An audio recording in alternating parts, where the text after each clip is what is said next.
As we are once again alive upon the internet. As yeah, we appear to be with bit rates and publics and everything else bit rating away. So yeah, that all looks good. Let's make sure audio looks fine. Oh yeah, let's actually, this seems a little off. Yeah, there we go. I almost forgot my tablet again. What is Andy tool? Let's get her going. Yeah, let's jump in. We're halfway on that character. Yeah, let's actually grab some hard knees. Or try to get some while we warm up and wake up and, you know, get in the spirit of things. Let's make sure this goes over here. Yeah. As yeah, later on we're gonna continue recording character 3. Safe area entered. That'll be a lot of fun. Yeah. But first, yeah, let's go grab a few Krampus bounties on hard. I left my characters on hard. Hear audio.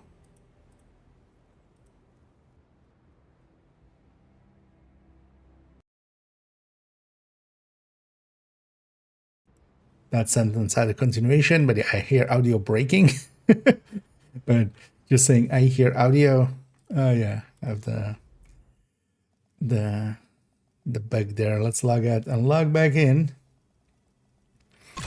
Because I was losing frame rate as we went, which is always very annoying. And he did this, and he did open world. Take a look at this. Playing. Remove a blue. Oh wait, did you post it in the Discord or something? Or Safe area detected. oh, it is broken again.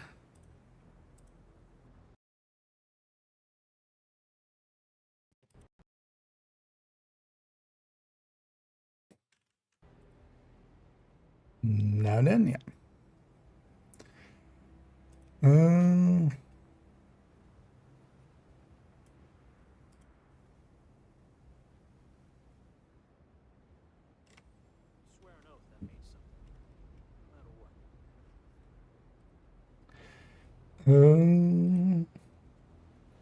Or was there a link there? Overworld? Because yeah, it won't let links through.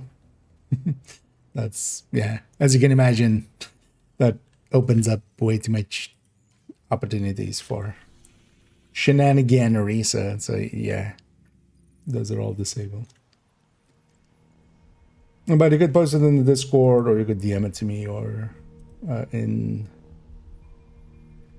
on the Discord or something.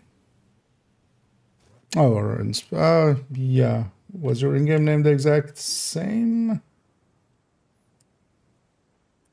as there?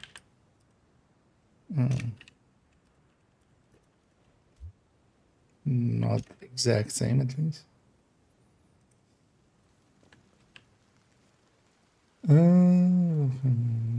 Blue. And is that? Yeah.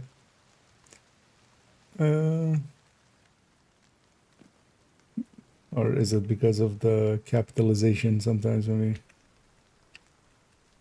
or if you have your, like, if you can type in add here.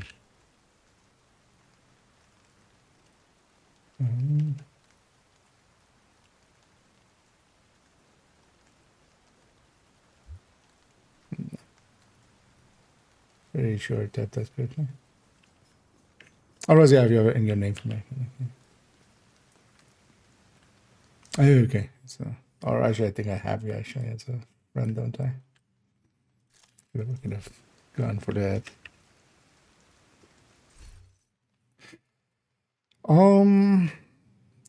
The thing is, I would expect with something like this, it depends what your first shot is. Like,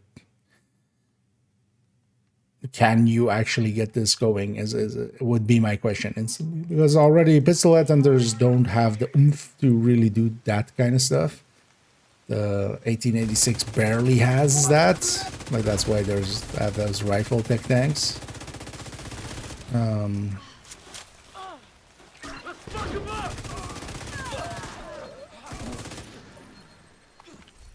Because if you're taking like multiple shots to get going on the first shot, and then how much does it even do on the second shot?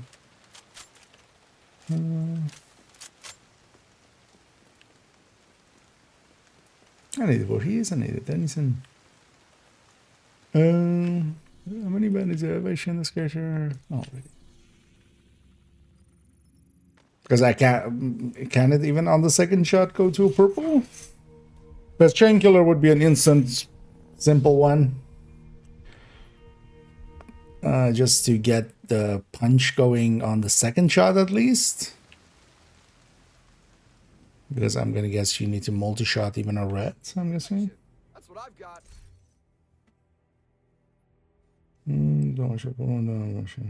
Okay. Surprising that it actually even gets a red still. Oh, with the modifier of this season is likely. Yeah, the 30 weapon damage would make up for some. You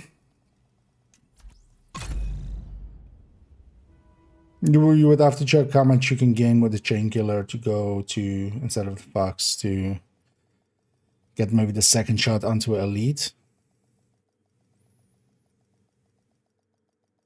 Kind of depends where it's exactly. Entering safe area. I would also say, like, if nothing else, yeah, you could tech tank it, because you know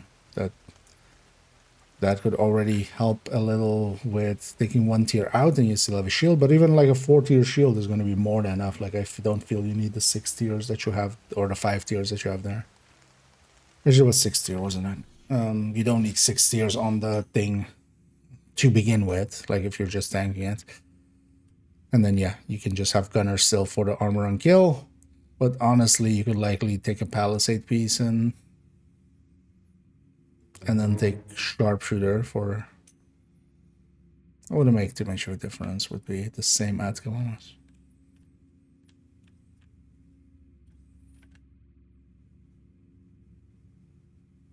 That can start on a red with just memento, with the memento charge up as well, then I'm guessing.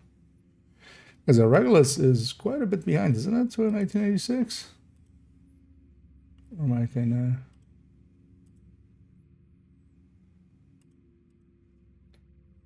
not remembering exactly how far off they are.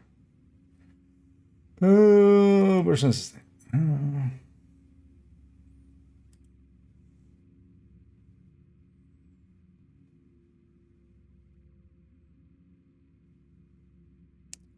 So 6, 386. 282, yeah. So I'm guessing it's with the modifier then? Must be almost. Right? Yeah, but then also the modifier of the season, right? Likely with the 30 weapon damage on. Because normally something like that would just not have the killing power. And you would just be better off with like the rifle tech tank at that point. You would have the same kind of killing power, but then much more easily with more maneuverability. But yeah, that doubt if it works enough for your feelings. And but yeah, you have to watch out that next season likely then it wouldn't. Oh wait, I should realize now. I want to go, of course, here. I want to go somewhere else now. Let's go over there. Let's just get some of these bannies, and then we'll end up on character 4 and take them maybe to Kanta, maybe.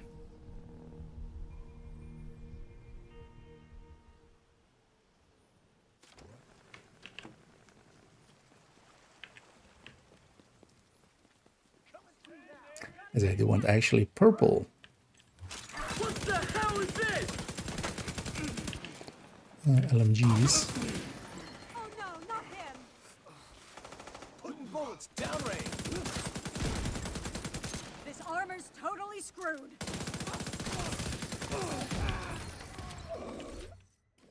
And this is interesting. So turns out unit doesn't seem to have.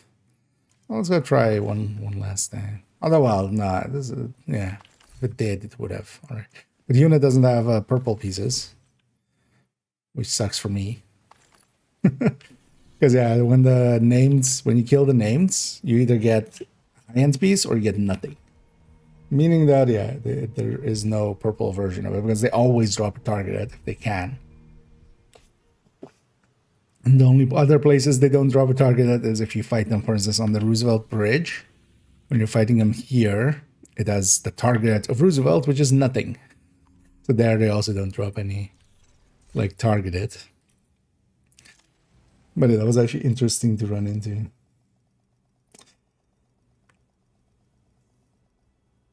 I guess I don't know, that's impressive actually. I wouldn't have expected it to be able to start on a red. But yeah, if it can, like, you have to kind of, the thing with the blues and reds on those kind of builds is like, what does it get you to lose a blue? You would have to check how many blues you need to drop to go from a red to a purple, but likely that's not going to happen, like, at all. Starting on a purple. So if you're already able to start on a red, then if you can one-shot the red to start. Where am I going? I'm being distracted. My mind isn't fully awake. I just took a nap, so I'm kind of still hazy. And hey there, Tigress. And hey there, Zimmy. And hey there, Grind. And hey there, Inaps. And yeah, welcome in. How's everybody enjoying their Saturday so far? But I was about to say Sunday just because I slept. So my mind had already gone to the next one.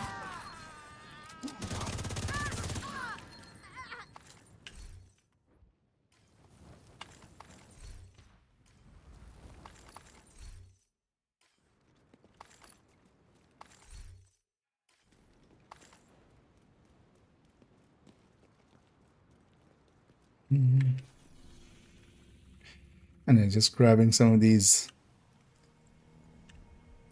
guys on purple or on hard to get some purples. I'm also trying to get some more Krampus bounties on hard if I can. And then hopefully we'll get a decent targeted, and I'm gonna use these for trying to get purple gear out of here as well. But I might as well also farm them while we have them still. And yeah, so I'm curious to see actually when have they outright come and stated anywhere like, hey, the event ends now, the event ends this time.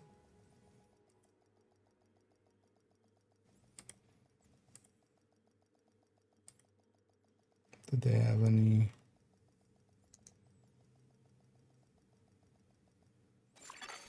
Safe area entered. I'm guessing they just have extended it. All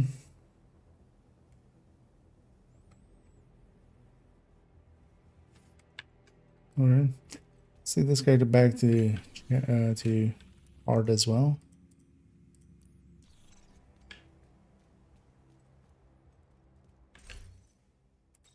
I won't run that. Oh, let's just run this red.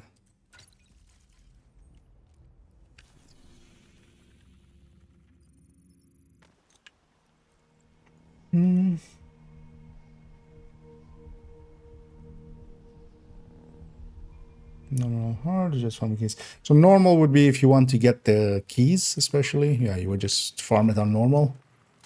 I'm farming it on hard because I run purple builds. Not a common thing, not a recommended thing outright or anything, but I enjoy it. So for purple, the last difficulty that purple drops on is hard. And that's then also the difficulty you kind of farm it on, usually. And these are actually one of the better sources when it comes to purple, because yeah, everything is named, which actually trying to get purple gear is kind of hard. That's kind of half the fun of purple gear, of making a purple build. But that's why I'm farming, trying to get some bounties on it, but also like I actually need some, well, if I can get a better LMG, that would be nice, but it's pretty rare to get an upgrade because yeah, we don't have optimization, we don't have those kind of things, so we need to get it to drop with really good stats. And that doesn't happen a lot with games. So. 13th of January. Okay, did they say that somewhere, or is that just...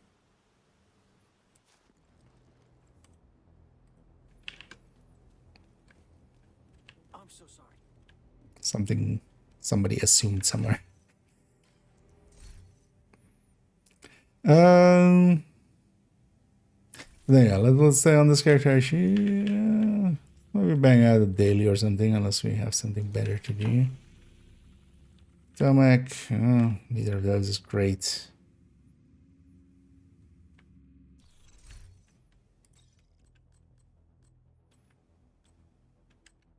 I'm running this Coco a little bit more.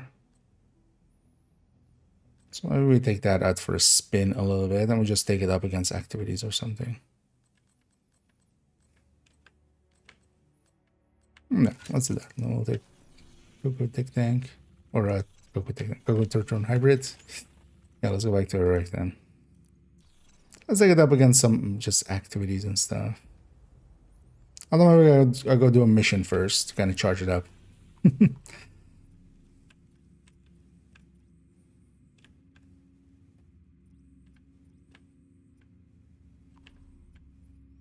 Yeah, because they said they were gonna extend it, but I haven't seen any like dem stuff at least. Oh, was part of that. Okay. Yeah, it's annoying that the server statuses aren't showing in the thing. Actually, I missed that because I've seen this message. At least the part where for when the maintenance was. So yeah. Okay. Yeah, thanks for double checking there for me. Haven't heard anything. Yeah, well, already like Friday, yesterday. They fixed it. They did maintenance to fix it, and then it was fixed. Sometimes they do maintenance and doesn't fix it, but this time they did maintenance and fixed it. Let's go for one of these invaded missions. Let's go for Grand Washington. Just want to run this thing solo, see how it feels.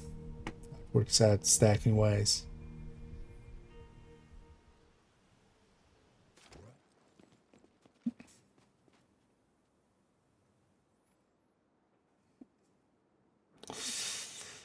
Yeah. We'll run it with the companion. Getting that black tusk assault team out of there is your For main objective. another mark. There are a few high priority targets we want you to neutralize. Their codenames are Puck, Roadblock, and Carver. See that up there? I'm gonna waste every last one of you! Eat this! Jim! Got to kill those guys actually. I was like making them drop from the sky. I totally forgot about them.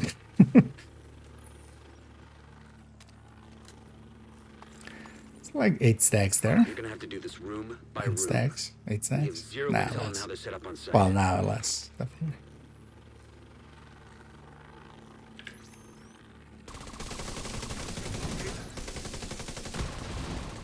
Kind of leaving them as well for my skill to hit them too.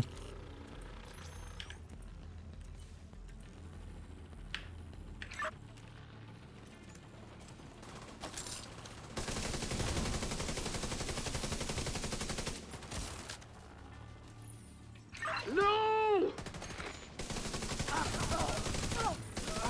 Oh, there's 3 of you there.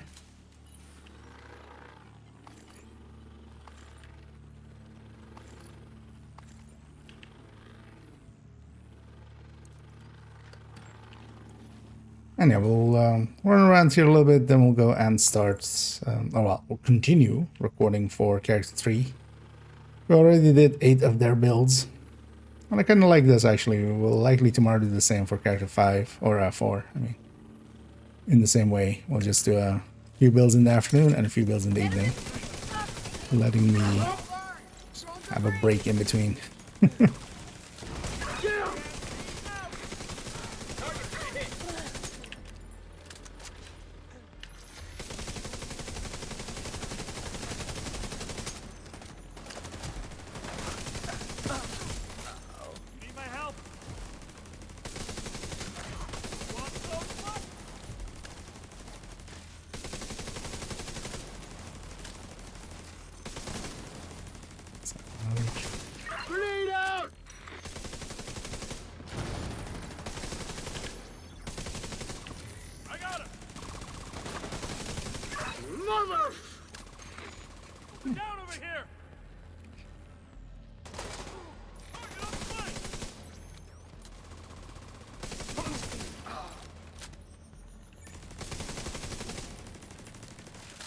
But everybody gives me some Confirming that marks. Puck is Thank you. down. Good work. Continue clearing the building. This thing is still like very slow in comparison to just using Coco in groups. But we're at least halfway stacked for now. We get a purple gear maxed out. I do have some like close to maxed out pieces. I do have like a piece that is actually Assume they know you're technically god roll with a recal. But yeah, they're rare. I do have a 11.5 mod, for instance, as well. 11.5 crit damage mod, which is also pretty rare actually.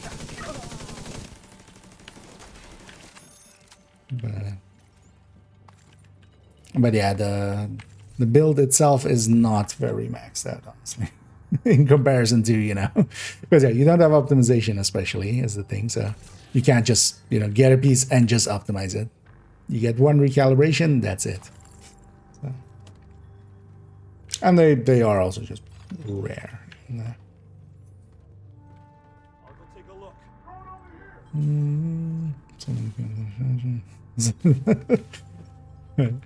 I mean, yeah, that's the thing. Challenging is challenging. I am heroic. I'm a hero. So. Actually, hero. The hard is hard and challenging is challenging, but I can be heroic. It's easier. He's not getting up.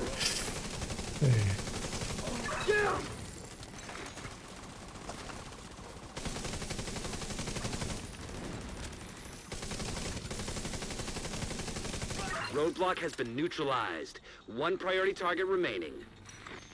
I can be your hero, baby. I can shoot away the black disk. Yeah, nah. Let's not go that way. Yeah, these goddamn hyenas. But the black dust didn't clean it up either. You'd feel you'd clean that up if you're just taking over a place.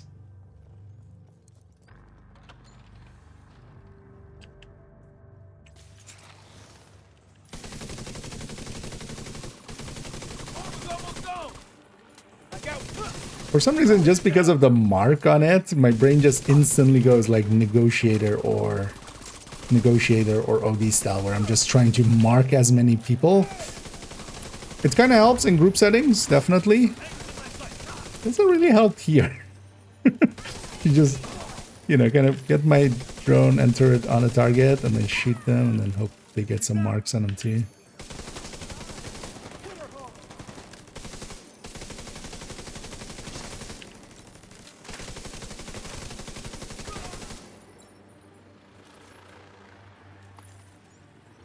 Heads up. Halfway through the mission, we're most of the way Multiple stacked. squads back down into the building. This works out well enough. Detected. Sure. Let's grab that PFE. I wouldn't mind taking that PFE another time against rogues, but I kind of know how that one works out. Let's say this. Because actually, turret drone is a good way to deal with these guys as well.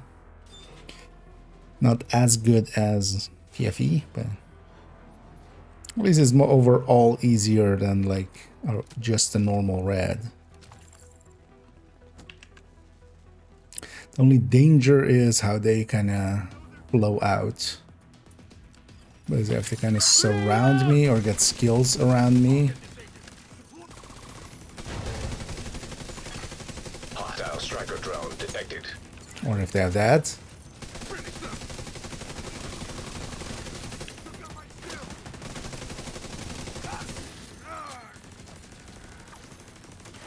Especially as well if they have decoys, because all my skills just went over there. Drone, please. Please, drone. We need you.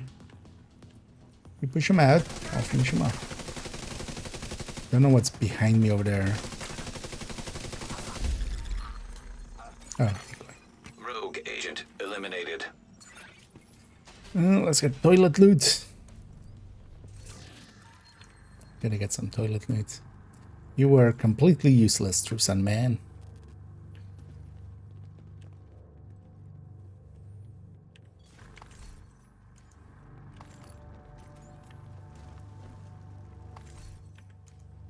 Especially on solo scaling, these guys are not that chunky.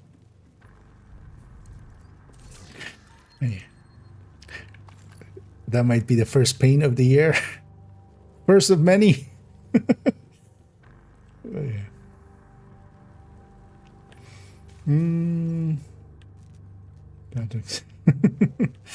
Yeah. Wait, on what?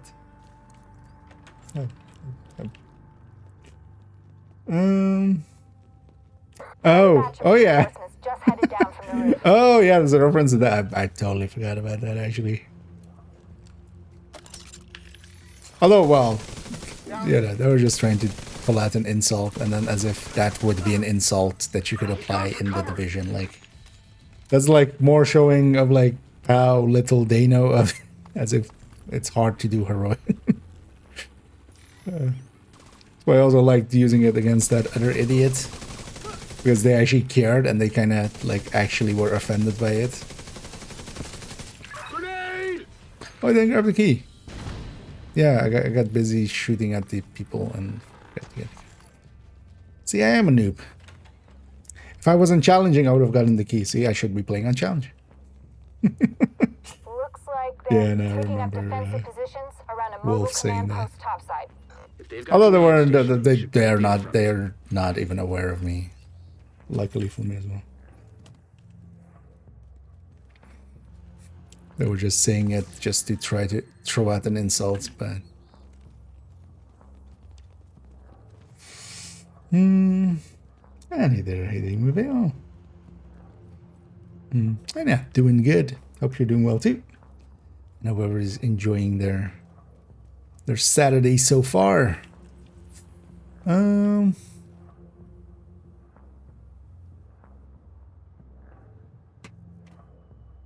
Nah, let's just go for that classic. You're the lamp now. Be a good lamp, turret. Be the best lamp you can be. Shine bright. It's kind of looking around, going like, where do I want to put this turret? But I think there, because I think there it can shoot down there as well. And it is nice to have some stacks going still into the next fight, but yeah, they definitely lose a bunch of stacks there. We're down halfway. Grenade! 25% complete.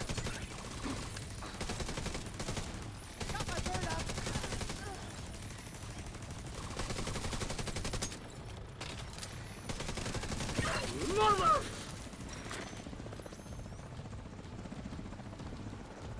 This guy just loves almost yelling motherfucker. Is it because he's dead too? Or is it because he's inbred? 50% complete. Like a son of a bitch?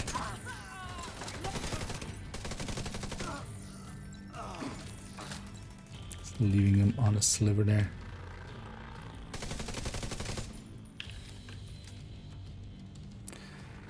And now we wait. Which I'm gonna recycle my turret at the very least. Should take position here actually. 75% complete. Neither end. Just one build till the run the current state of game. What would be and what can the first one is a build right there. I mean, if it's just one build, likely just for its ability to do anything, it would just be Striker. Obliterate Striker could do anything if I just like I'm forced to just have one single build. It can go through all the content and stuff, but that would also be very, for me, like, yeah, not the thing I would enjoy for too long. For me, a lot of it is variety. I don't mind running even weaker builds that just have a different playstyle. just to kind of shake it up. For instance, this build, I wouldn't per se say like I likely could finish this mission faster as either a tech tank or just a full red or like something like that. But I kind of like the gameplay of this, where it has like a certain drone to take care of, and then also like a red sets bonuses to kind of think about. So that's kind of the Reinforcements thing entering there. the building on the ground floor. Roger that. Because honestly, like, if everybody else still gets to run whatever builds, I might be picking Eclipse, because I could go Fire or Foam, depending on the situation, because I enjoy that build more. That I could play that longer. But, and then gun, yeah, Lexington, because Lexington.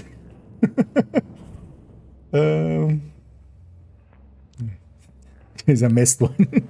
Usually people, you know, in between, there's a lot of unaccounted wins. So it always works out.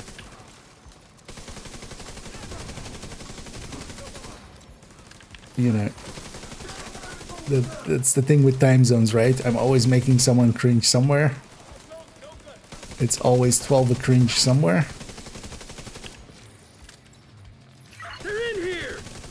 Grenade out! That's how time zones All work, clear. right? Black Tusk appears to have abandoned the location. Indeed, cringe o'clock.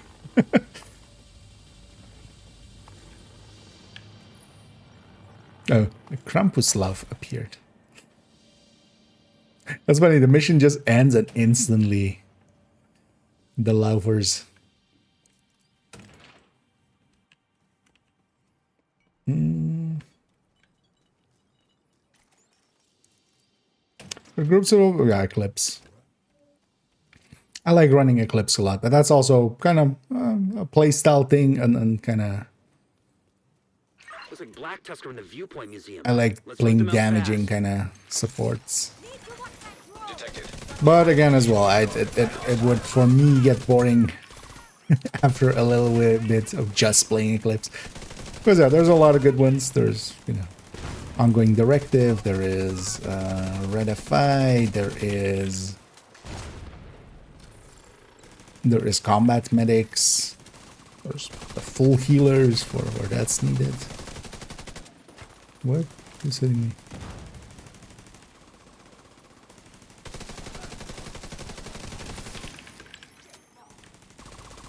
Where's my dude? Oh, he's inside still.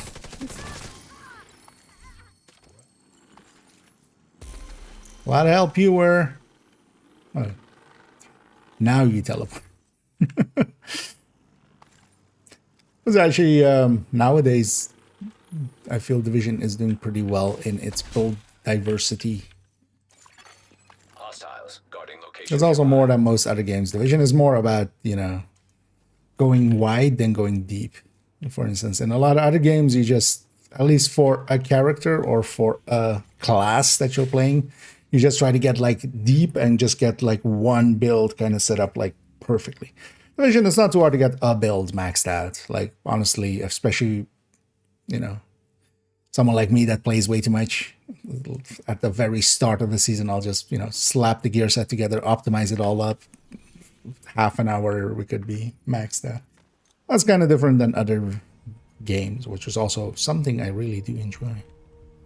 Yeah, let's do some activities. Let's do a few activities with this. But then I wanted to carry over the charge. Let's actually just go do that. Just to I played around with this, spent some hours on this build, basically get a feel for it.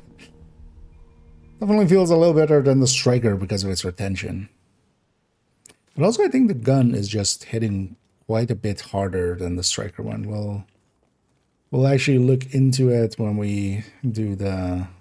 Although likely before that even, I might already prep start prepping a Coco spreadsheet basically for the build showcase. Because I do want to compare this one's numbers against They've sent a machine to kill us.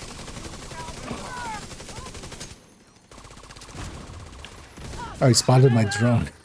I'm like, wait, what is that line? They sent a machine to kill us? Yeah, he saw my drone. Oh yeah, the machine is attached to me. I am the machine. Oh, and hey, this sucker. And thank you so much for the raid there. That's always much appreciated. Hope you had a great stream, and hope you had some fun. We'll get you a shout out here. Sorry, I'm gonna distract it for a moment. But yeah, welcome in raiders. Hope you had a great stream. And yeah, welcome in. And it is Savo. And he the Darf. As over here, I'm kind of messing around with this Coco Turtron hybrid. I'm already sold on the build. It's still perfect. This would be maybe better like with 2-man group or something at the very least. It's working well enough. But definitely yeah. Don't find myself using Turtron hybrids too much. Just because I kind of forget they exist and I just rather be in a tech tank for, you know, for instance this.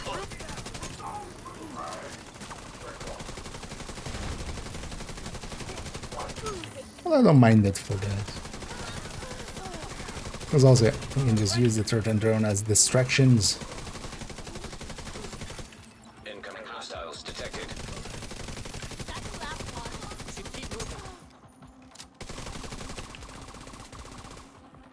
How did you guys survive that long?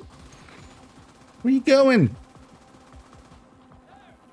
I mean, I know I just killed like a bunch of you. You saw all of your friends die and stuff, but it's still.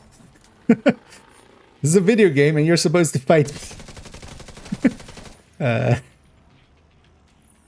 mean, that's a realistic response to what happened there. They just saw all their friends die. Like, yeah, I would run too, but still. Just run towards me. I'll never be able to thank you enough for this. Let's clear out that territory.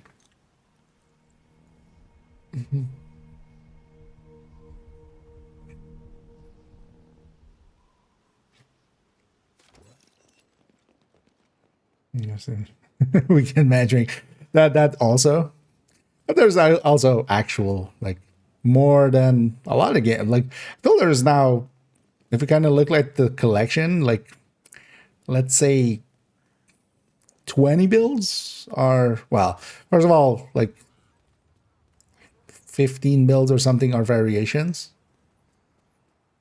So if we take that out, then we're kind of left with like 4 characters. Let's say 16. So we basically take out character 5. Then let's say another, so leaving 64 builds. I would say like another 20 are kind of mediocre or meh, or just weird stuff like purple. It still leaves like 40 builds ish that are just, yeah, different stuff. I do like now that we it's good to see some competition for striker. That's actually like I'm very happy about that.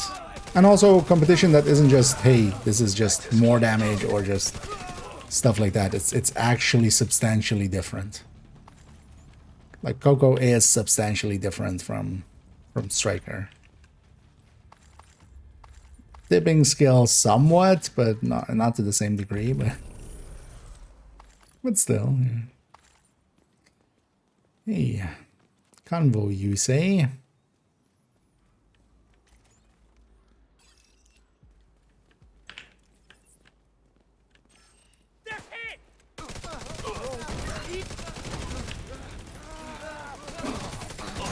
Ow. Vital signs critical.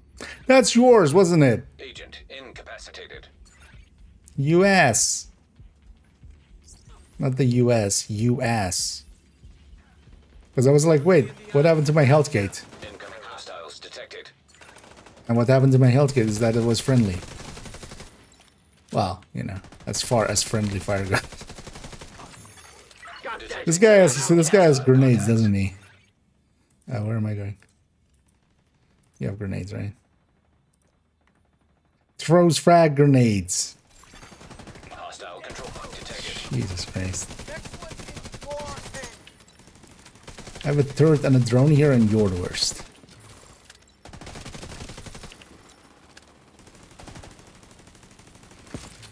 I wasn't even near the enemy. What the fuck was... right? Like... that wasn't even like... I wasn't sure if I'm like a tech tank and I'm like next to the enemy and he throws a grenade and hits me. Like, I was just by myself over there. What? Game. Sometimes game. Indeed. And they despairs. Indeed. Escapism not achieved, indeed. Like, disbelief not suspended. Disbelief continued. Any publics here? Sure. Don't want to deal with that hyena one over there because they always run away way too much. What am I dealing with that hyena one over there then? Let's look at this one first now.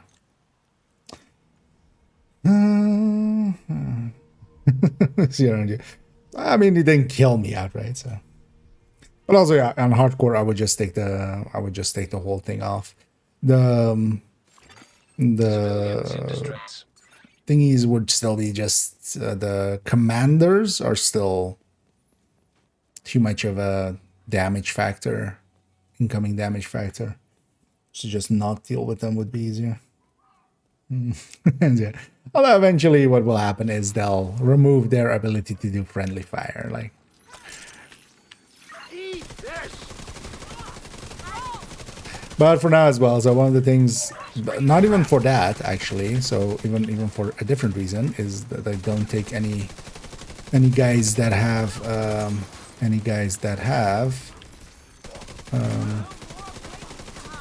grenades, because they also, every time they throw a grenade, well, not every time, but quite often they just yell out grenade, or you know, something to that effect. And that's already annoying. But yeah, just take guys that don't have grenades to begin. That one just kind of came out of nowhere to just get me there. Is it for survivors? A general date? No, that's still. Well, this year was, I think, mentioned, right? Like they mentioned 2026, I think, on one of the streams. But that's a big gap, and that's also, you know, subject to change. Brooklyn was also like 2024 or something, or 20, even not 3, right? It was 24, and then they extended it right by a lot. Because in the end it was 2025. How about you go kaboom? How about you go kaboom? Incoming hostiles detected. What? What do you mean incoming hostiles? What? I'm not done with this wave yet. Who are these people? What's going on with the game today? Game's drunk? Yeah, that's... Who are these then? Oh, are these from this territory control? I saw the name being there. I saw a named turret being there. So likely the named group killed the guys in the territory's second wave spawn. Jesus Christ, game. You're just trying to confuse me today, aren't you? You just...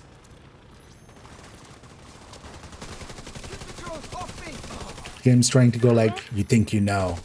You know nothing, John. John IKEA Snow.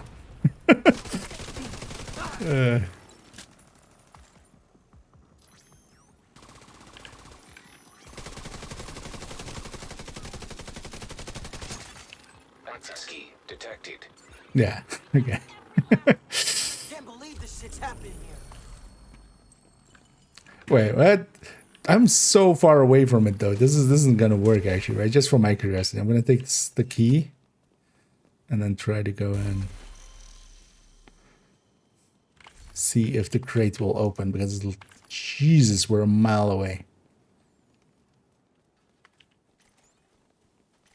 And then pretty solid damage from me. Yeah, all of these short-term hybrids can do like. This is still ahead of a tech tank in damage output and stuff. It just, of course, you know, doesn't have that survivability of a tech tank.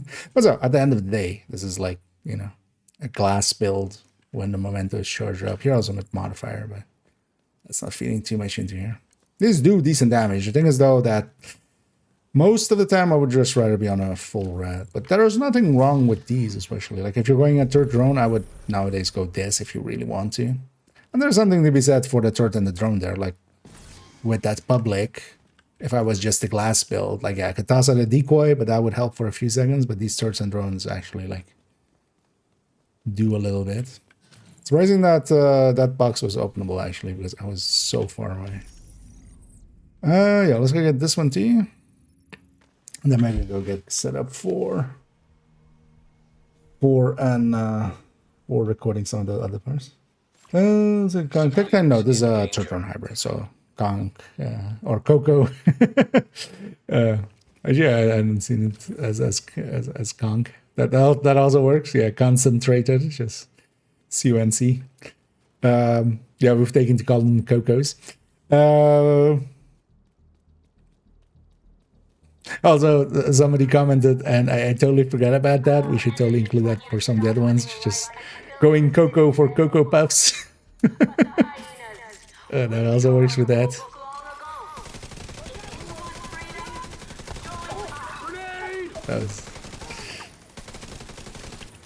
That was a creative find. He's gone for cover. But yeah, it's a turret drone hybrid variant. Kind of like the Striker and Negotiator one that are already in the build collection, but yeah. Glass chest, memento, everything else Coco, everything yellow cord, and then crit kind of balance that for the Civilians in distress. master. It's already in the collection as well. 4 point something.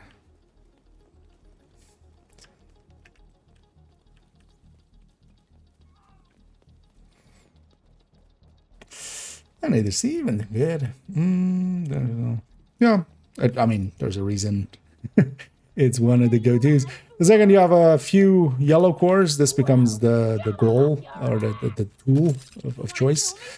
Hell, even for the combat medics, where we're kind of foregoing even using the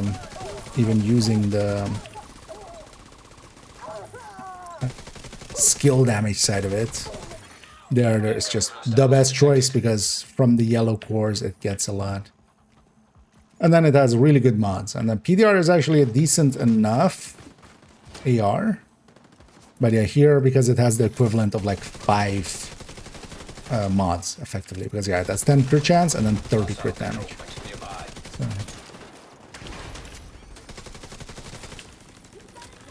that also helps quite a bit. I know, these setups are always like the Striker one that already is in there, the Negotiator one that already is in there. They do about the same. I would say here the Coco one, actually, this feels like the strongest gun out of them.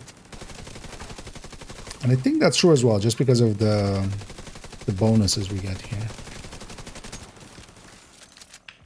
But I wouldn't mind double checking that in number form. If it is also, it's not by much, but it does feel pretty strong on the gun. Oh yeah, I was just thinking of like, oh yeah, is this in Downtown West? Because I just want bounties in Downtown West and West End mostly, with the exception of the Krampuses, of course. You know what? We can run down there. Although, oh no, we've ran past it, so they will have executed already. You know, let's go get just one more. But these style of builds, if you're kind of into this playstyle, they're pretty good. And this is one of the better ones. For me, I'd much rather hear solo like this be on a tech tank. Because this also doesn't open up any real options when it comes to, for instance, directives. Honestly, like, fragile armor hurts more on this than it does on a tech tank. Because on a tech tank, I'm likely never going to break. So there's stuff like that.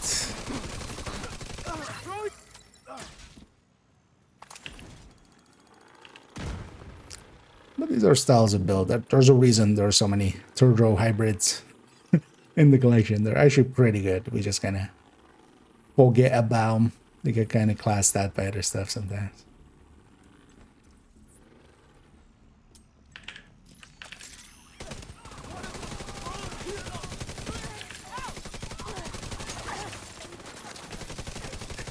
Normally, I want to spread my turret and my drone out.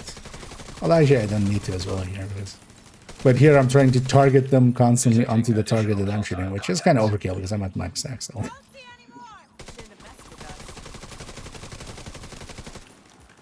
Because normally, I shoot something and I try to get my turret and my drone on other things.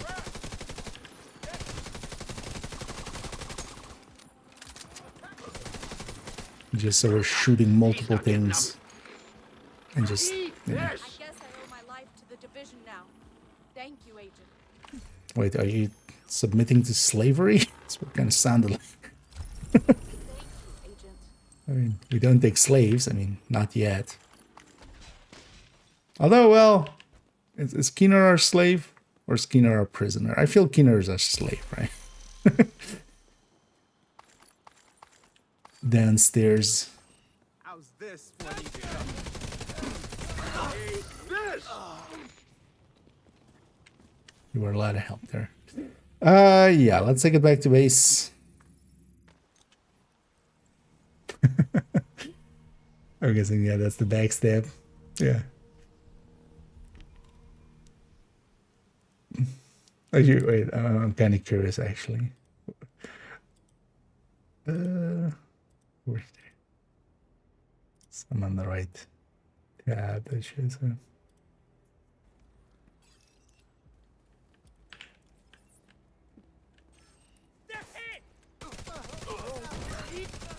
Like that enemy wasn't even near me. Was it just because of that guy rushing me? Yeah. Vital signs critical. That's yours, wasn't it? Agent incapacitated. Okay, US. instant. Yeah. We'll feature that one.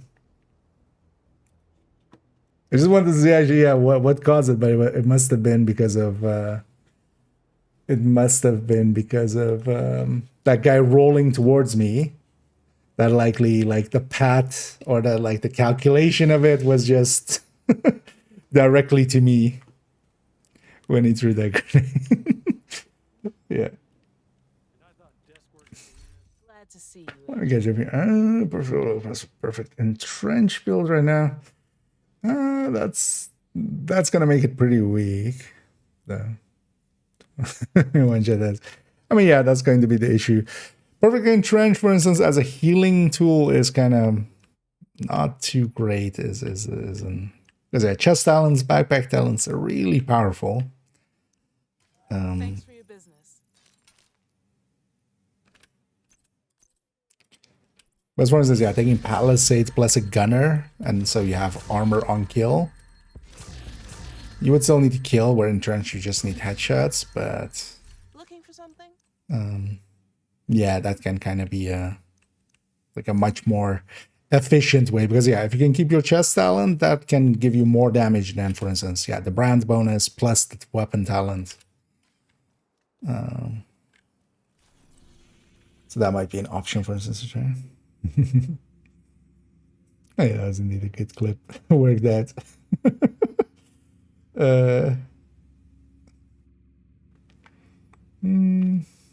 The builds are from. It's more just it's kind of slow and methodical. You have to think way too much. Overall, yeah, I would agree with just taking preservation, for instance. Because though Entrench doesn't need a kill, it just needs a headshot. That is a benefit, but in most cases, you can get the kill. Yeah, let's actually go up from character 1 to 3. Try to get some more Krampus heart bounties. Cramp ass. No, it's more just, yeah, that isn't per se. Does overclock apply to that cooldown? Because it shouldn't. I don't think anybody has really tried that combination, likely ever. But overclock should only be skill cooldowns. It could be that a talent, but yeah, other talents are not affected by it. So I remember people trying it with, for instance, skilled and stuff. And yeah, that doesn't affect that. Neither with trauma, which was another big one that people were hoping overclock would work with, but it doesn't. But yeah, basically it's supposed to be just skills and not talents. Let's go LMGs. That was here. I wouldn't be surprised if it like works for something like that. Maybe accidentally, but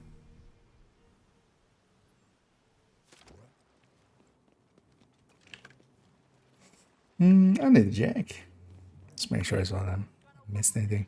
Because for instance, for solo play, I would be much rather on this, like this pesty build. We're in hard now, but this is just gonna melt. But I find the killing potential of this is much more like easy, honestly, to kind of Serious trauma detected. get going. What the?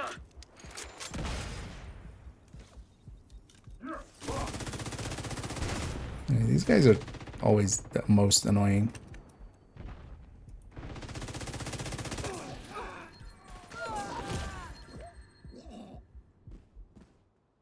What? Is that you again? Wait, do you have grenades too? I keep trying to inspect them with like inspect. No, okay. Yeah, so it wasn't you this time. What hit me there? Because it wasn't like was like a exploding backpack, but there was no exploding backpack, so yeah. I remember it was the backpack on that LMG or the thing lady exploding. Or RPG lady. Yeah. No bandies. How many do you have? 3. Okay. Because I'm looking for hard Krampus bandies. That's everything going. Oh, does it just say cooldown there? Because I could fix that as well. If the need right. But yeah, the talent should just be skill cooldowns, and then sometimes it doesn't always work as written. But it shouldn't be too hard to test as well. You could break your own armor in the range and see if you can get 2 stacks within 1 second. Or, after point farmer. My best rifle build. You can't have it, it's mine. I would say actually now, but really only in group settings, because Coco really, like in group settings, really comes into its own. But yeah, Coco, concentrated company. The weapon handling that it has really makes it work well. Its damage is pretty high up there. It doesn't care about RPM like strikers do. Negotiators and Umbra and OD are other picks as well. Negotiator can also be really potent as a rifle build. But I would say, yeah. Oh, well, we'll say that. Basically, Umbra and Negotiator solo, Coco in a group setting.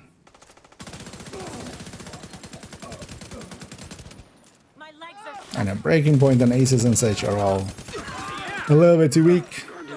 Don't use tipping skills. Just if you're gonna go tipping skills, go.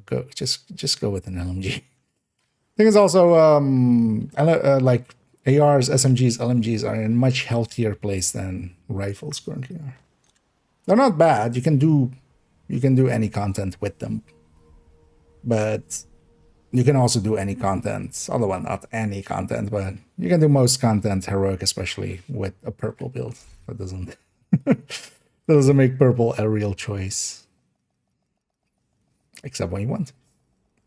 Because I enjoy rifles, but they're not in a very healthy place right now. But yeah, if you're looking for good, yeah, sticking them on Umbra, sticking them on Negotiator, or sticking them on OD, and then Coco as well. But Coco especially solo. Or Coco especially in groups. The other way around. Safe area detected. Yeah, let's go. Actually, wait. Let's already change this outfit while I remember. So is this outfit 8 or 9? Because also every time we go through a build, we also take an outfit change. It's already outfit change already, and then, yeah, we were using the theater settlement to record a little bit. So, which one? I mean, yeah, a lot of them will be resold. I'm guessing maybe the best one then there, because that was from the store, so that'll likely come back into there. Some of the ones they don't repeat as often is, yeah, especially things from. Oh, this isn't the build I thought it was. This was a striker tech tank, but then I didn't pull out a shield, so it was just striker then. I mean, just striker. Also, we're against hard enemies here, so. Oh, crap! They're in here! But especially things that they've sold in the past, they bring back quite consistently, so. High likelihood of it coming back at some point.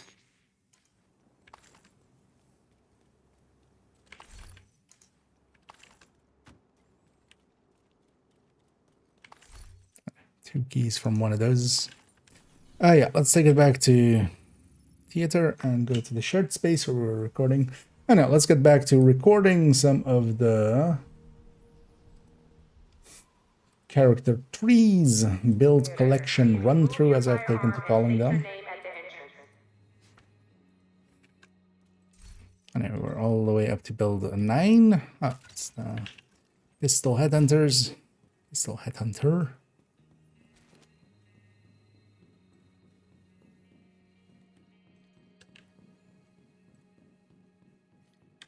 And we are taken to standing here. Let me make sure all of these work.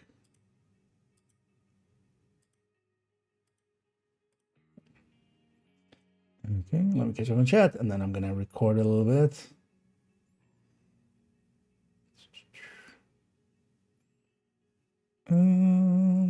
Sure, 2,500, 3,000 per setup. What is that? Sounds like a challenge or something, or from the journey or something. Setup. Oh, and what is this areas again? Well, I mean, that's what the LVOAC is, basically the Lexington. But yeah, no, they're not gonna do that. But yeah, they might bring in, you know, I don't know, what would be another popular. maybe they do a Lexington, but then with a second model, and just call it, I don't know. What's another popular mission? Just UN or something, the UN thing. Oh, Amherst. you make one with the lightweight M4 instead of the LVOC model, and you just call it Amherst.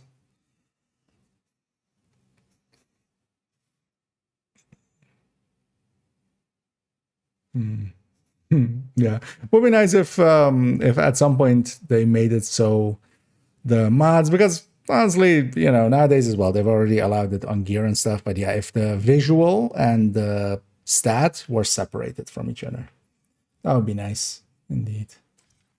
Mostly because also a lot of these guns, especially when they have cool skins on them, like that one, for instance, when you take the extended mag, it, you know, the normal mag has also part of the skin on it. But yeah, well, most of us run, you know, the other kind of mags. It would be cool if we, especially for that, that's what I would especially want. Because also, for instance, on these, there's actually a special mag that is this, but we never see it, of course, because. So yeah, if we could have like a transmog system for the mods, that would be pretty cool as well. Maybe even with color and stuff. We could have a red dot scope. Yeah, let me catch up fully here.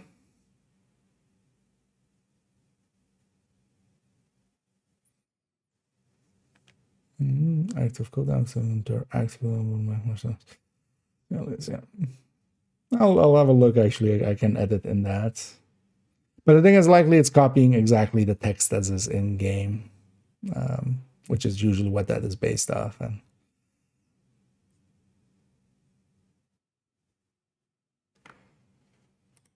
Does this one?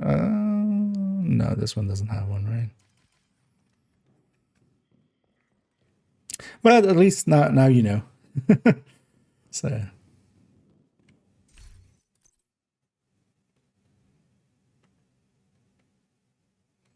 No, I don't have all of them are on characters. I was looking for Hermana there. Updating conflict builds in the build collection, probably the same go to builds. So actually, as you may have seen, most of them, they have been updated already. Because I did give them one last update before we kind of shelved them, honestly, is the thing.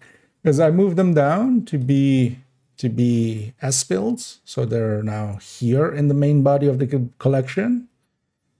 But then I'm especially keeping that folder, that conflict folder as well. But yeah, even these have been updated, but they're not per se like, I mean, just unit alloys came in, of course, because of course, instead of the Walker piece that was there and stuff. And I copied them into the conflicts folder, but yeah, I haven't been conflicting much at all. All the other builds were already kind of, unit alloys didn't per se fit in them or anything, or they were centered around different stats or different gun types, with these two are LMG. So this one's fully regen, so that's not going to change up. But I changed the ones that are here to be, different things, but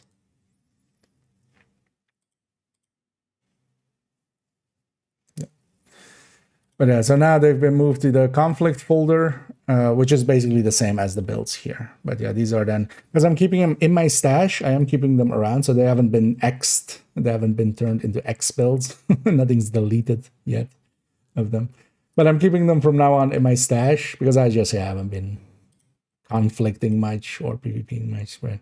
I'll keep them around, but yeah, I'm honestly not a great source for PvP builds, I would say. I'm just, I'm just the PvE pleb. Pleb. So the little bit of PvP I do is, on those builds effectively. Which is mostly Bighorn regen and Bighorn like hazard protected regen and Umbra builds. I'm just going to say now we're going to have the same odds of dropping a key than Heroic. Yeah, for dropping a key and stuff, yeah. That's why if you want to actually farm it for keys, you farm it on normal. You farm the bounties on normal. If your world is set to normal difficulty, the bounties will be normal difficulty when you pick them up, and then you go and do normal difficulty bounties. That's actually the faster way. But then, yeah, if you do them on Heroic, you get better loot. But then especially as well, if that's really only worth it, of course, when it's a good targeted. A lot of us are saving a lot of Heroic ones. We'll use them up if there's a good targeted there. So that's what is the best non-shield solo build recommendation. Kind of, yeah, actually. Well, thing is, you need to know how to run a red build, is with that. Because, yeah, it is a glass build. It really relies on positioning and such.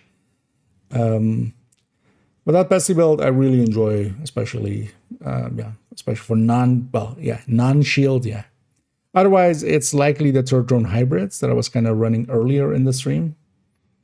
The third rows, because I was running the Coco one, for instance. These can also be pretty good solo, because you have the turret and the drone kind of helping you out a little. But it would be between those two, I would say, yeah.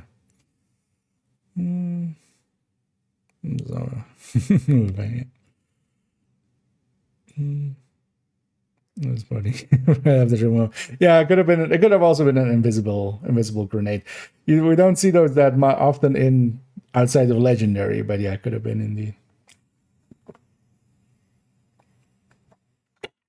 Because it could have only really been that, or the backpack on the explosive lady just maybe being shot by my ally or something.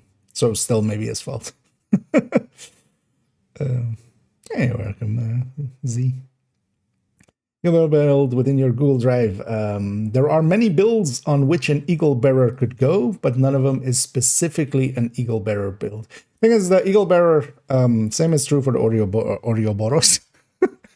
Kind of combined both Oreo and Ouroboros, which is the nickname and the full name. But yeah, on the Ouroboros and also on the Ugly Bearer, the bears and uglies. They're both just guns, so they can go onto a lot of builds. They're not just guns meaning bad, but they're just guns meaning that they don't need anything special. So Striker, just obliterate Striker, works perfectly fine. Umbra, Coco, Negotiator.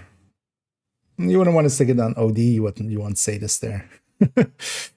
But most of the places where, just a gun would work out, it works out. Striker is, of course, the obvious place.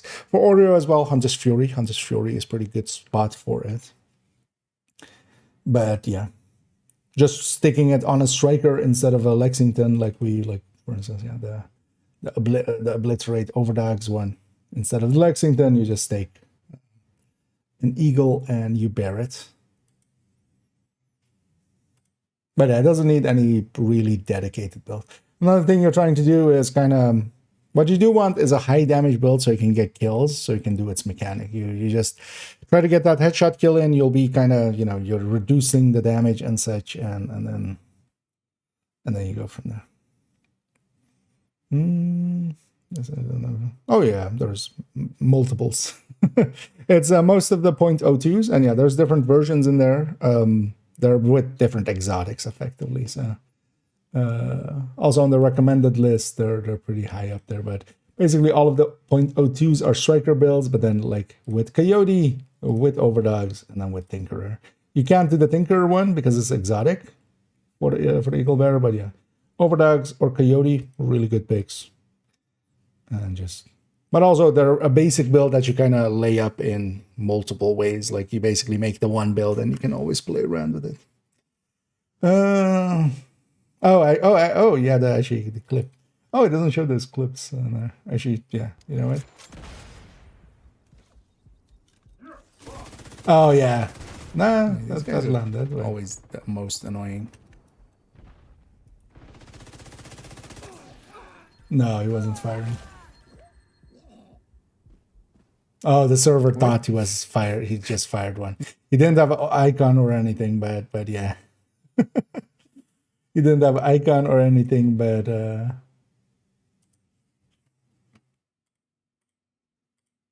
I guess the server thought he did fire. I was looking for the icon just before he died, but then is there Overdogs Focus Farm? So Overdogs is in the general targeted loot, so you can target gloves and try to get it that way. But also you can get the Overdogs blueprint from Retaliation, and that's hyena retaliations. So it's for the completion reward. If you do enough retaliations against hyenas, you'll eventually have all the blueprints that they have. It's like 5 or 6. So for the completion side of things. If you do enough of them, you'll have the blueprint. But also in there, you can set your target to glove and kind of double dip that way. So retaliation is overall likely the best way. But you need to be able to complete them, and preferably as well heroic ones, because the drop rate or the chances of getting a blueprint go up heavily. If you're not comfortable doing that, then Kantan. Because in Kantan, it's a little bit, it's a little bit easier overall. Speaking of builds, so I've already this afternoon recorded for Character 3. Yeah, we've gone already all the way through these, all the way to build 8. That's all in the bag. So we're continuing on build 9 on Character 3. And I'm just gonna record some stuff. But for the next hour or hour and a half, likely we're going to be spending time here recording. So it'll be light on gameplay. I hope everybody's okay with that. But that's kind of what we do over here sometimes. Sometimes it turns into just recording or just chatting almost.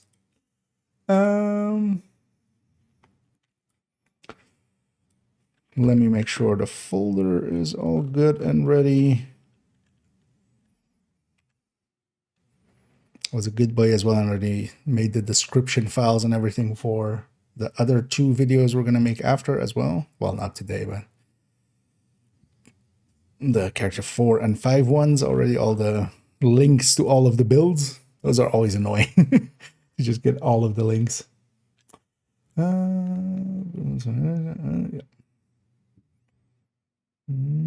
For completion, then I should have non-heroic. If I understood all that correctly, yes. Thing is, though, it's not per se too easy to do heroic retaliations, especially solo. But yeah, if you're, it's also not per se super hard. Not to say that, but starting out, like it's easier to do countdown on challenging and just have your targeted set to gloves. But yeah, there are now 5 gloves in the exotic pool. So even when you get one, it's likely not going to be overdogs. It's a 1 in 5, basically. So that might take a while. Doing retaliations, eventually you'll get it. Eventually you'll have all of the blueprints for hyenas, if nothing else. That's kind of what that system is also set up for, and why it's set up with factions. It's that you can kind of somewhat target it. It's not like fully, you're not going just for one blueprint, but there's like 6 blueprints or so in that. But keep in mind as well, it's like a 50-50 on heroic to get a blueprint, so it might take like, and if you don't have any of the other blueprints, it might take a little bit. Or you might get it as your first blueprint. That's also, it's RNG. But it's one of those, it's like with the other blueprints as well. It's non-duplicate, so eventually you'll have them all. You'll just keep getting new ones until you have everything off from them. Indeed. The wonders of RNG. Although, well, yeah, it is a non-duplicate system, so yeah, if you do enough of them, because that's also then, there's at least a light at the end of the tunnel. The tunnel might be long. The tunnel itself is RNG, but there is some light at the end of it. Yeah, so 3.09, Hatan's Fury, Ninja. Yeah, let's go. Yeah.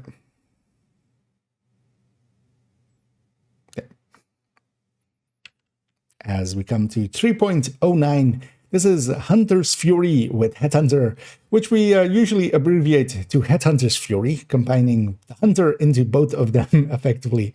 And Headhunter's Furies are go-tos for especially pistols and also rifles to take and be short-range Headhunters. You need to effectively work using that bonuses of Hunter's Fury for when they get close to the enemy, that 20% amplified damage that it has.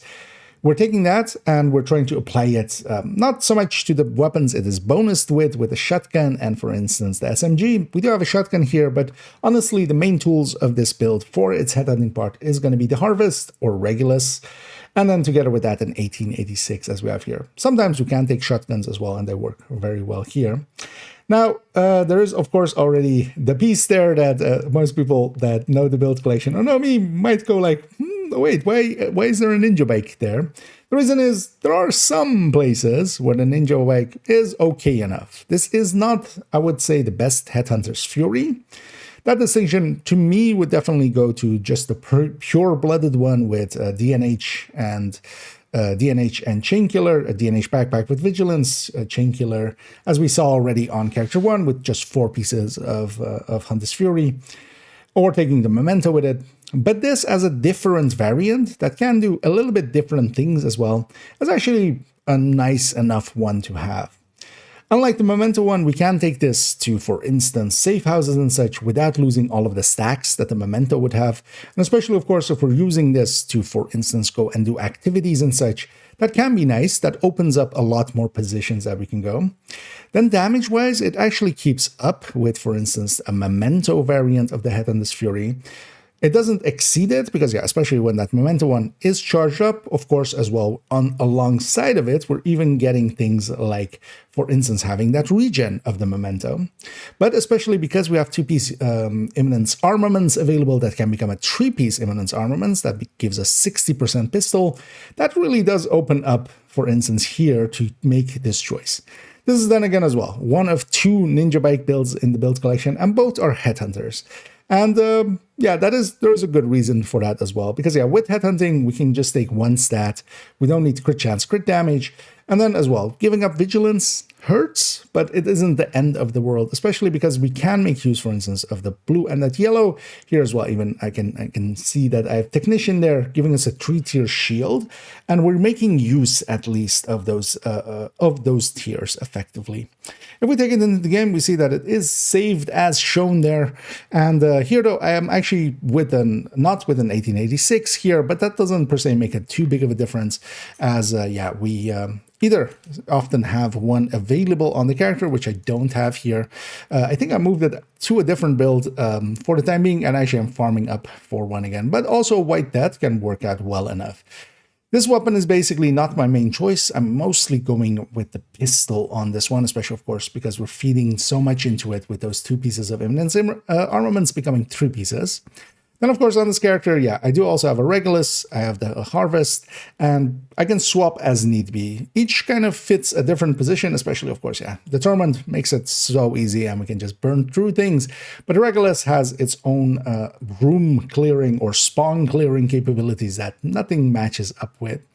Of note here as well, I'll say again that, quite often on the characters, I don't have the graded weapons. So, for instance, on there, we see a graded grade 30 Regulus, a grade 30 Harvest on the build picture and such, and other high-grade weapons. I'm mostly, on my main account at least, all my high-grade weapons live in my stash mostly. It isn't that they stay in there. If I really want to, mess around, or I'm really going to go farm for an hour or 2 on some build, I might grab those pieces, or if we're going to go do a master mission or something, or legendary, I'll go and grab them, definitely.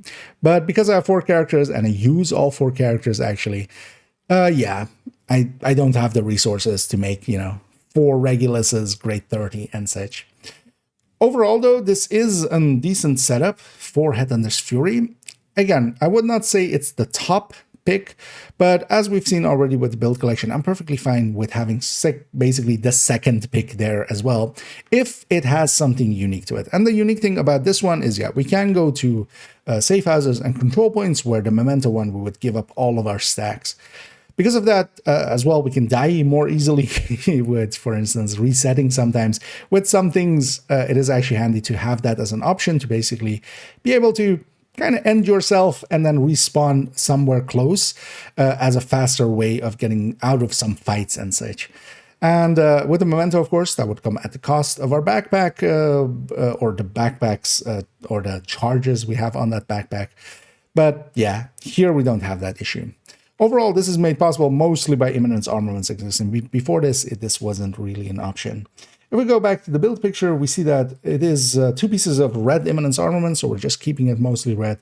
Those Hunter's Fury pieces we're also mostly keeping red, meaning that those are easy enough pieces to get, making this a build that you can put together pretty quick, especially if you already have a Ninja Bike. Otherwise, the Ninja Bike is available through Retaliation. It is in targeted pool as well, so you can just get it from targeted backpacks, but you can get the blueprint from Retaliation and then craft some. The Harvest is, of course, not always available. It is a seasonal item.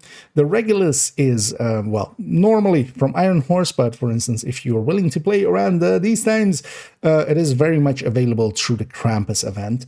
The Krampus event has given us, effectively, most people that want it, the ability to get an Eagle Bearer and an Oreo, but also the Regulus here. It hasn't given out the Ravenous or the Bighorn with this one, but I would expect actually high drop rate events to come by more often as we go forward.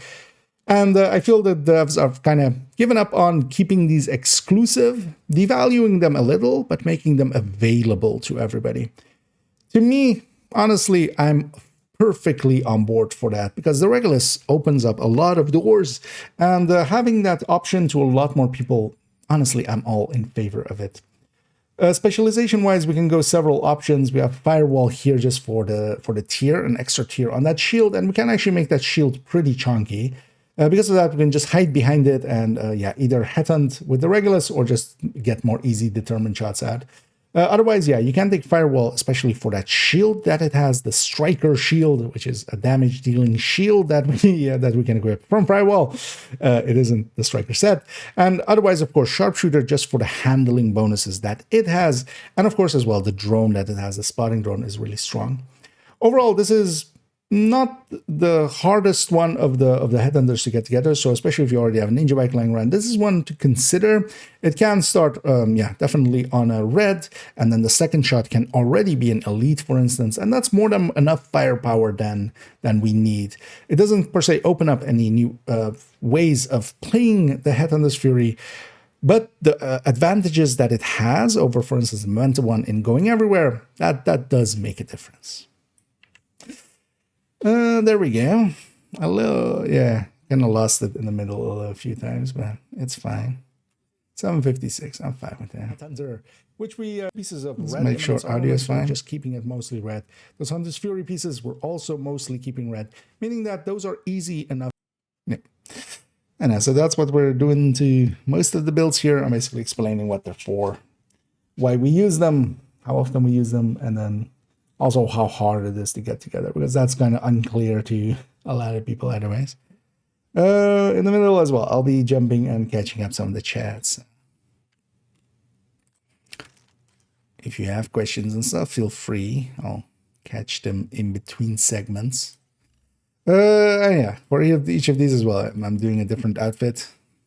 Hey, we have Umbra on Umbra, coordinated. Friendly combatants nearby. Oh.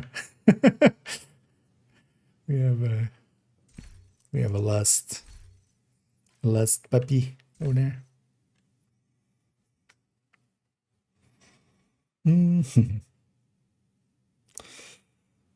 Yeah, so let's go back here. Umbra with overdags.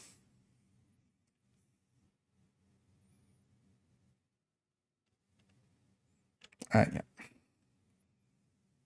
3.10. Actually, wait, before that, let me have it on the loadout slot. That saves some time.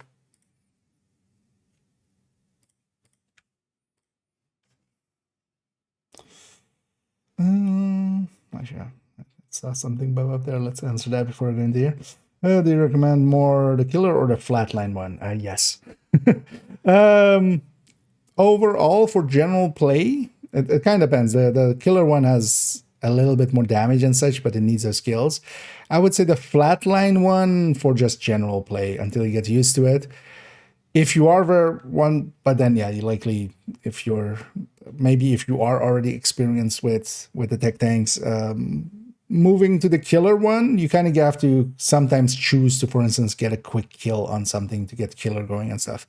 When that one has killer going, it really does perform well. When it doesn't have killer going, it kind of feels not great as expected. So, but the flatline one would be at least where I would begin, and just the easier one to kind of get going. But mostly as well, it's just a talent swap.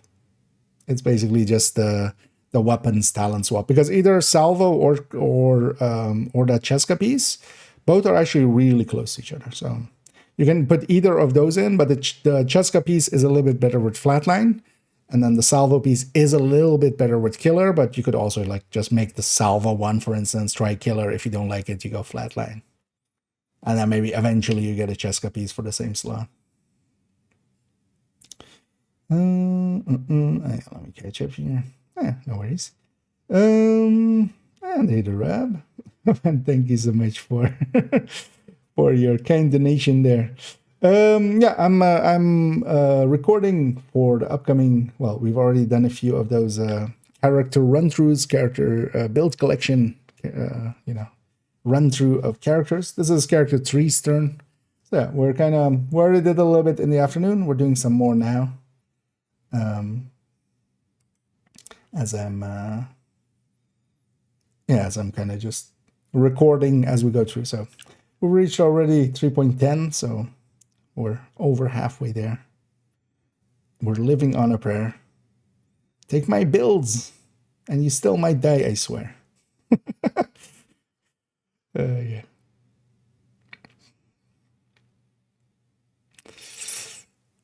Yeah. Wait. Oh, I moved this. Okay. I'm like, why is these scenes out of order? But I moved it accidentally when I was clicking somewhere else.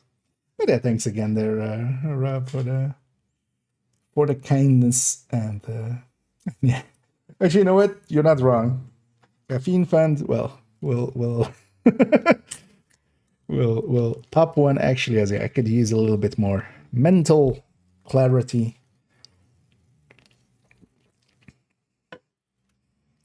Yeah, let's go to Umbra. Umbra. You lade, you put on your Umbra. We need to go. We need to kill some Black Tusk. That's a horrible accent word. What was that? Yeah. 310. 310. As we come to 3.10. And on this one, we have Umbra Initiative. We're showing it here with the overdogs, but Umbra, as with most red builds, is capable of running in multiple ways. As what you definitely want on Umbra's Initiative is to take the chest. The chest is a really good piece, and that also, of course, opens up the possibility of some of those exotics, but it also effectively beats out most other choices we could even put here. Overall, I generally don't take the backpack. The backpack helps with some healing and such, but that healing of this isn't that strong to begin with, especially if we don't have some armor cores to go with it, and here we're really setting it up to do some damage. Umbra is actually one of the better red builds.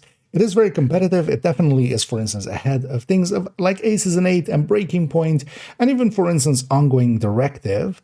It is about 10% or such, depending on layout, but for instance, in Overdogs variant like we have here with Vigilance versus the Obliterate on an Obliterate Striker versus that Vigilance, it is about 90% of the way there. It is a little bit under the 90% mark. And that is, of course, at its max stacks. The thing with Umbra is as well, it stacks differently than most of the other builds. Most of the other builds, we shoot things to kind of stack up. Here, when we go into cover, we'll build up the charge effectively. When we pull out of cover, then we basically have our stacks up. If we have charged up for 5 seconds, we'll be at full 100 stacks with the chest. And then we start losing stacks per second. And until we lose either all of it, or if you go back into cover to kind of charge it back up. So the play style of it becomes you go into cover, you build up, you do ambush tactics effectively. You wanna be in control of the fights, where you go into cover, then you pop out, shoot a few enemies, kill them, go back into cover, charge up a little bit. Even in that going back into cover, there's a mechanic there where when we are in combat, when we are out of cover, we build up another stacking mechanic that when we go into cover, heals us up a little bit. Without the backpack, it is only a little bit, but that's kind of fine. We're not setting it up here for that healing prowess that it can kind of have. We are showing it here with ARs, but Umbra actually works with basically any weapon. That's also why I have a secondary rifle, and this could be actually one of the better rifle builds. Considering, for instance, Coco, Concentrated Company, that can make for a decent or pretty good rifle build, but mostly more if you're using it in groups. I've been enjoying Concentrated Company a lot with rifles and basically any weapon types going, and Umbra is kind of the same. But then here, this doesn't, for instance, need to be in a group the way that Coco does. So, for instance, in solo play, this is actually one of the recommended ways. If there are a lot of people that do like rifles, and I can understand, they do have a little bit different playstyle from the rest, so it is enjoyable just to mess around with them and try to get them on target and control them. Overall, Negotiator and Umbra would be actually the picks for like solo play. And nowadays, I would definitely say in group settings, Coco is kind of the way to go. But Umbra works for any weapon type. This could be an LMG, this could be an SMG. You would want some range because, yeah, you can't be in cover, for instance, but that's kind of fine. The thing that you need to learn to use with Umbra is especially tall cover. You basically go into cover, but you then, of course, need to be out of the cover system. That doesn't mean you have to be out in the open. You can just be standing behind tall cover, which is the thing that I would recommend already. If we take it to the in-game as we have it here, you will see actually that, as with most red builds, as we've discussed several times already, I'm saving it as a 5-piece, again, giving myself all of the options. So when I load this build up, and then we go to it, again, set it up with that Overdogs that we saw a second ago there. We can stick that in, making it the Overdogs version. But also, again, I can take a Coyote, I can take a Tinkerer, I could even take a Centurion, and basically anything else. Exodus could be an option as well. Nimble could be an option. Even Bloody Knuckles or such could be an option. Of course, if we are going Tinkerer, we are going with different weapons here because I would want to match up with ARs or 2 rifles.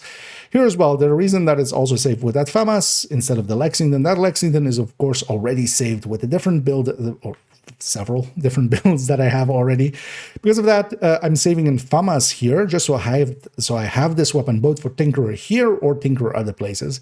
Generally, I would pick the Lexington over the FAMAS for just general play. And here also, yeah, we are taking Cheska as the backpack, and especially as well because I want to have that option to have multiple weapon types on here.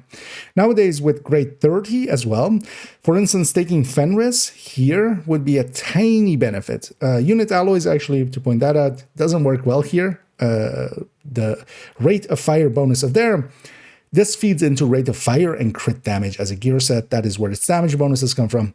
Unit alloys actually is much smaller than Cheska here. The specific weapon damage, for instance, taking Petrov with LMG or Fenris with AR, is a tiny bit more at max stacks, but I prefer to have that Cheska for its universality. That will work with if I want to run this with LMGs, ARs, rifles, SMGs, hell, if I even put a marksman rifle on it, it'll work out. Because of that, there is some reasons to have that. And if I really want to min-max that, I always have a Fenris backpack in the, in the stash that I can go and grab, of course. Going back to its build picture, we have, of course, a red gear set here that we're just keeping red stats underneath with some red mods. Overall, not hard to get. The weapons, we have a lot of choices, so we can go with a different weapon. Whatever you get, you can kind of stick in here. This can work also with a lot of the exotics, just making sure that, yeah, your crit damages are kind of set up correctly. We can take Overdogs, we can take Tinkerer, we can take Coyote or Centurion, and yeah, having any of them can work in here. What we can do as well is if we are going with an AR, we could go 2-piece unit. That would still be okay because of that second piece unit that is 20% AR. But also, yeah, sticking a Grupo piece in here or just some other high-end could work out. Generally, you would want to keep the chest. So yeah, Equalizer or something does not work out too well here. And talent-wise, yeah, anything can kind of work as we go with it here. On the backpack as well, if you don't want Vigilance, Bloodsucker and such is an option, but so is Unstoppable Force. That would be my other go-to for this. Especially Unstoppable Force does work decently well, because when we have Umbra, we at least have upfront damage. It always, Unstoppable Force, for instance, on Striker always feels a little weak because we don't have the stacks up on Striker yet, and we don't have that damage from Vigilance that we would normally have. Here, at least, we're starting on high damage on the gear set. Hopefully, we're getting kills, so then Unstoppable Force will start coming in, and then when we get a little bit lower in the stacks, the Unstoppable Force will be up, and then it doesn't feel as bad. We have at least that upfront damage to get some quick 2-3 red kills maybe, just to get it going. So Unstoppable Force is definitely an option here as well. Overall, a well worth build taking, and as you saw as well already on Character 1, for instance, or well, on Character 2 actually, we even have variants of this going into, for instance, Combat Medic and such. Umbra, I feel, is definitely one of the top sets in the game. It is, in my opinion, a little bit behind Tipping Skills, a little bit behind Coco, definitely behind Strikers, especially the chest strikers, of course. But that doesn't make it bad. It is definitely competitive and can be used, and it has a different playstyle, which is what I enjoy a lot.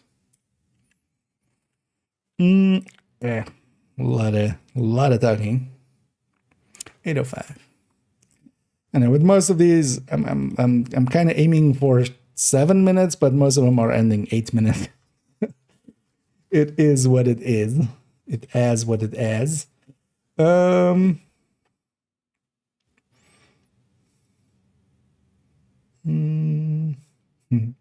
Diamondback can be good again.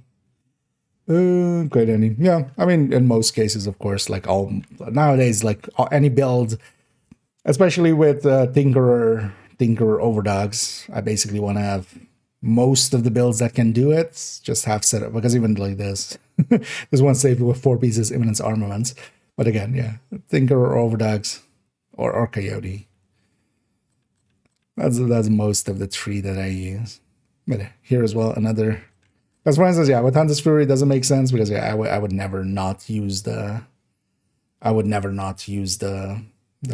like a high-end chest or a high-end and the high-end backpack, because you don't want to use the chest and backpack one. With this FI as well, we have the same.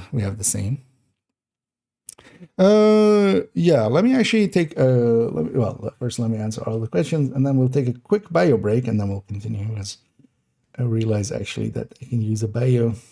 Do you have any that can do anything useful with the G28 sniper? The G28 is not great as the thing. Like, the SVD is overall a little bit better than it. All those fast firing MMRs just really don't have a good place, is kind of the thing. But the G28, you just can't make it work too well, is the thing. So yeah, I'm not using it in any like builds on the build collection or things like that. So best you could do. So one of the places I do use SVD, although actually not anymore, because I'm using a hand basket there. But it's taking, for instance, focus with aces, but it's not a good. But you can take, actually nowadays, one of the things I want to consider making is actually headshot Coco, and going focus and opportunistic. I was stuck on unstoppable force from a second ago. But yeah, taking focus, opportunistic, and 4-piece Coco, and kind of like we mark stuff as well for other people to hit. And then our mark also, is opportunistic because of the MMR and stuff. But yeah, it's more of a lesser idea. But focus, for instance, can make some of those weapons kind of work. But I would lean way more towards a hand basket or something that is, or the SVD. The G28 just is a little bit too fast firing. If you really just want to use it, you kind of need braced for it. So just braced on the chest, but that eats a lot of damage, is this kind of thing. Let me take a quick bio. I'll be right back, and then we'll continue with. I'll actually wait. Let me do this first, because I'll forget in a second. No, not that. Let's go to 11 here as well. Oh, I should have made this Rudy. Actually, it would have fit with the red. But I'll be right back.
Okay. Redify. Let's go there already. Let's bring this back here.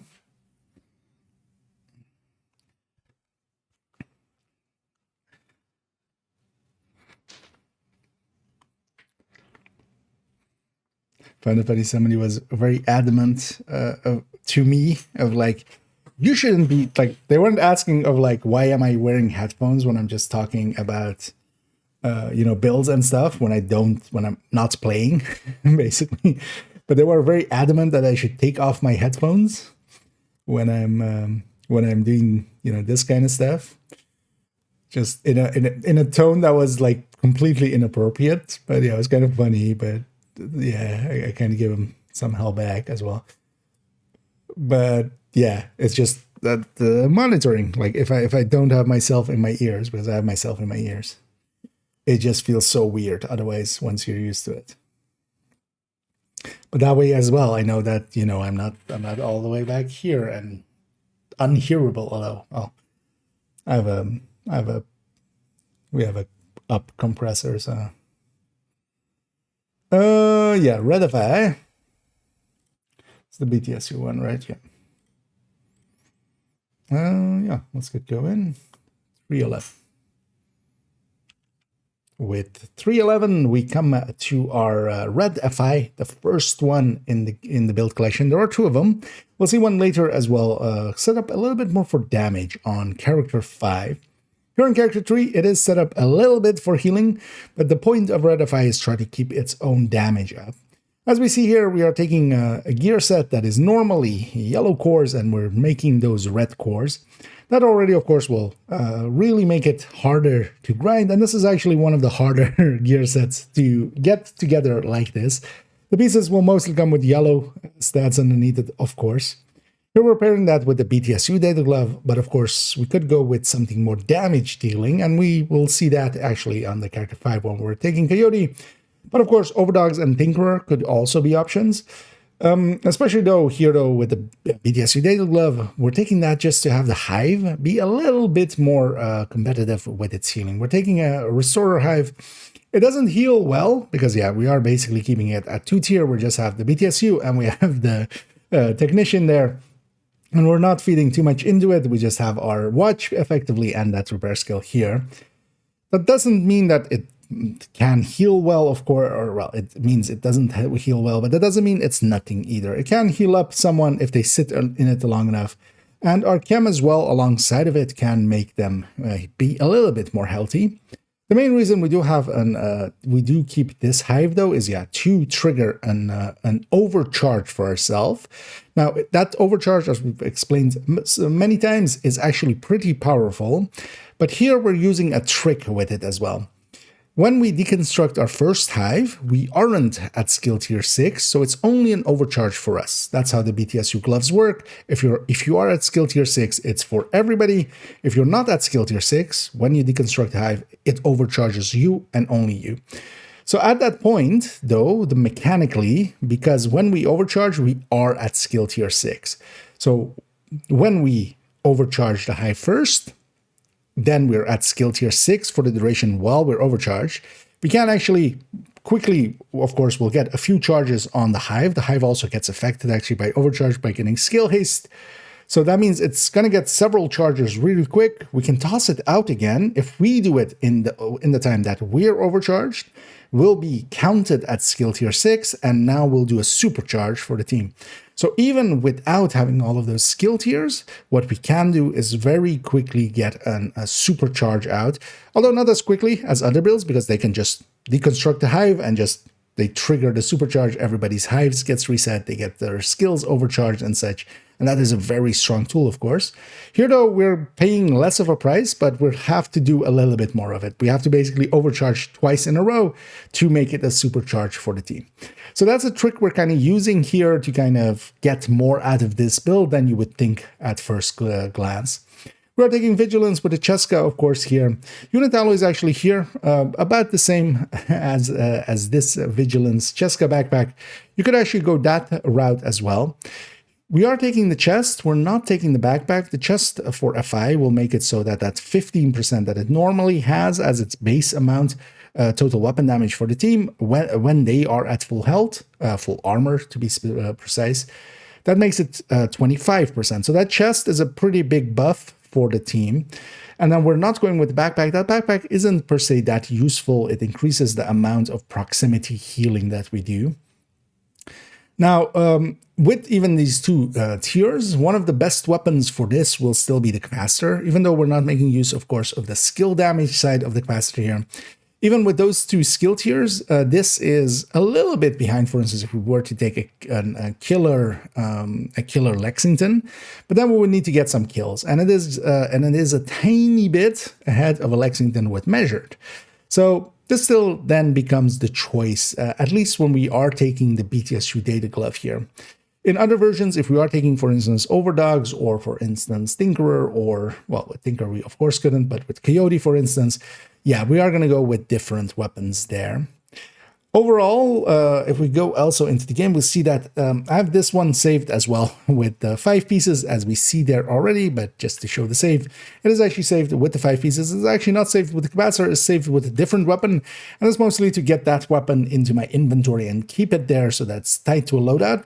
But of course, yeah, when I load it up, I generally will grab the capacitor for it, and then, yeah, I can actually choose to, for instance, if I don't want to go with that BTSU data glove, although most of the time I am going to do that, just because it is a pretty strong build that way.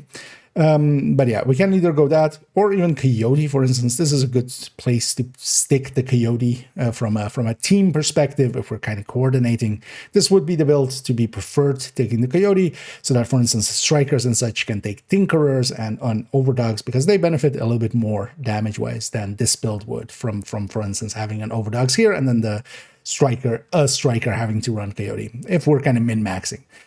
We do want to take Future Perfect as well. Here I'm taking the Mechanical Ammo. Technically, if I get 4 kills with this, I can overcharge with that as well. We are at 2 tiers. This can give us 4 tiers in total, and then even overcharges after. But trying to get kills with this thing, especially because we don't have the bonuses that the capacitor would have with its recouping of that weapon damage, is kind of painful, but I can try to sometimes get last hits in. Just by timing it well and kind of paying attention to some of the enemies, just at the end part trying to get some headshots, especially towards, for instance, some of the reds and such, I can sneak a kill in with this here and there. And yeah, that we can get some skill tiers with, and especially if we get some skill tiers going, then the skills become a little bit better. Here as well, when we are overcharged, one of the tools I take quite often as well, because the healing off of this chem isn't too great to begin with. And honestly, when I'm playing this, I'm not playing it... Oh, shit. I didn't go all the way up today. I'm like talking about shit here. I clicked the wrong thing. That's why I have it set up differently. Yeah, damn it. Let's do that again then. I can go a little bit faster as well if we do that. I kind of got distracted by talking about how difficult it is. Yeah. Well, glad you're enjoying it, Solar. It's fine.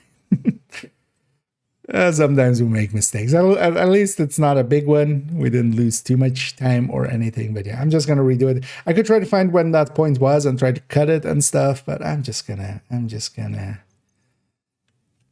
redo it, and that'll likely be faster. Also, I can do that better. Hair back, because I'm here as well. I feel a little bit. But yeah, I would hate to try to kind of talk like, man, this feels, yeah. Once you're used to it, it's so hard to talk without having yourself in, like, hearing yourself. But it was more funny to me how adamant they were. They were like it's this. Well, there was also, they were talking about it disrespectful for keeping your headphones on. It's just like, who am I disrespecting? Like what? You haven't, what?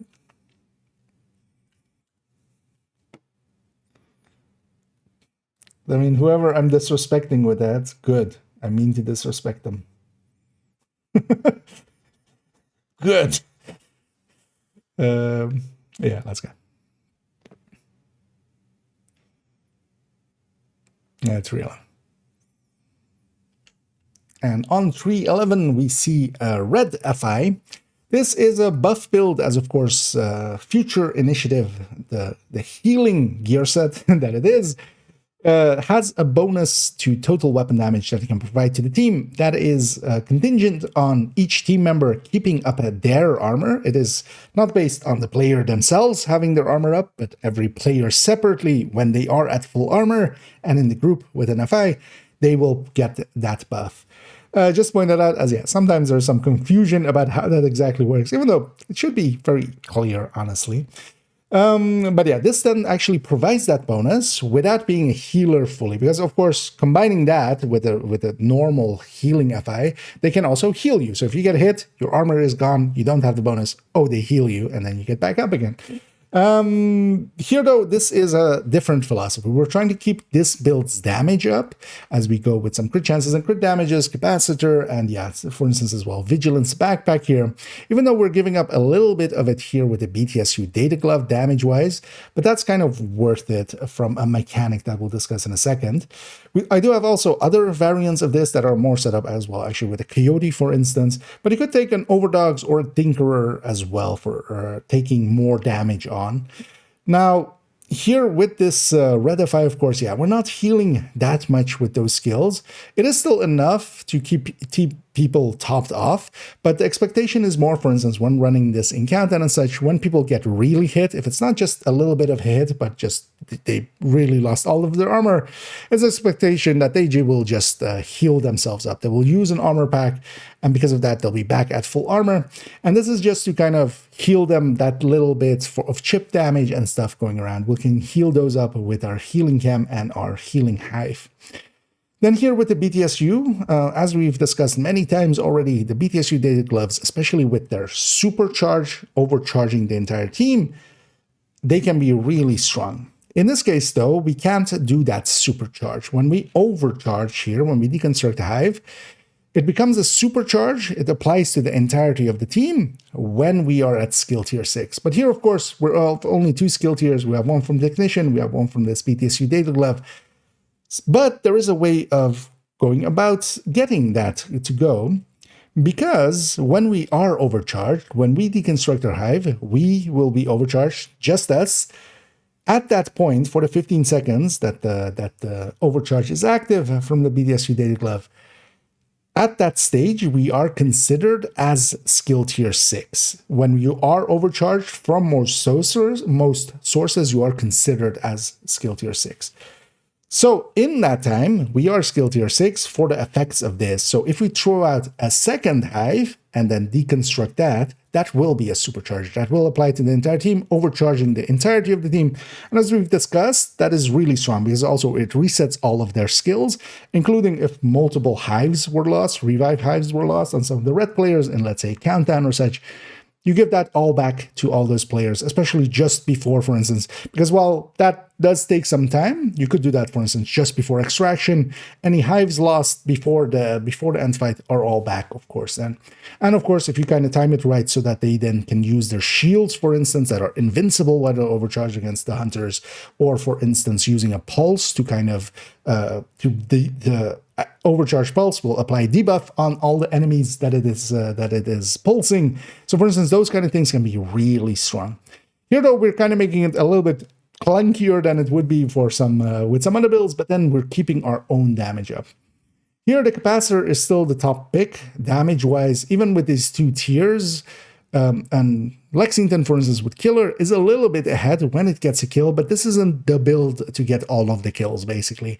When we are competing with, let's say, Strikers, Cocos, Umbras, Negotiators, and stuff around us, we're not going to get too many kills going. Because of that, yeah, I lean more towards the capacitor, which is a little bit ahead than a measured weapon, even with just these 2 skill tiers. Then we are going here with Cheska. Unit Alloy actually here is about the same output.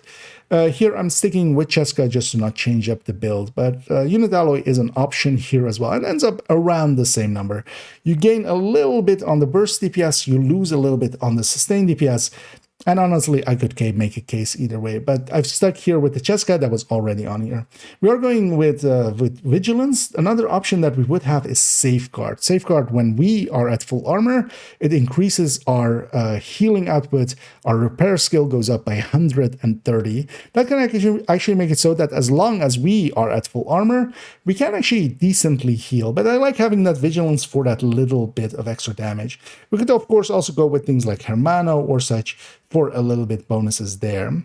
But here I'm still trying to keep its own damage up. If we take it into the game, we see that it is actually saved as a 5-piece here in its loadout slot.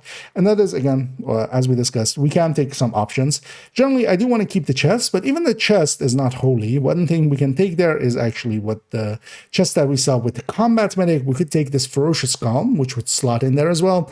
And then we could have actually a little bit more total weapon damage than just the FI, because the FI without the chest is 15, with the chest is 25.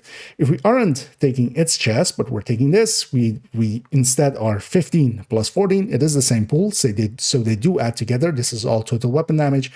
But then, of course, I do need to be in cover and actually provide that bonus through this.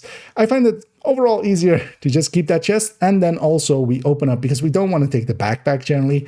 That opens up all of the exotic options that we have. Especially BTSU, of course, a go-to, but if we wanted to, for instance, go more for damage and such, yeah, Overdogs, Tinkerer, or Coyote could be good on here. Overall, I feel this is a good spot as well for a Coyote, because actually, if, for instance, this build takes the Coyote in a countdown, it loses overall as a team. We lose less than, for instance, if one of the Strikers were to take it, and then this takes an Overdogs. If the Striker can take the Overdogs, they already do more damage. Them doing even more damage, 30% more damage on them is much more than in absolute numbers than on this build, of course. But overall, this is kind of a setup to buff allies while keeping its own damage, so it can, for instance, take a position. And yeah, overall, a decently enjoyable build. If we go back to its build picture to discuss how hard it is to get, this is one of the harder builds to put together. All of these will come, of course, with all of them will come with yellow cores. Because of that, the stat underneath it, most of the time when they drop, is actually yellow stats. So trying to find some crit chance, crit damage ones can take some while. But yeah, you can get some together overall as well. You don't need, of course, the position of these crit chances and crit damages isn't per se. You don't have to rigidly follow them as they are here. Meaning that, yeah, if you get, for instance, a crit chance piece here and a crit damage piece here, that'll still work out. Overall, though, it is handy to, for instance, have the chest, the holster, and the knee pad have the same kind of layout of stats, at least, or the same amount of stats, because especially on the mask and the glove, what we have there is, of course, there we're swapping some pieces in. We want it to be set up in a way where, yeah, we can just slot in a Tinkerer and it works. We can slot in an Overdogs and it works. Although here it's mostly set up to stick in this BTSU data glove and it works. In the case of the Overdogs, when it comes in, because yeah, it, for instance, brings in a crit chance mod or a crit chance attribute with it, of course, then we would go to 58. Here as well, it's kind of set up to be expecting a Coyote alongside of it. Overall, a build that I quite enjoy, especially for countdown. This can be a potent tool. Overall, I would pick an ongoing directive first as a buffing build, especially, for instance, for countdown, where a lot of kills happen. But for other places, there are a lot of other fights where not that many kills happen, and ongoing directives loses a little bit of its potency as a buffing build. And this can be the stand-in there. Especially in raids and such, it actually isn't too bad to have one player, especially in dark hours, for instance, one player running a build like this. Because when generally in there, we don't have any healers, this can at least, for instance, provide a reset on the hives once per 2 minutes. And then it has enough damage to, for instance, hold the position, especially if we're thinking about Razorback. If we have a player there that doesn't have any damage at all, for instance, with a full healer, it all comes down to the other player doing all of the damage. This can kill for itself if it needs to. It's not the best, of course. It's not going to do as much damage as other things, but along the way, it's buffing. I do enjoy these. They're a little bit harder to get together, but well worth considering. 9. 9. That's fine. That's one of the builds that requires a bunch more explanation. So, yeah, let's go back here. I'll catch up on chat a little bit, but also let's load this up first. Next one up.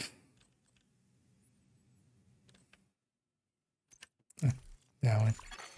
Friendly combatants nearby. You know what? Let's go find a different background as well. Let's go over here.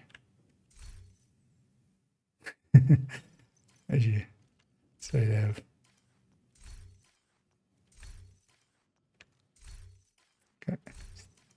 A little bit more. There we go. That's all I wanted. Yeah, let me catch up here. Just legendary tinker.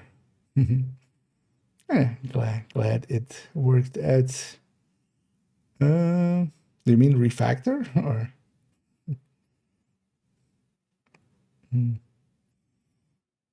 Oh yeah, that one get powerful heal. Yeah, that one can work out pretty well. Yeah. Although as well, it's not my build. Like I just I made the build picture and stuff, but there's no such things as like that person's build. That's not how they work out. But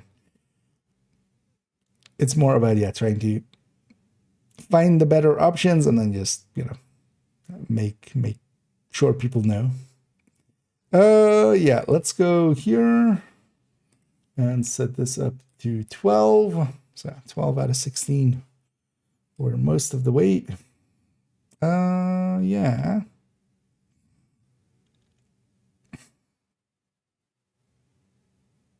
This also is the same. No.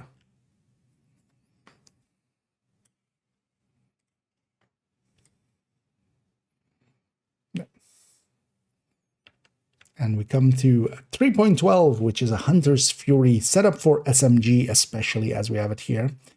And Hunter's Fury is a really good run and gun set. One of the classics, has been around for forever. It is from one of the early seasons of the game. And ever since its introduction, it has been one of the go-tos for kind of run and gun playstyle, especially for places like missions and such that are a little bit more constrained.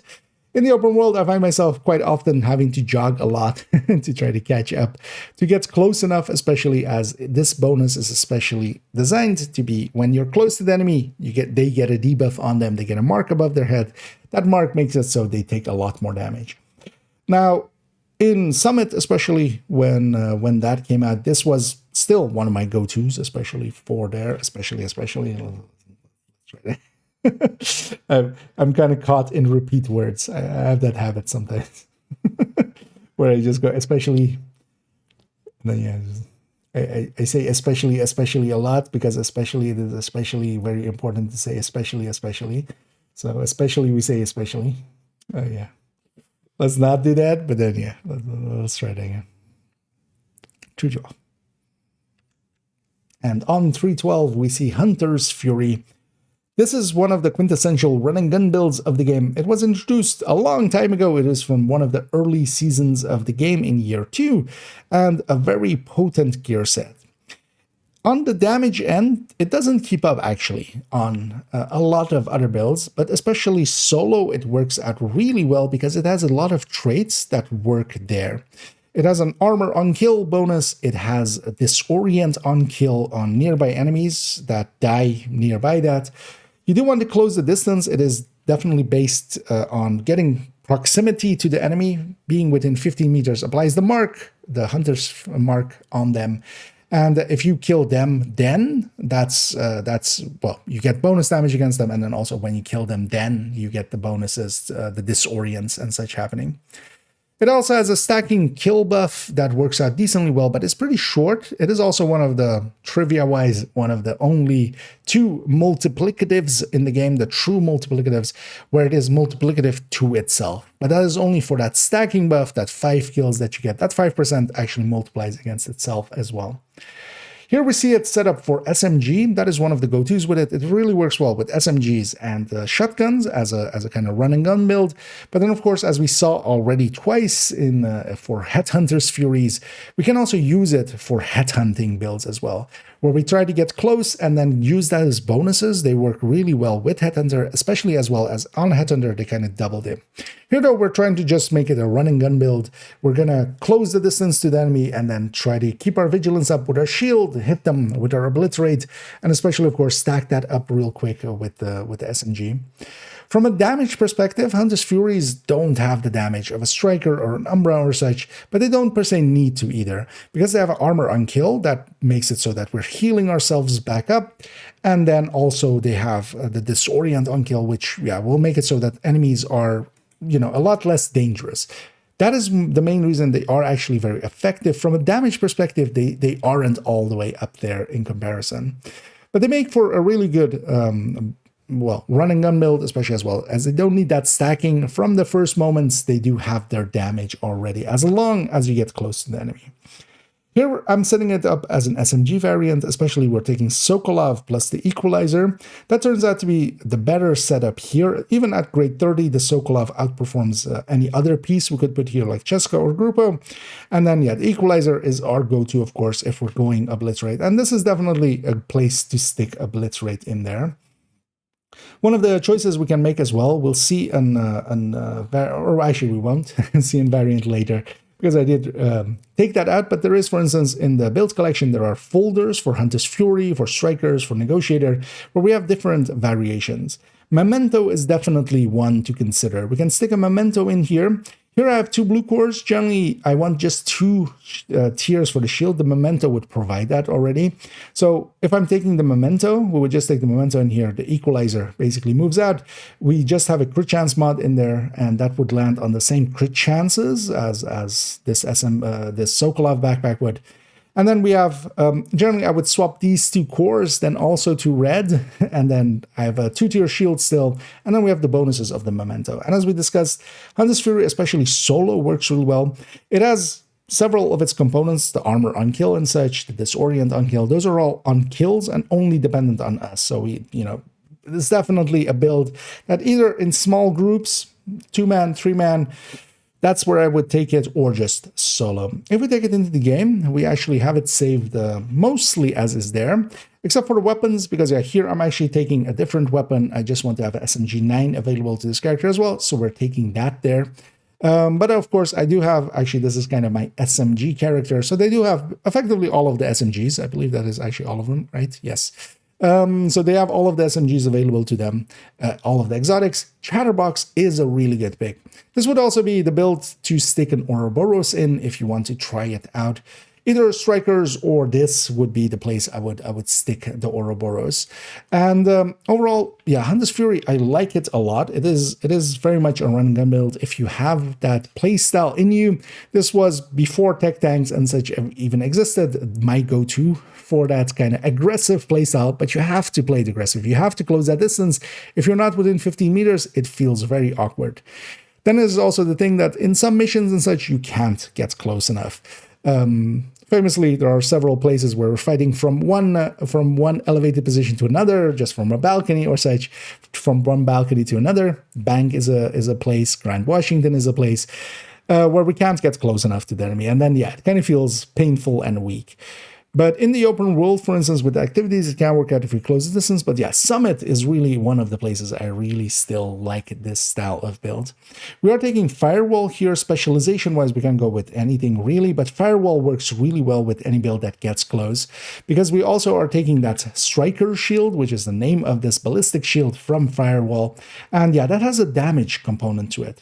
And that damage component is contingent on the cone in front of us, and that is actually per enemy.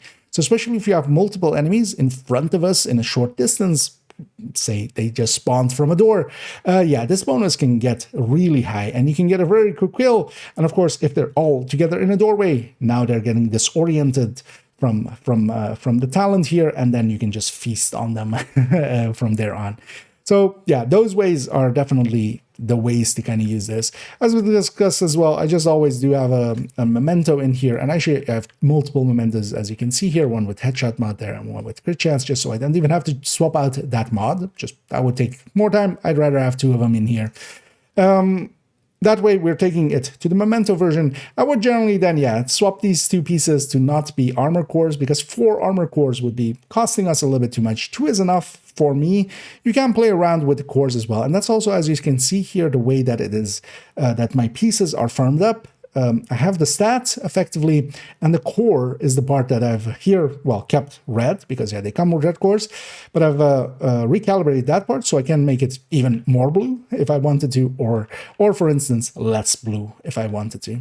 And that is the recommended thing to do with some of these builds as well, is just to give yourself the option, especially if you get some pieces that are maxed out in crit chance or crit damage, stick them in here, and then, for instance, yeah, make it so that you can play with that core. Going back to the build picture, we see that, yeah, it is definitely one of the easier builds as well to put together. It is just Hunter's Fury pieces. They come with a weapons core. Now, yeah, if we want to take these two blue cores, then what we do want is, yeah, pieces that have crit chance or crit damage. That would cost a little bit, but you could make the full red version of it and just play around with it like that, or yeah, just stick in a memento, for instance. All of those work really well with Hunter's Fury, and it's one that you can kind of variant in multiple ways, because you can also go for Intimidate actually on the chest. If we are going Intimidate, then we are actually taking Cheska again, or Grupo. In this case, I believe it is actually Grupo that we take. But then, yeah, we are taking Equalizer unit alloys, at least, that rate of fire bonus. That here we're especially taking that because of the Equalizer and its perfect obliterate. The second, we're going with different talents, because you could even make it, for instance, with Spotter or even with Glass if you wanted to. But then, yeah, for Glass, we would take Sacrifice. For anything Intimidate or Spotter, we would take Cheska or Grupo. Overall, a pretty easy build to get together, especially as you can just pair it with any SMG that you kind of get. Of note, I'll point out here as well, nowadays, yeah, there are some links in that upper right corner. You can link through, well, back to the build collection, but also especially to point out the recommended weapons list. And yeah, in that recommended weapon list, I point out to a lot of, well, recommended weapons. So yeah, you can, if you, for instance, don't have this one, well, we have a few other recommendations here, but you could look into the recommended weapons list, especially as well as we have some talent picks there. And then you can see what you could take instead as well. Overall, very versatile build, very easy to put together, and one that, yeah, for instance, in the past, every character of mine used to have. Nowadays, I don't have that many of them anymore, but we definitely still have a SMG version and a shotgun version on main account, and I enjoy them quite often, especially in this kind of shooty variant that we have here. There we go. 910. We are getting rambly. Does that then need to be 910? Friendly combatants We detected. ended up just discussing multiple variants. It's fine. I'm good with it. Still hit the points I wanted to hit. Yeah. Let's take... Where are we? Oh, take that. I don't know. Backfire. Backfire. Not front fire, backfire. What's that? Next outfit? Because we're playing dress up. It's more about the outfits, honestly. Let me get you here.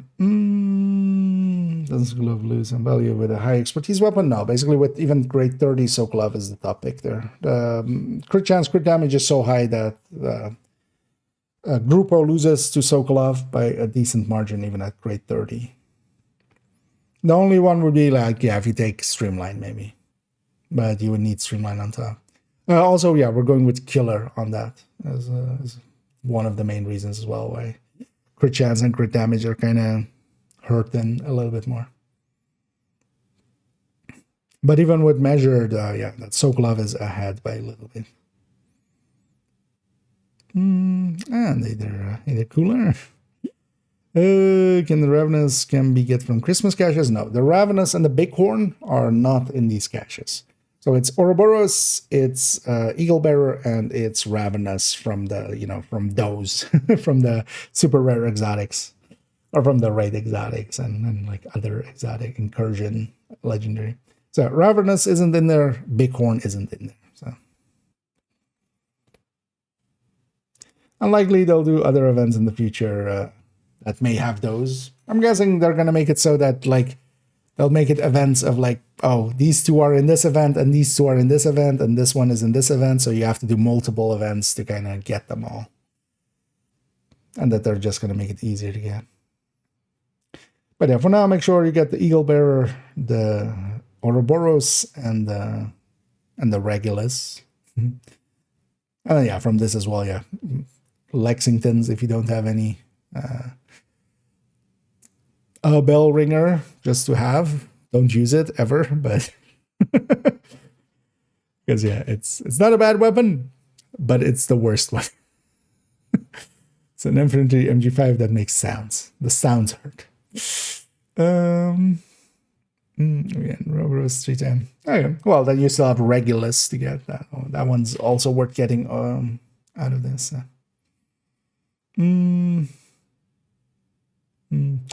Handbasket, well, Handbasket and Harvest are in there, but Handbasket and Harvest are going to be hard to get from this with DTOC. You might get them. You might get them, but it'll be easier actually. Likely we'll have Valentine's Day is likely the next, like, the, you know, the special holiday events kind of thing. So likely we'll have the Hoarder then. That'll be easier to farm then. Because, yeah, you need them with DTOC. You need them either with DTOC or the talent that you want, most of the time determined. One Regulus as well. Nice. Yeah, then you're set. At least if you want to be set. You can still farm it for more, of course. You got multiple characters. But you hate that LMG, same here. I hate that LMG. I hate that bat. But yeah, I'd rather have a teammate with bad build than the bat and the bell ringer.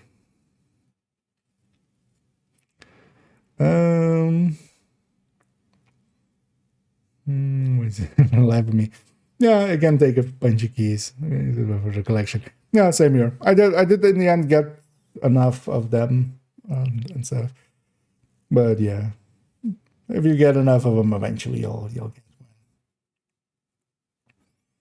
one. Yeah, let's take it back here. Front fire.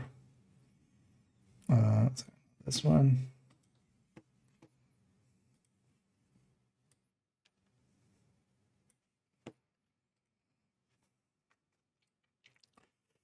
Yeah. 0313.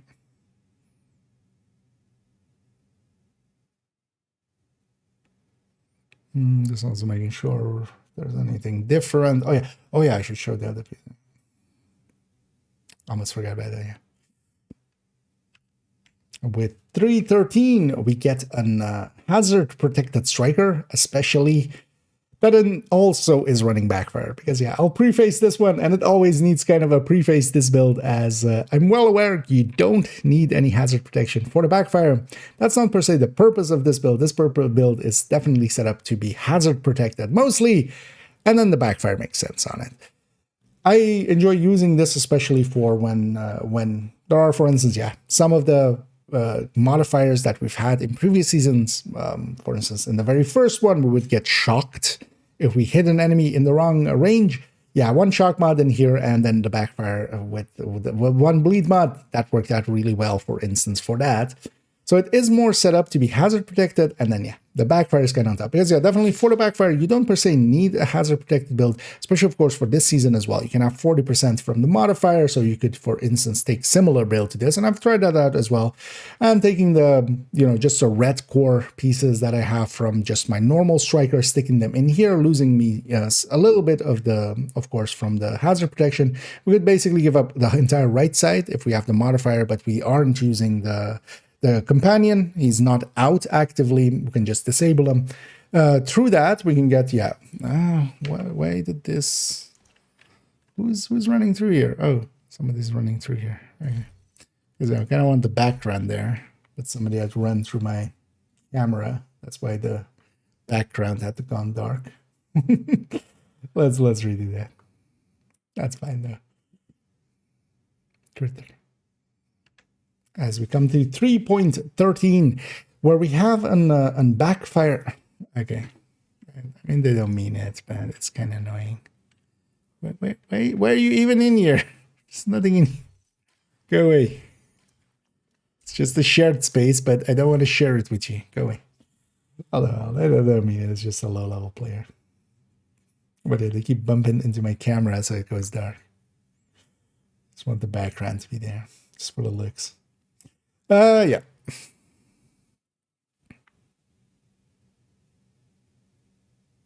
Yeah.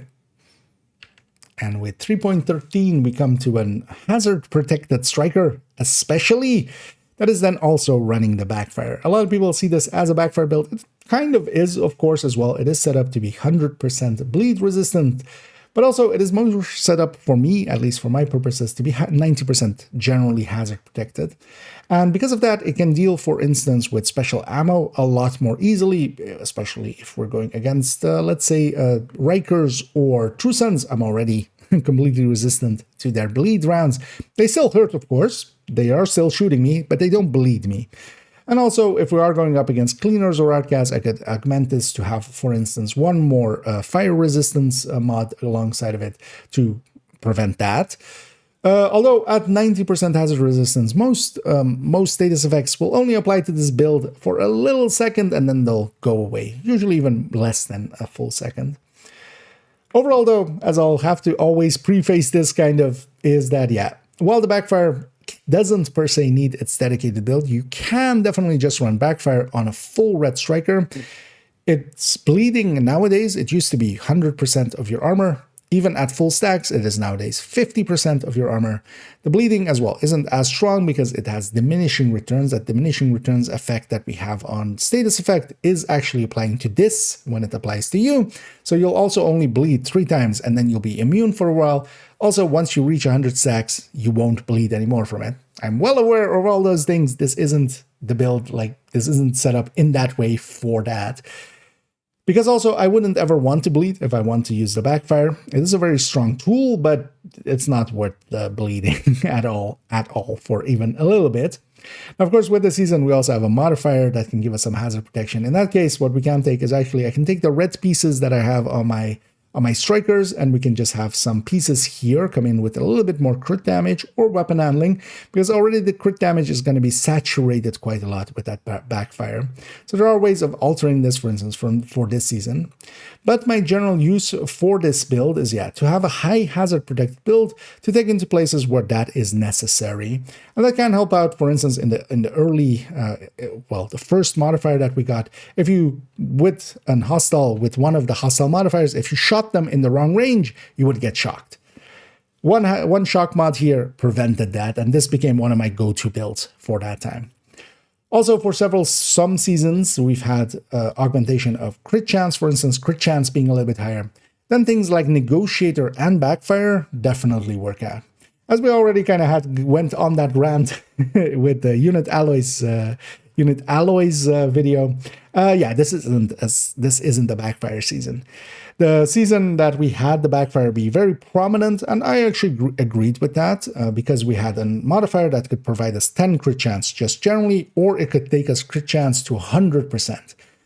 Weapons like the backfire that are crit damage related and negotiators, for instance, that is crit related, for instance, they really were powerful that season.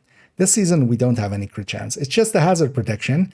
That doesn't make any real difference to this build, really. Even if we take that extra 48 onto crit damage, because we're pushing it so high, we're only getting like 10% more out of the build.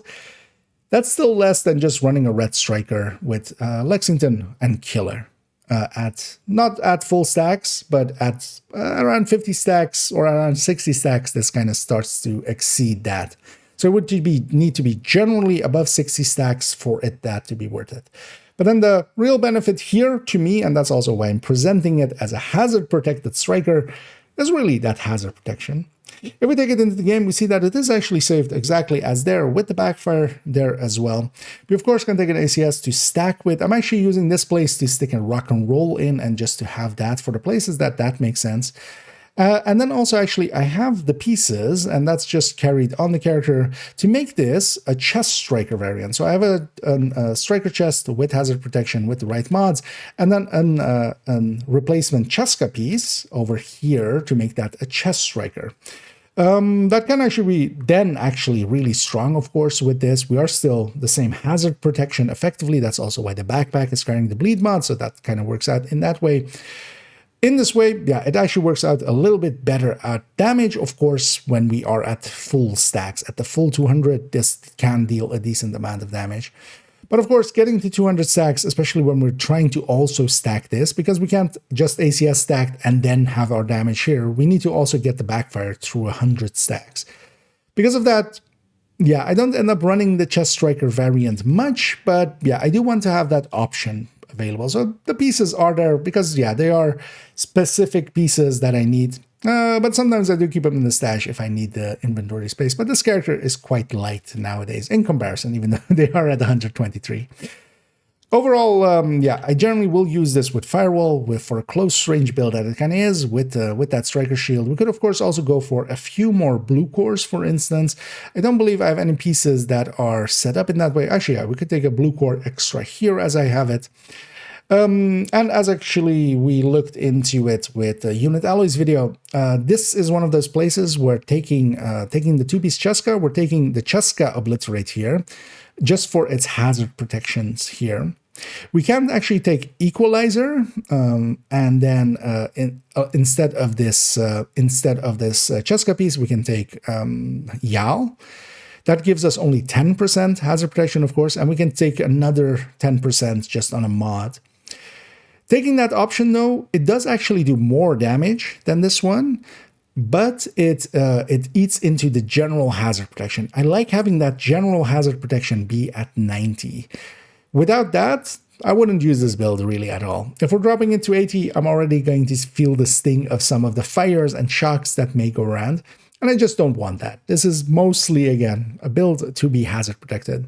Also, by taking the Cheska as we are here, when we go to a Chest Striker variant, it still works out as well. But definitely, yeah, we could consider that if we only want to really consider it as a backfire build. We could take the Equalizer. It is a tiny difference in damage, around the percent at full stacks, but then you also actually even lose a little bit on the sustained DPS because of that RPM bonus that you get there. Overall, this is not per se too hard of a build to get together because, yeah, we are just thinking we are keeping the red cores on the Striker, so getting some of those pieces with max weapon damage, we can just put the hazard protection alongside of it. The Cheska pieces, yeah, they sometimes can take a little bit to get, especially, you know, if we're looking for specific a chest like this that then also has that we can then free talent, because I've optimized these so I can free talent it. Taking an Equalizer might be cheaper in that way because, yeah, that would at least have the talent be fixed. So if you get a hazard protection, protection stat on an Equalizer, you might consider that. You could put crit damage alongside of it and then keep the core. But then, yeah, as well, the backfire is generally available. It is in the general target loot, so that's easy enough to get. And overall, a build that I do consider and I grab sometimes, but mostly more, again, just for that hazard protection. Backfire, I do end up using quite often, actually, for incursions and such. If we are incursion, I end up using the backfire, especially there because we have a healer alongside of us. And yeah, its damage to me isn't that big. The healer will prevent a lot of it, but also we're going to get hazard protection from the healing from the healer. So overall, in, for instance, those kind of situations, the backfire just gets used with a full red striker. This dedicated build is much more, yeah, as a hazard protected build, and then you might as well put backfire on it. Overall, not the highest recommendations. For some seasons it can work out, especially if we get another season that feeds into crit chance. The backfire is then a decent choice for that. Overall, kind of a B tier build, but one that I do find myself using from time to time.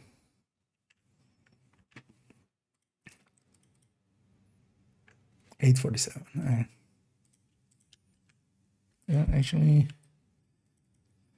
is this all this? Yeah, that's the striker. That's the striker. Yeah.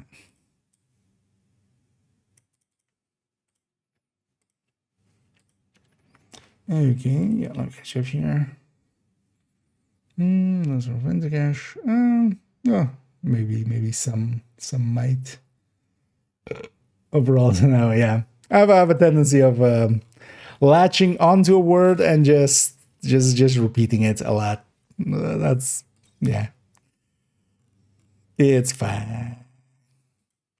I'll especially kind of do them rapid fire in a row, especially like that, especially, because then especially we say especially a lot overall.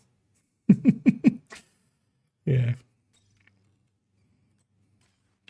That's what you get as well when not scripting. That kind of stuff happens. But also, yeah, I'm not too interested in trying to script all this. That would take me weeks, and then also I just wouldn't.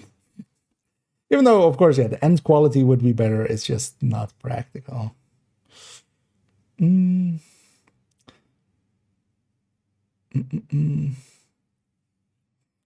Yeah, let's go to the next one, which is obliterate or striker tech tank. Yeah, let's actually. Oh man, doesn't matter. We can load it like that. Outfit change. Oh yeah, there's mayhem.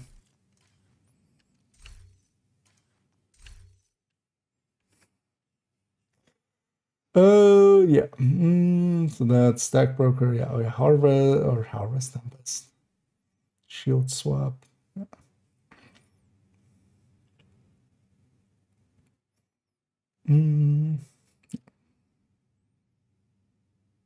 340. 314 next. And this is the Striker tech tank. We've already, with some of the other tech tanks, kind of discussed that. I like the Striker and Heartbreaker ones more in a lot of other ones. We've said that sentence. So we finally arrived at one of the Striker tech tanks here. The tech tank layout, for those maybe unfamiliar with it, is especially we are taking Technician, that's the tank, the tech in it. We are taking a Crusader Shield, that's the tank part of it. And to make that tank part happen, what we have is actually the Artificer Hive, as we have it there.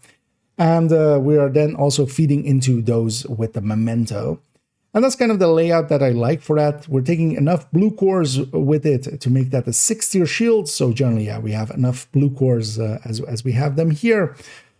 And that makes it the 6-tier shield being healed by a 2-tier Artificer. That's the tech tankiness of it.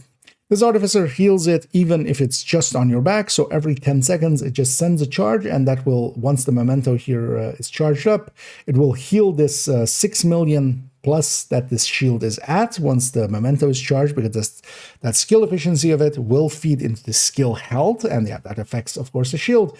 And then, yeah, it's getting healed for 42%. That means that we're gaining more than 2 million per 10 seconds, making it around the 200k, more than 200k regen per second. That's, of course, way more than any regen build, so armor regen builds could really reach, and that's kind of why it's my go-to for that. That makes for a strong shield, and then the rest of it feeds into some damage. So we're either taking some of the gear sets. We've already seen Negotiator and Umbra show up, and even Coco we haven't seen show up yet. That's the next one. But yeah, we've seen already several gear sets show up there. And then, of course, yeah, we're either pairing it with the chest, if the chest is good with the gear set, or, for instance, here with the Equalizer. And we're just laying the rest of the build towards the damage of the weapon. And that makes it so that these hit decently hard, and that's because of that, they are my go-tos, especially solo. Once we charge up the Memento a little bit, these work really well. They have enough damage to do anything heroic. And yeah, they have more than enough survivability to be kind of stupid and get away with it. That's why I really do enjoy them. I get to be pretty aggressive with them. And yeah, they are my run and gun builds. The Striker one, as we've discussed, the Striker and the Heartbreaker are my preferred ones. The Striker one has a little bit more damage, especially because of its stacking being much better than the Heartbreaker. The Heartbreaker has a little bit more survivability because its stacking also provides bonus armor.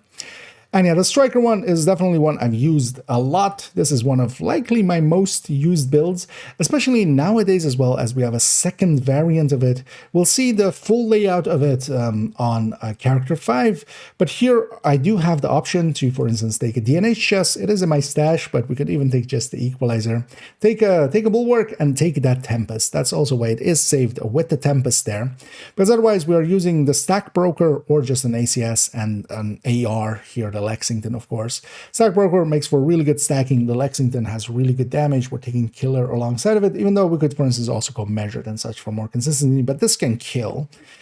If we take it into the game, it is saved as shown there. And then, yeah, actually the thing that we do, for instance, for the Tempest one is, and that's actually how that other characters one is also set up, that they can go in between. And that's the nice thing with the Striker one nowadays with the Tempest as well, if you have one, is that we can take an DNH chest. I don't have it in my inventory, but it's in my stash with Obliterate. that is the singular chest with Obliterate that beats Equalizer Outright. And that's, of course, because DNH pieces have 20% weapon damage. That does beat the rate of fire by so much that the Perfect actually doesn't catch up to the DNH chest. So it does prefer to have that DNH chest if we are using that Tempest. But honestly, I find myself quite often just out of laziness, just changing out this shield, because when this shield becomes a bulwark, then of course it is kind of set up to be the Striker Tempest tech tank.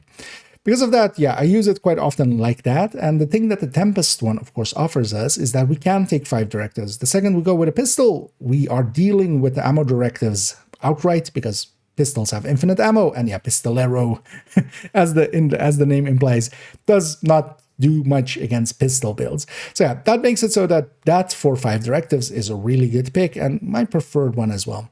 We do also have the layout specifically for the Tempest actually on character 5, and we'll see it later again as well. Going back to the Crusader just for the AR style of this, yeah, it is a very potent build because it has more than enough damage to deal with most things, and that's kind of the idea behind it as well. All of the tech tanks are kind of set up with that idea in mind. We make a strong shield that is getting healed consistently, and then the rest goes into damage. Equalizer, of course, coming in is the go-to. We do want to have Obliterate is one of the better picks here. One thing we can do as well, and I have that option here set up as well, is that we go with a Striker chest, because of course we can go a chest Striker variant of this. Then what I'm taking actually is, well, we can take this unit alloys actually. Preferably would have a Cheska piece. Oh no, actually no, that's why it's saved like this. Nowadays it is a unit alloys to be matching with that the other layout that we had, which I actually forgot a second ago. But yeah, that's why I have that unit alloys bastard, which is saved actually for a different build as well. It's getting used into that high-end AR one that we have. But of course, to have matching crit chances, we're just taking unit alloys. Preferably, it will be Cheska. We can lay out our crit chances and crit damages on the gear a little bit differently to make that work better. Because overall, Cheska beats out unit alloys when it isn't the Equalizer by a little bit. It's especially that Perfect Obliterate on the Equalizer that beats out Cheska. So Cheska would be by a light margin preferred, but this will work out well enough. And this way we can have a chest Striker. Now, of course, if we then we would really need to stack with that ACS. That's also why I like the Obliterate variant perfectly fine, because with the Obliterate variant, especially with this, unlike with the Heartbreaker where we do really need to stack with that ACS, I don't really need to stack with that ACS. That's actually playstyle-wise one of the reasons I do like the Striker one as well. So, but we do have that option, and it's well worth considering and playing around with. And overall, yeah, these are really potent builds, and they are very high up in the recommended build list, and a lot of people that do try them out really do like them.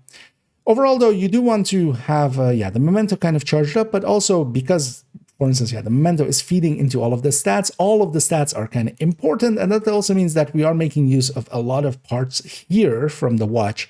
So especially on 0 watch points or not having spent anything into here, it's this build actually suffers more, for instance, than if we're just running a Red Striker. The Red Striker would only really be missing these red parts and then, the handling ones. But here we're also even making use of, for instance, the repair skill that we have here that feeds into the Artificer's healing abilities. And of course, the skill haste helps there a little bit as well. But we also want the tankiness from, for instance, having that total armor.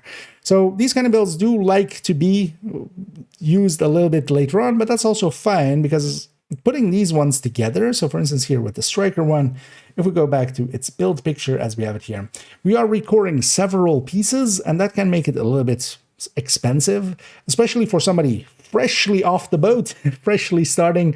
Yeah, they wouldn't have a Memento, and they also would not have Technician unlocked, of course.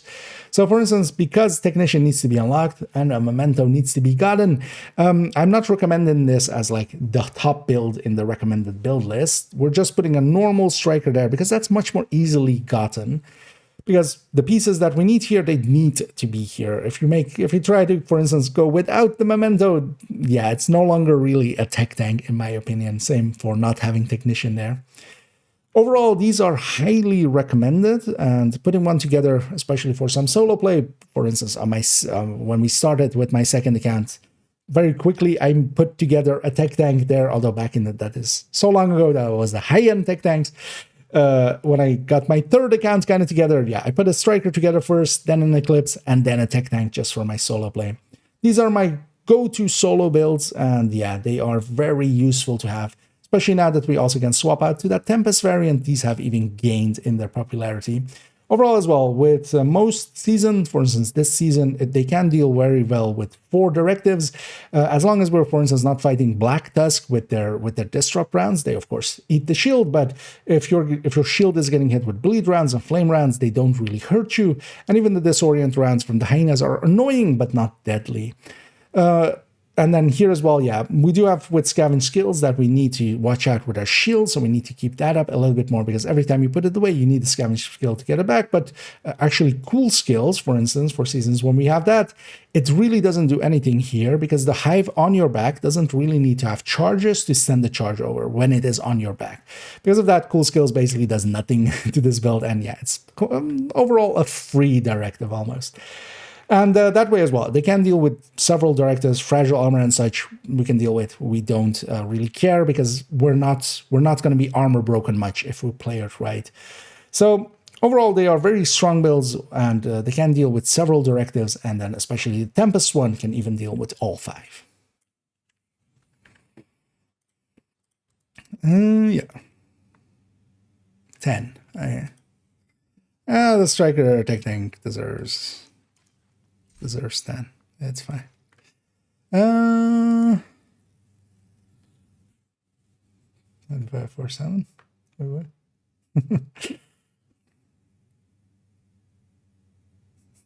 Trying to figure out what that was in referencing.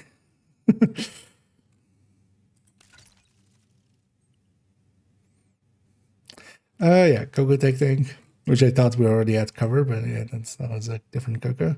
Yeah, outfit change.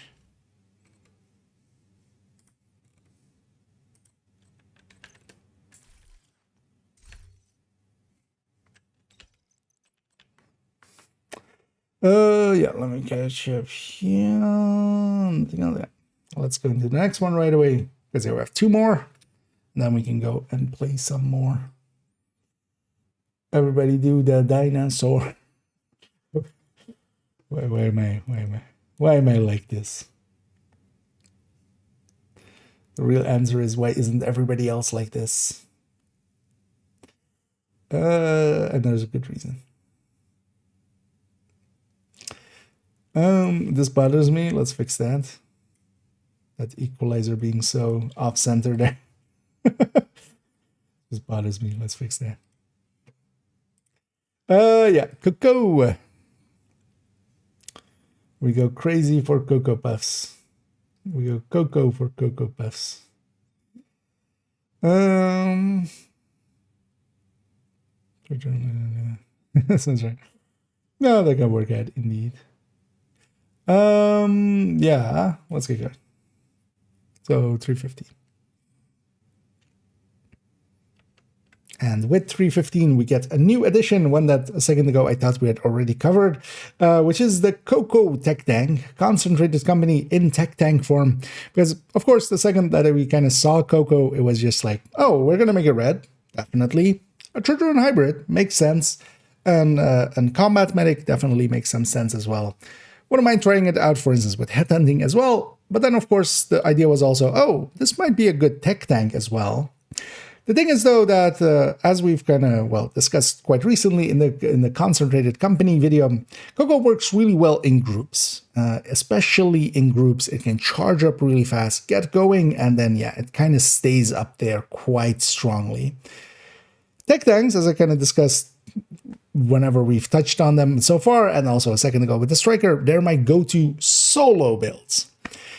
How do we reconcile those two? We really don't. It doesn't work out well enough. You may have noticed already this build has been in the build collection for a little bit, but it hasn't made it onto the recommended build list. I will likely add it to there, but I'm actually considering just with the recommended build list to add some text basically to kind of explain some of the variants, because within a style, I'm not actually, we're not really talking of there are now, for instance, 2 Heartbreaker tech tanks. I'm not really explaining what the difference between the two is. I wouldn't mind adding some text in that form, and then we might add the Coco one in there, because this doesn't work out solo. Not at all. Even with the modifier on and having the companion, not even having a skill to help out with some stacking really feels painful. But we do sometimes, and I do sometimes, use tech tanks in a group setting, especially for instance, in a strong group already. I sometimes do take a Striker tech tank or Heartbreaker tech tank already, and then play it very aggressively and basically be a bruiser for the team. Just the guy in front dealing, being in the middle of things, kind of taking their attention. Even though tanking outright in Division isn't a very useful thing, because quite often the second the strikers, for instance, start shooting at an enemy, they'll take the aggro away from me because it's very much damage dependent. But these can still do decent damage that they can keep, for instance, in a bounty or such out in the open world.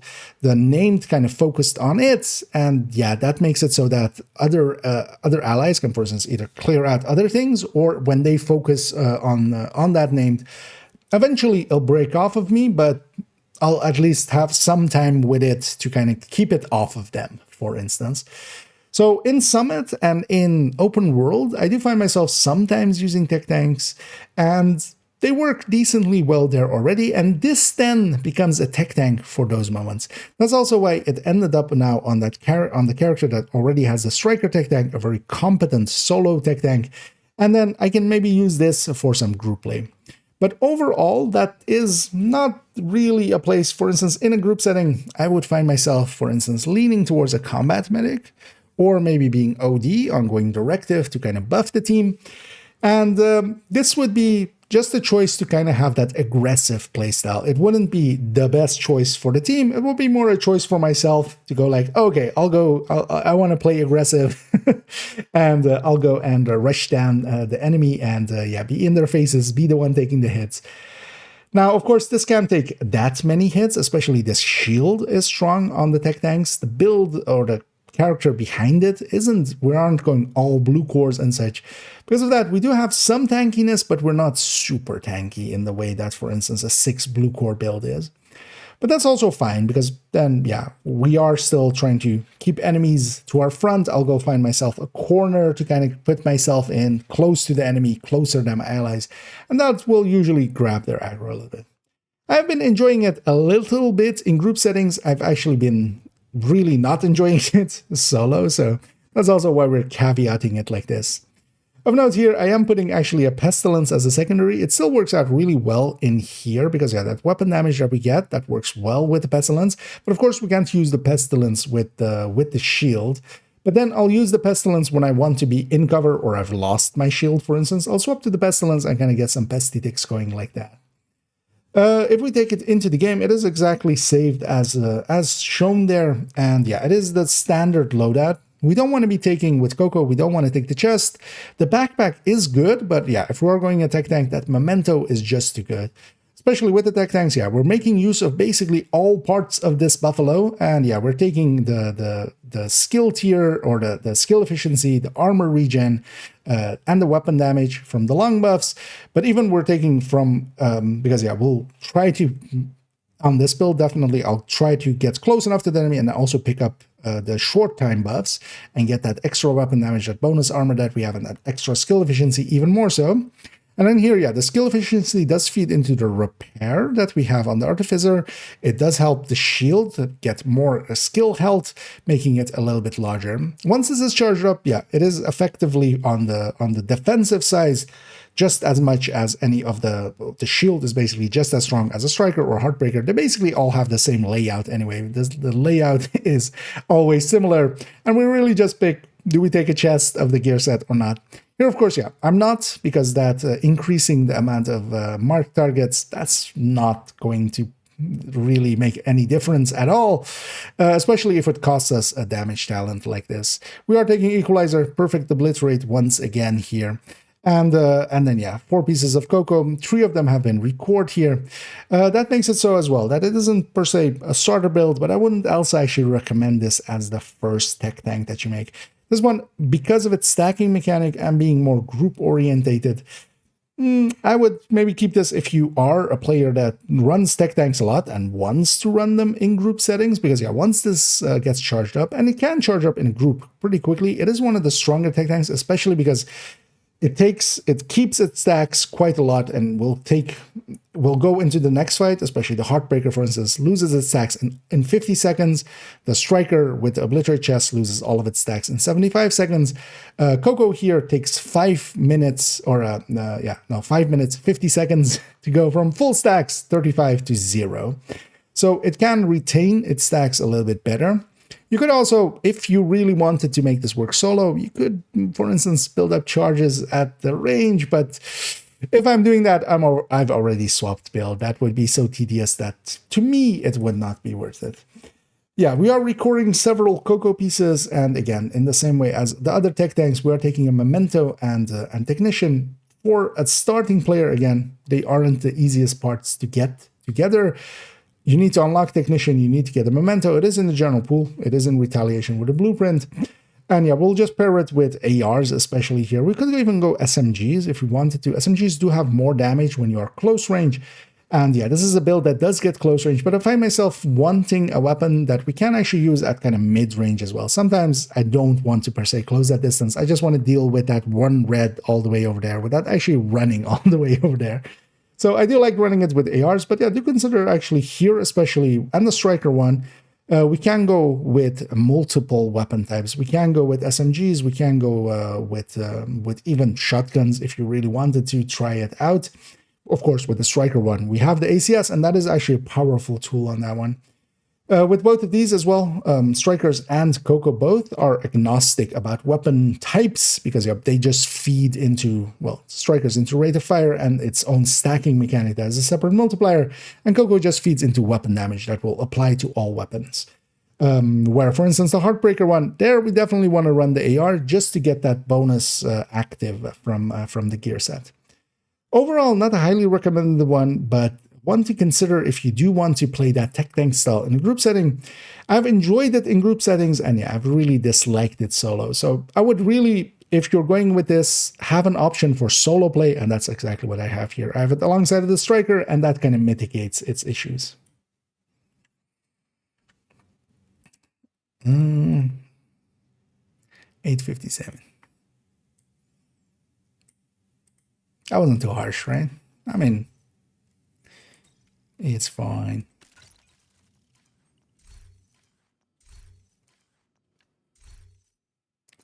So, oh yeah, it's gonna. Yeah, let's go here again for a second. I miss anything. Last outfit, which actually is Sinister actually, but I've saved it with the Plague Doctor for. I want to keep Sinister for second accounts because we don't have that many outfits there. I don't buy the outfits there. I'm mostly just the unlocked ones are there. So yeah, let's go Plague Doctor, and let's go PFE SMG 2B Disgust E.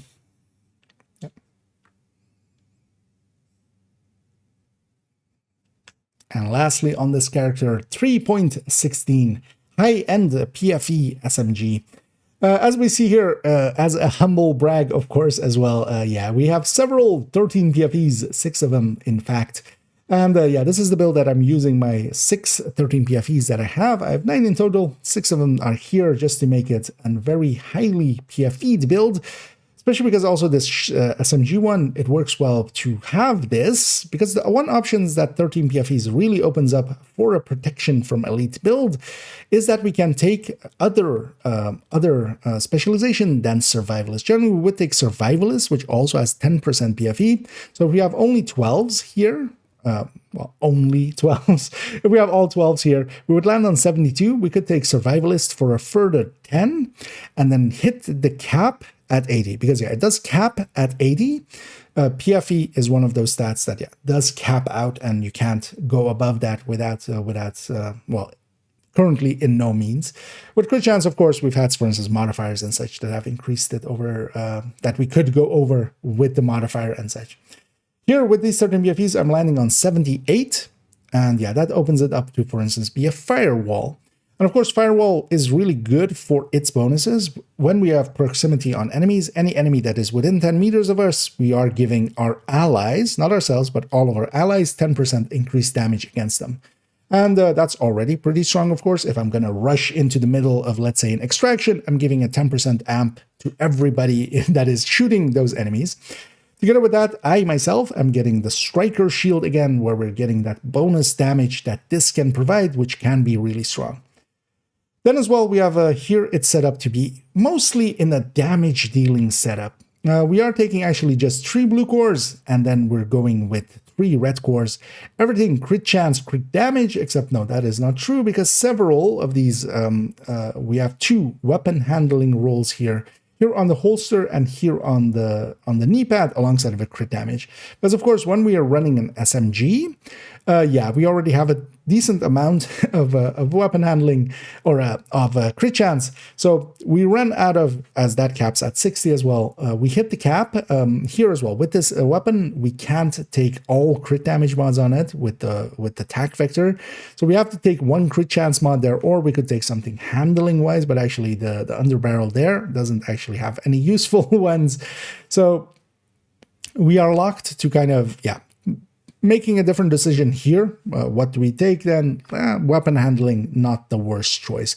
Helps a little bit so that we can go more for the heads, I find. And of course, as well, it helps our reload, as we'll be reloading this one a lot. But actually, as well, as we'll see in the game in a second, I actually am using a different weapon there that has a slower reload than this, so it helps out there. Intimidate, Adrenaline Rush. Intimidate works really well for builds that are going to get close. And as we discussed, everything here is set up that I'm going to go get close. I'm going to go and hug the enemy as much as I can. We are triggering Intimidate, which needs bonus armor. Once we have bonus armor, it starts charging up, and we need to be within 10 meters of the enemy. That's actually usually the more hard thing for Intimidate. Getting bonus armor, well, through talents and such, we can get that. Getting within 10 meters of an enemy is sometimes more difficult, but this is, of course, the build to do it. We have protection from those elites, and especially if we're just mostly fighting elites, we are reducing their damage by a lot.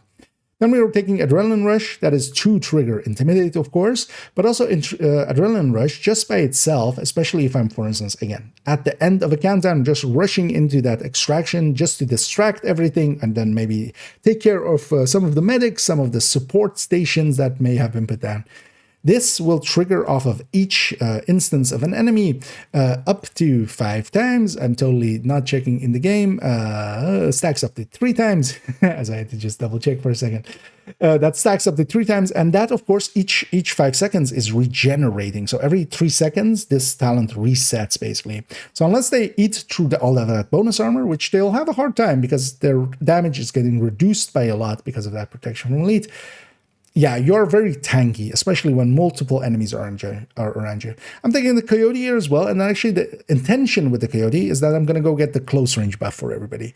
Most Coyotes, of course, if the player is playing it kind of right, they're going to be mostly in the mid-range buff. This one is going to close the distance and try to get everybody the close range buff. 25 crit damage, of course, as well. I myself am at the crit cap already. I wouldn't even benefit from the mid-range buff from somebody else. I could actually set it up, or we could take more weapon handling rolls instead of the crit chance.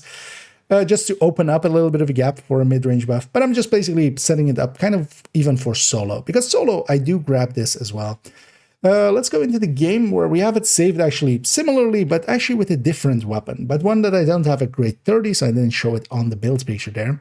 But I find actually that taking this Vector SPR 9mm, its burst DPS is a little bit lower than the attack vector, but its sustain is a little bit better, and that actually gets, overall, will benefit more from the weapon handling as it has a slower reload than attack vector. Attack vector on this build with the little bit of weapon handling that it has is a 146. This one is a 2.05. Still a pretty long reload, relatively, for SMGs, because it is still a fast reload, of course, in comparison to ARs or LMGs or such. But yeah, that little bit of extra weapon handling helps out here.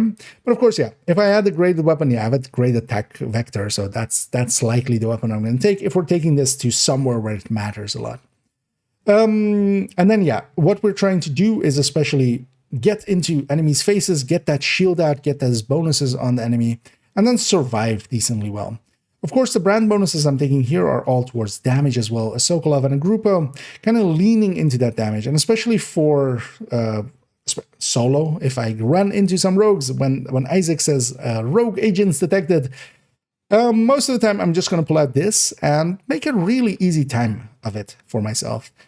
They can't really hurt me, the rogues themselves. Their skills can, so I do need to watch out for that. If they get, for instance, a mortar turret out or something, I need to watch out where that goes.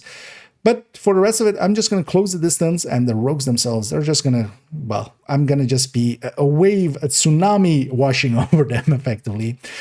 And outside of that as well, for some fights, this can be really strong. And then this one is really set up to be a damaging variant of it. And I do like them this way. We already saw on character 1, for instance, where we had a very tanky one with regen, and then also, for instance, Vanguard and Galvanize to give buffs to the allies. We, on character 2, saw a striker variant of a PFE build. This one is just a damage dealing one just by itself, and then also, yeah, not based on, for instance, that chest striker. That chest striker can definitely outdamage this once it reaches into the high stacks, but this doesn't need to reach all the way up in into those high stacks, and has a lot more survivability, even with one blue core less, because of that adrenaline rush that gets that just will pop up every 5 seconds, because that bonus armor we get here, 60% bonus armor if 3 enemies are near us. They need to eat through that, and every 5 seconds it just pops back up. So if we're kind of in the middle of a pack, yeah, that works out really well. And they, especially extraction, for instance, in Countdown, a really good place to run these as a dispersion and distraction mechanic. Now, of course, for those fights, I would still say that from an opportunity cost kind of thinking, like if we really want to min-max the team, if we're just taking 7 strikers, is this the 8th build I would put alongside of it? Maybe I would take a Hazard Protected Foam Eclipse. Maybe I would take a healer before this, but then I would take this. And then, this of course has a very aggressive playstyle, which I really enjoy. So because of that, they definitely have a place. Going back to the build picture, we have, this being a little bit of a harder build for newer players to get together. We are using 3 pieces of improvised gear. You do take those improvised pieces, and they are there because normally pieces on the gloves, the knee pad, and the holster, they don't have a mod slot. What the improvised pieces have is that they do have a mod slot, but of course they don't have a brand bonus. So effectively what we're doing is trading the brand bonus for a mod slot. Now, for crit damage mods and stuff, that doesn't work out because, for instance, Grupo is 13% and the mods are 12%, unless you're run out of places to put bonuses. But we don't have any brands with 13% PFE or 12% PFE or any percent protection from elites. Because of that, we're taking these just to get extra mod slots where we can stick in those protection from elite mods. And these pieces you need to craft. That costs some resources, and they're never going to be really great coming out of the crafting station. Because of that, they are very costly to optimize up. And alongside of that, you need several protection from elite mods. That's not per se too hard. Sometimes the 12% have been on the vendors.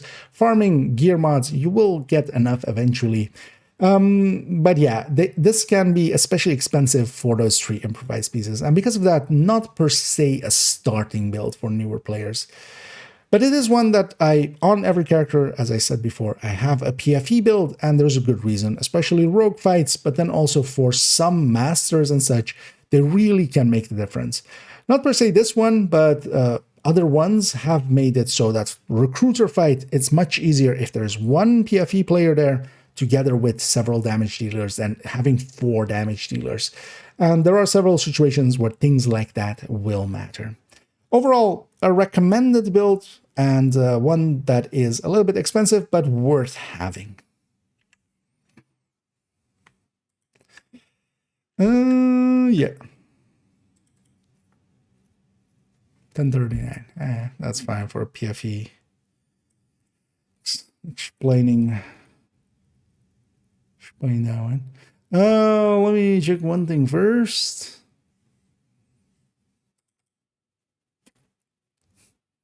Okay. We're already at 220. Friendly combatants nearby. Just a little bit longer than I want that video to be, but Character 4 should be a little shorter.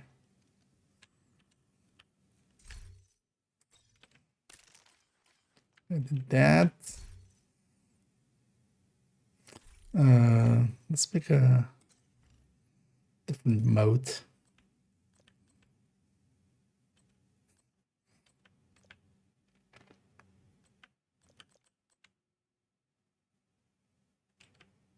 This one I think is still like on the wrong one. This should be. Oh, you guys can't see it. I was picking other modes. This I feel is still like the what's the guy from Fresh Prince? Because that dance, right? This is implying that dance, not this dance. So I still think this has the wrong icon there. Do we have that dance? Carlson? I want to say.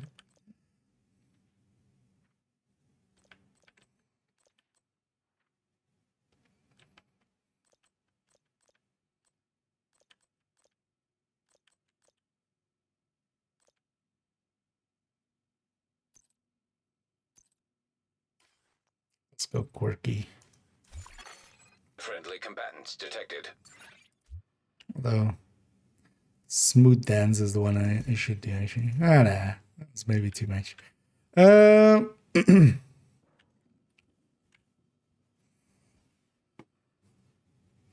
It's already set the photo mode stats.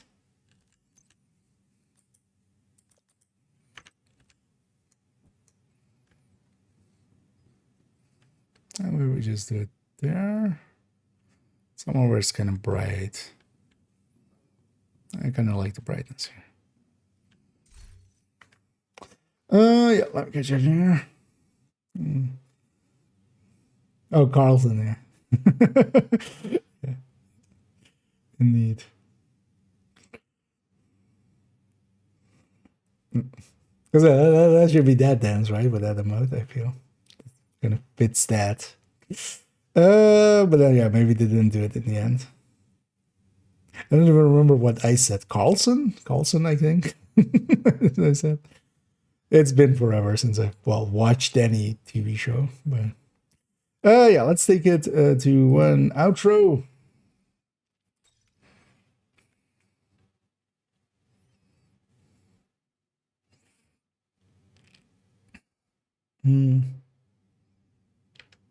And with that, we come to the end of Character 3. All 16 loadouts we have looked at. And yeah, as with most of my characters, they do have a very varied set. I do try to actually spread around what builds kind of end up on which characters, just to give me something that I enjoy playing on each character. And that is kind of my, the philosophy behind those builds as well a little bit. Just to spread them out, have everybody kind of have a little bit of everything. Making it so that each of those characters actually does see some use, unlike having, for instance, one character that's a raid one that just gets used for that and such. But yeah, here we saw all 16 loadout slots for this character. One that I quite enjoy a lot because they do have my striker tech tank that I really enjoy that we nowadays can take to a tech tank as well. And actually the combat medic came over to this character just for instance to have it alongside of the striker Turdro hybrid, just to share those pieces, for instance. That has helped out. As character 2 got a new fresh Umbra combat medic over there. And yeah, they have a varied set of things that I enjoy running, including the Ratify and Umbra as well. I enjoy Umbra just for its basis in different kind of charging mechanic. And because of that, I actually really do like its playstyle. It changes things up enough just to go to a different talent. Even if it isn't the top damage dealer, I'm fine with that if there is other enjoyable things about it. And yeah, we do have a nice and varied set of things here. And yeah, with the new addition of the Cocos, of course, they even got that Coco Tech Tank. So definitely some in here that, have also been copied over to Character 5, which we'll see in the future, which is kind of the smorgasbord of builds I like, effectively, is on second account. But yeah, we got a little bit rambly in some of these, but I hope you still enjoyed it as we went through all of these builds and I can explain what they're for and how you can get them together. if that is your intention, how hard it would be. We'll continue, of course, on to character 4 next, as that is 4.01 all the way to 4.16, and then, of course, in the future as well, we'll go to character 5. Likely, though, somewhere in here we'll have the modifier, this season's modifiers only tips come out, as that, of course, I also want to do. But yeah, these ones I actually recorded a little bit earlier than they're coming out, just to have them ready for that and opening up some space. I hope you did enjoy this one. If you did, please do any and all of the algorithm things down below. It does help out, so I'll do that little bit of shilling here. And I hope to see you in the future. And as always, have a good night. Yeah. just vibing. Friendly combatants detected. Yeah, let's go back here. I'm fine with that. I stumbled several times, but I'm also fine with that. We're not gonna try to hit the perfect one on that one.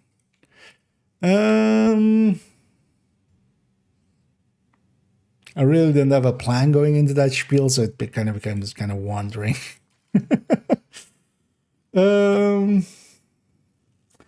Sergeant the good old fall essay, I think using Umbra to use for damage for house base and boost our room.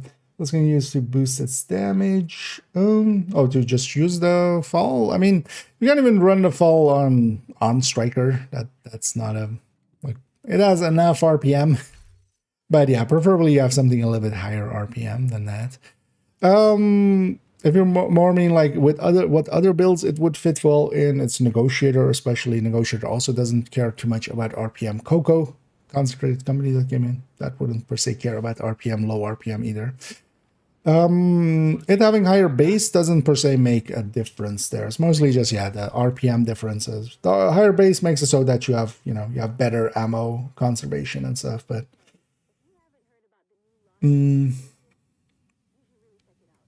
but the Umbra, of course, makes already pretty good use of it.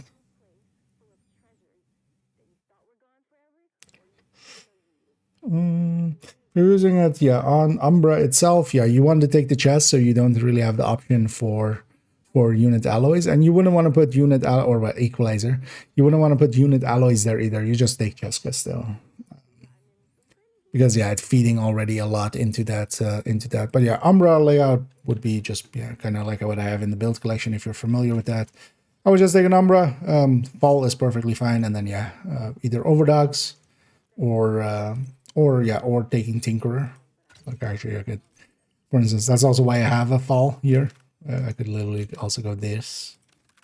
That will work pretty well as well. Killer Measured, really good for Tinkerer. Yeah, let's go play around a bit. Well, actually, before we go and play around a bit, let's get a few more of those bannies, or try to hard bannies. For Krampus, for purple shit. And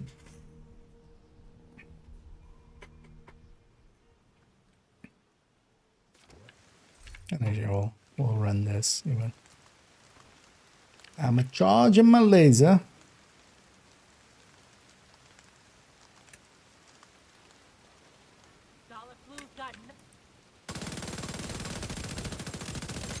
As an Umbra, for instance, for a fight like this actually works out. I mean, well, these other guys aren't hard,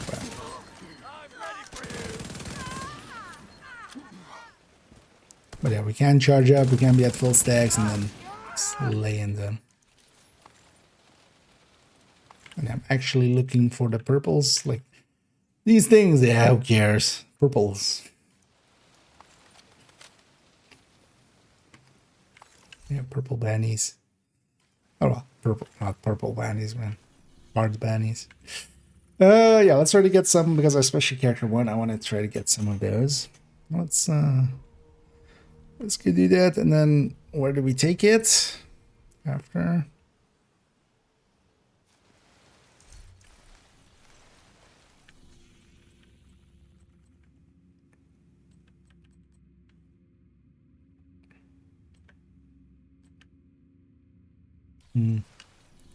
I'd go do some summit actually after.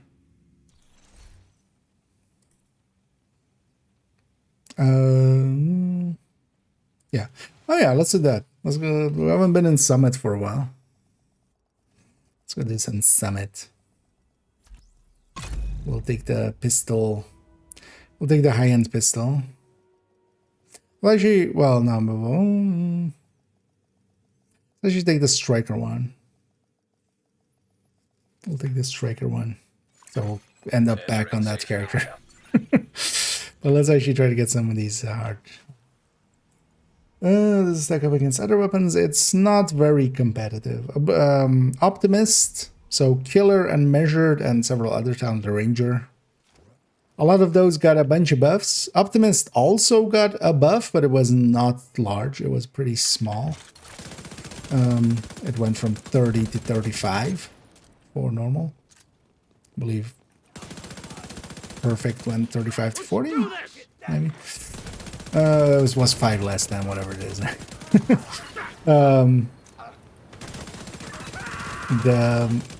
But yeah, Killer and stuff became super big, and Optimus, Strained, both of those were decent options in the past, but they really aren't per se anymore. The F2000 itself is a decent enough weapon, so if it was a better talent, it would work out. But yeah, it being Optimist is...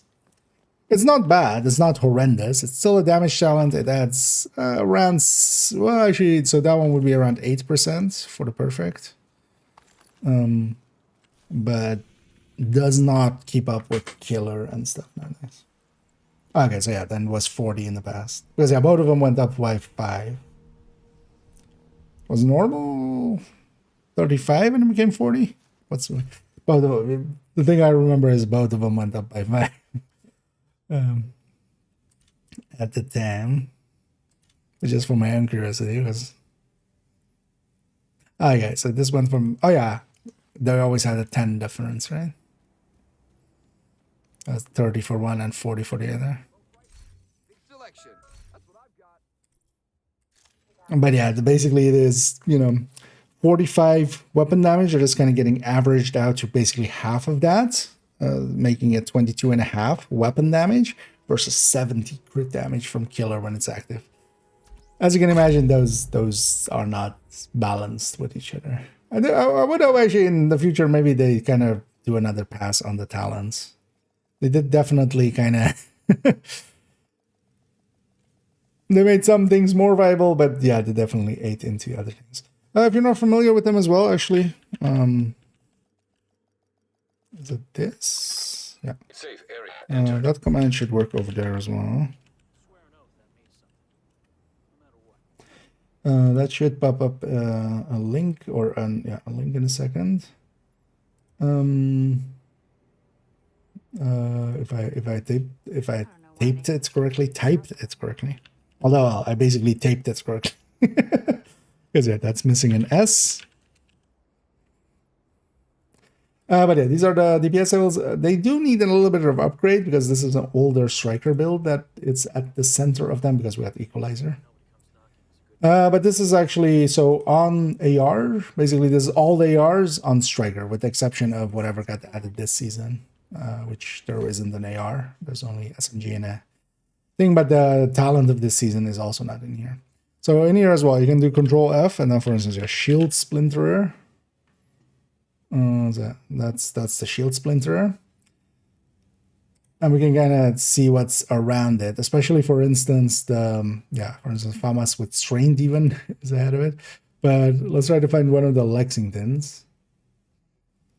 So for instance, Lexington with Strained, Lexington with Ranger. So Lexington with Ranger at 20 meters is a 10 meter buff or 10% buff. But yeah, Flatline and Measured are, so they're at the 85% mark. And this Shield Splinterer averaged out is around 81% mark. And the thing is, especially Measured kind of gets that damage out, but Optimus only gets that damage out if you actually get to the end of the mag, which also eats a little bit into its damage. But yeah, these are, and also I have videos going over these on my channel, kind of analyzing them. Not sure if I specifically meant, because yeah, the oldest ones are a little bit old, but they're still valid, basically. And yeah, we're going to refresh those pretty soon to be with Equalizer, of course.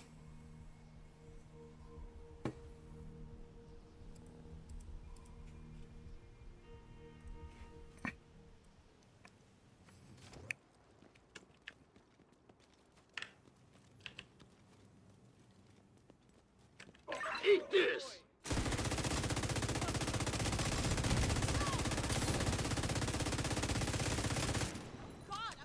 That guy threw this guy threw a flame grenade. I'm curious to see actually if he has flame grenade as one of his traits. Are these traits actually active? Oh yeah, that's it.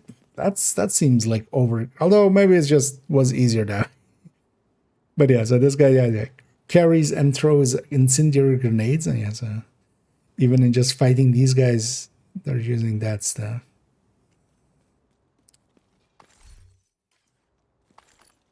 Or just disable those traits and stuff just to not even have the server check for them. Negev with killer.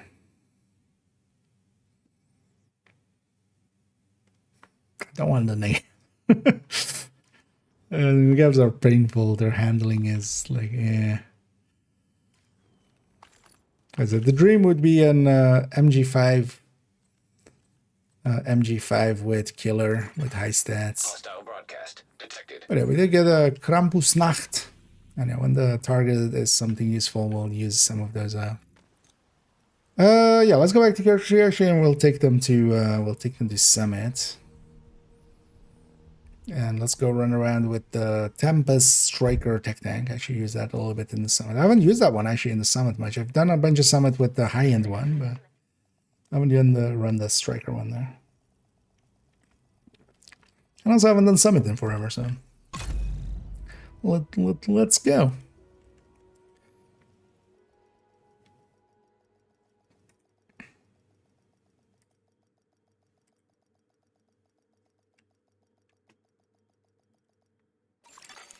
Priority objective available.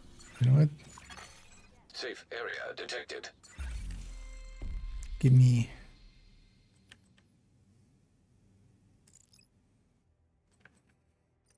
You know what, we'll just take the stronghold. Capital at some point. Will give us an extra exotic. I was hoping for activity, and then maybe we get summit, but me. Yeah. Let's actually take that DNH chest. We'll set it up even fully. Best gear in the city. Go I back got here, it eh? right here.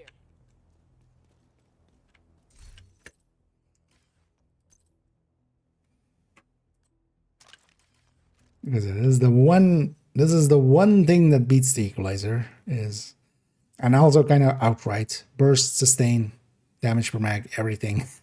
The DNH chest, just because it's 20% pistol damage, and on this one, on the high end, we can put the DNH somewhere else, the Eminence Armaments somewhere else, and then still have equalizer. On this one, yeah, we have nowhere else to stick it, so we stick in that. And then yeah, the big shield. And you know what? Let's go do some Summit, where you also can get keys. They should have just made it a guaranteed key every 3 floors here or something, in comparison to like the bannies, We need you to secure a where you can get skyscraper. This quite may a lot of help you clear keys. your schedule.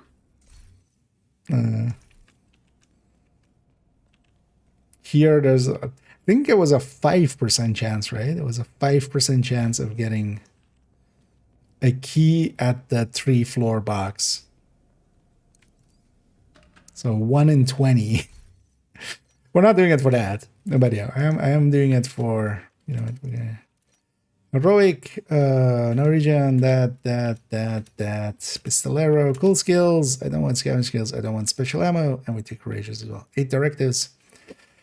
I could even take scavenge skills, but I don't want to deal with the shield. I don't want to deal with special ammo at all. That's deadly from Black Desk. So we can take 8 directives.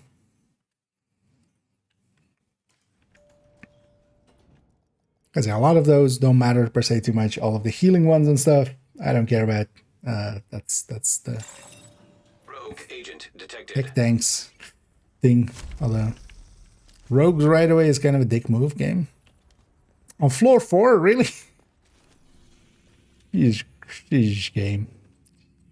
Don't want to be nice, do you?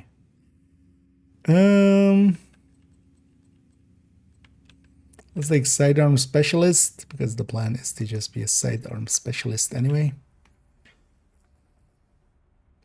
companion doesn't count for that, right? Normally skills do. If you run turret and drone or something, that would get in the way of it.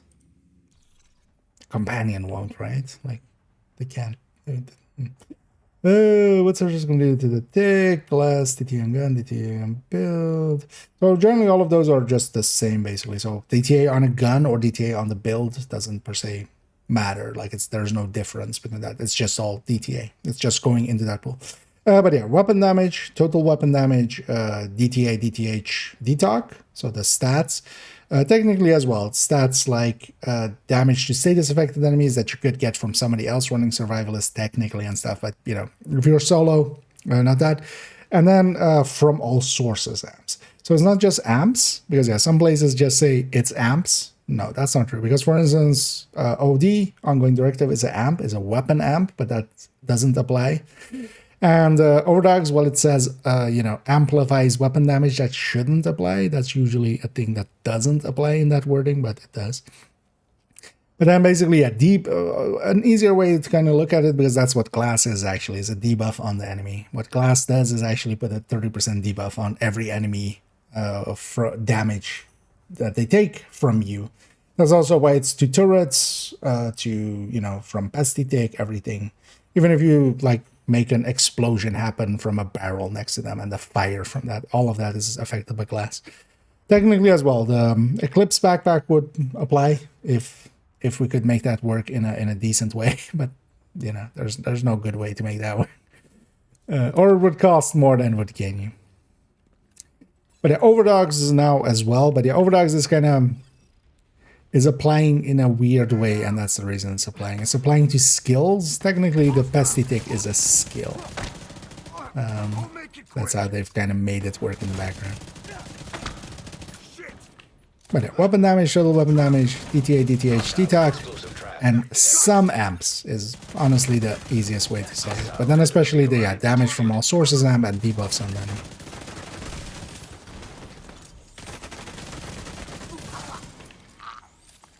Why am I set to Coco? What?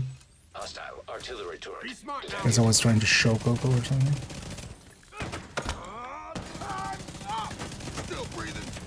Kind of sucks not having, because I don't have many med packs and stuff either. Rogue Oh, that was eliminated. That was about as close as we. Oh shit!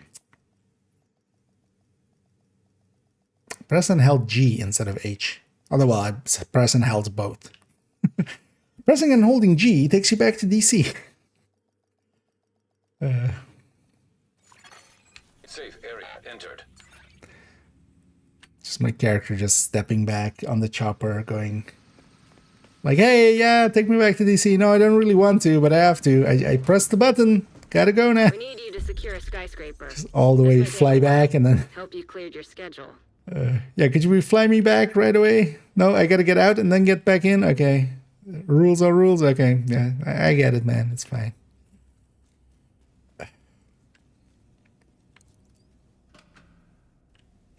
It's fine. Don't give me, I mean, you're not gonna... You can't give me rogues again because there's a 30-minute cooldown.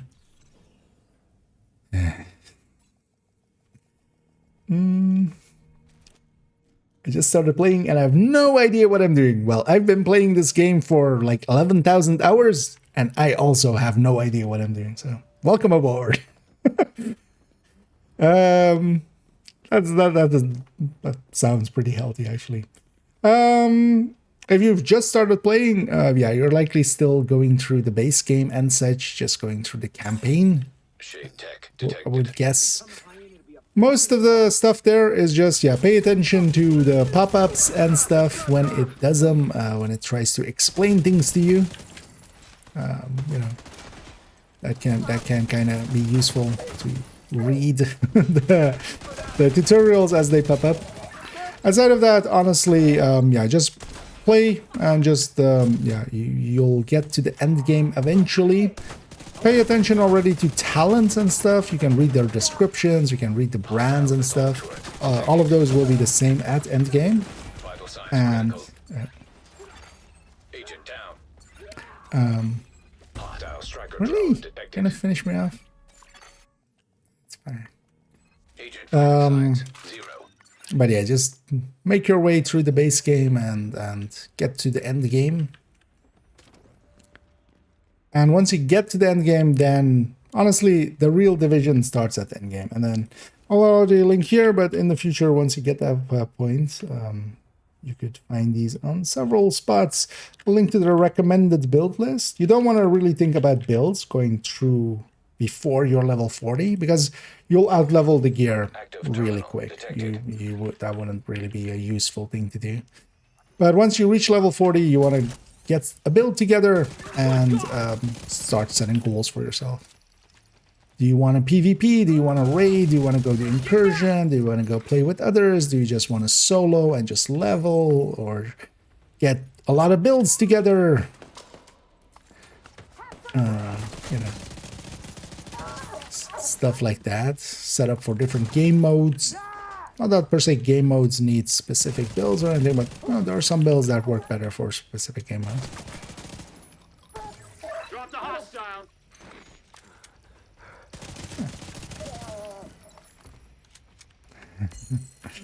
Nickly. Terminal controlled. Just keep chipping away at it and enjoy, especially. Most importantly, take the time to enjoy. I'm gonna blow your fucking brains out. Whoa, gotta move!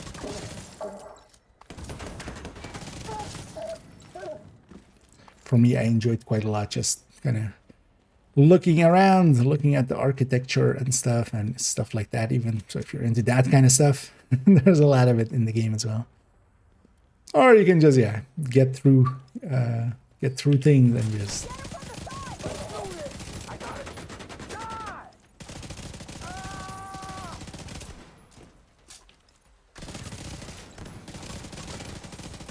Maybe ACS stack, actually. I'm noticing... I mean, yeah, it kind of makes sense for a weapon with 700 RPM. Because if I even do this a little bit...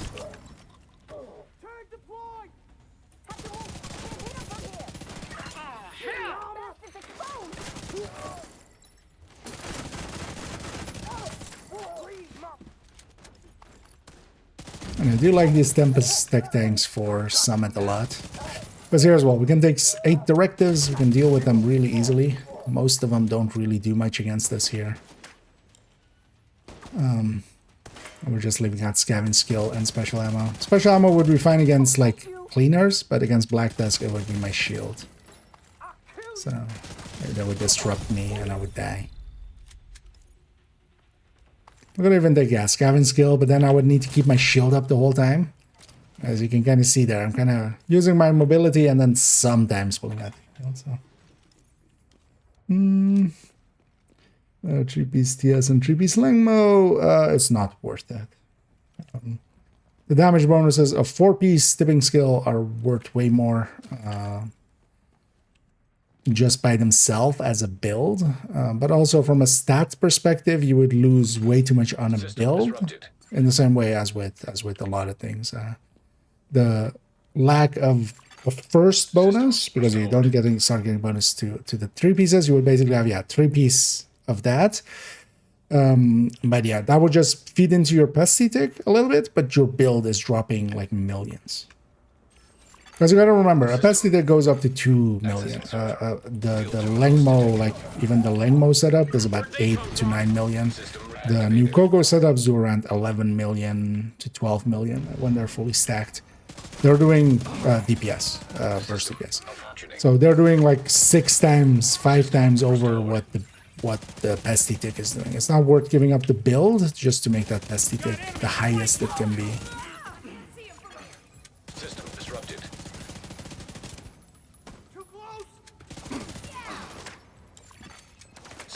Also, Overdogs would beat out that, because the Overdogs applies to the pesty tick, so that's why we're using it as much as we are. System malfunctioning. And that 30% is a separate multiplier, where the weapon damage is from those. Because it is Tipping Skill's 3rd piece, right? For 30% LMG. I mean, yeah, right? That's why it's in there. System restored.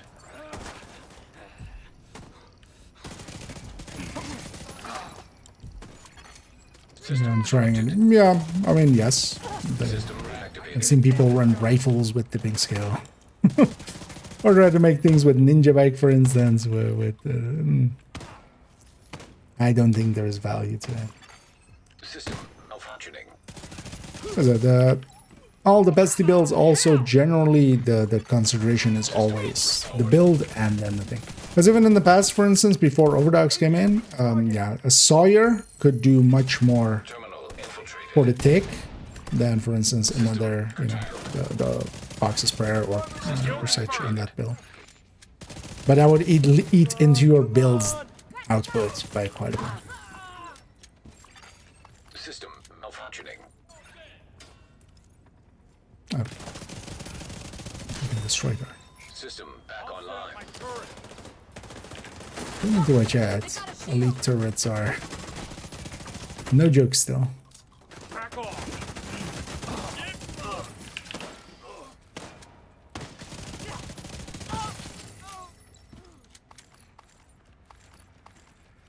Kind of liking the playstyle of this. It can be just so hyper aggressive.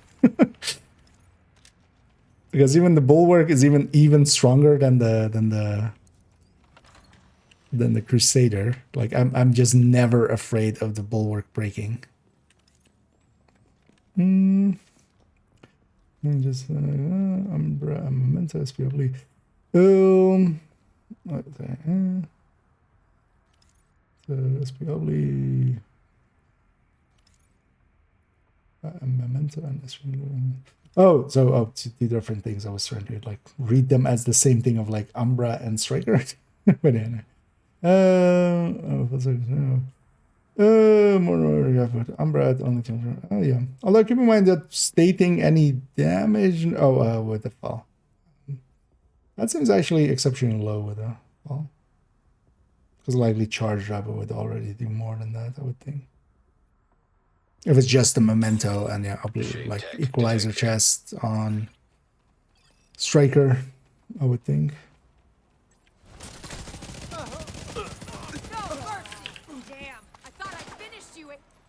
But yeah, memento, especially solo, is a really strong piece. But then usually I take it a step further. I just go to the tech tanks like I have them here. Oh. And I will grenade that thing. EMP it. I will disable it for a few seconds so it doesn't keep tossing things my way.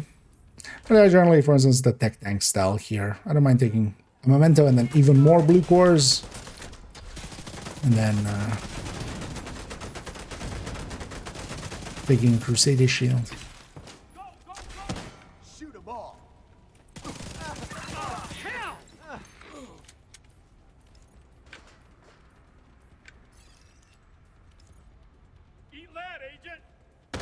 Oh. That's where you are. These are always annoying. To another agent's group. Receive. What? They're trying to surround us. Yeah. No. I guess that was a misclick. Get away from me! Yeah, they canceled it themselves as well. Anyway. Now what do we do? Should have my shield up more, just not take it on the face, because also if I armor break, with the armor break. I don't want to leave the circle much, because I don't want to have to recapture it. Because also sometimes they spawn from right back there, so they spawn all there. They spawn kind of in it almost. Oh, there was a shotgun there. Oh, there.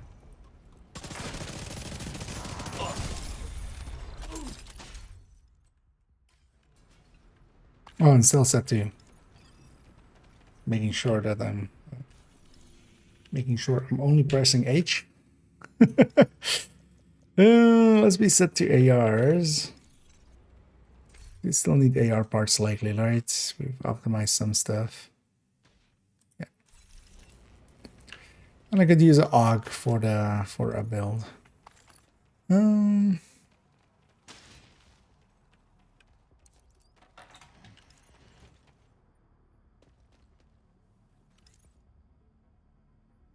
I know, yeah. That was good for you. And hey there, hey there, Danny.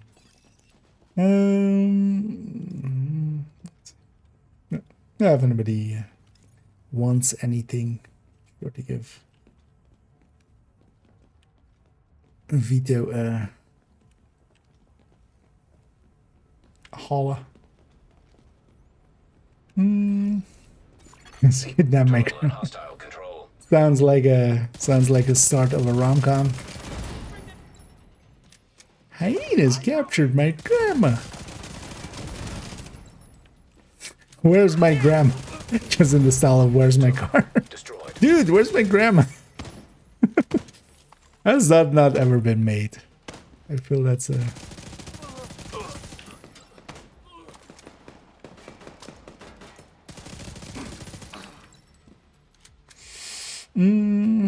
Not Summit Yucky. Yes, Summit Yummy.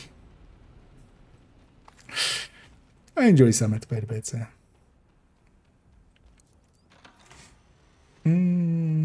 This was simplifying the context. Contracts on. Oh, yeah. Well, just keep at them.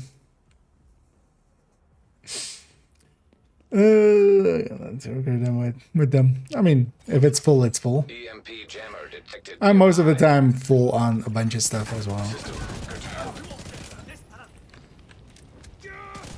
Especially the weaves and stuff. If you run out of things to optimize, that's a luxury problem. Could we not double stagger me? Out of action. Both them hugs. Oh, this guy, you know what? A little bit useful.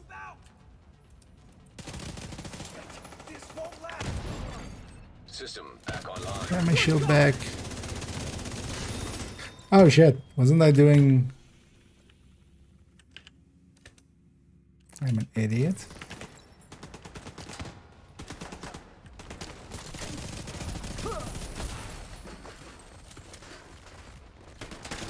Target's getting near!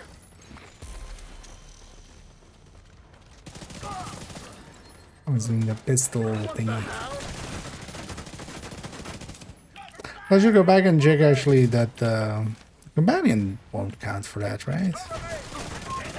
So I'm not sure if it checks for it's my skills doing things or if it's just other sources than pistol doing damage. Let's see. I'm gonna try and get it again in a sec. Let's try. Let's get great crazy. Let's take this do Headhunter. Get some challenges in while we're here.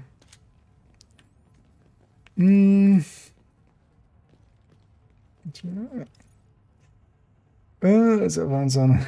Okay, but then that means that, you know, it was fun enough to play for quite a while. Because yeah, when you burn yourself out on something, that also means that it was at least, you know, up to a degree you enjoyed it. Otherwise you wouldn't have stuck in there. That's not the shit's one. Well, I get mine as well. The Huntsman is also not the great as well. Especially just high ends. Especially, for instance, now you can get a Lexington, especially Lexington with just and good talents, killer, ranger, measured, even streamlined if you're okay giving up your skills. And we don't need to check the first room here. There's never anything in there. EMP jammer detected nearby. I get a killer jammer. And these things are based on line of sight.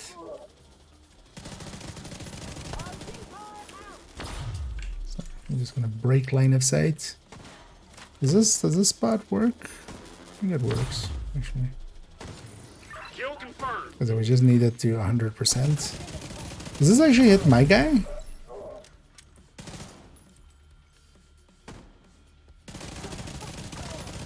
Yes, it's vulnerable, we can kill it. Destroyed.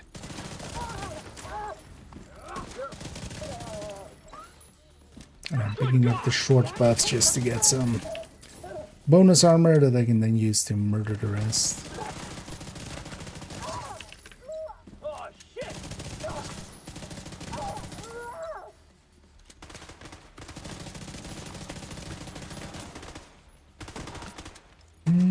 How Terminal works with the pesty, it just does nothing for the pesty tick, it spreads the damage just normal. So the damage of the hit gets split, and then, yeah. What it does work for, though, with the pesty is that you can stay on one target longer. So it does help with that, because you basically, you know, to that main target that you're shooting, you can, you know, all things being equal, all, you know, you're not hitting weak points or something.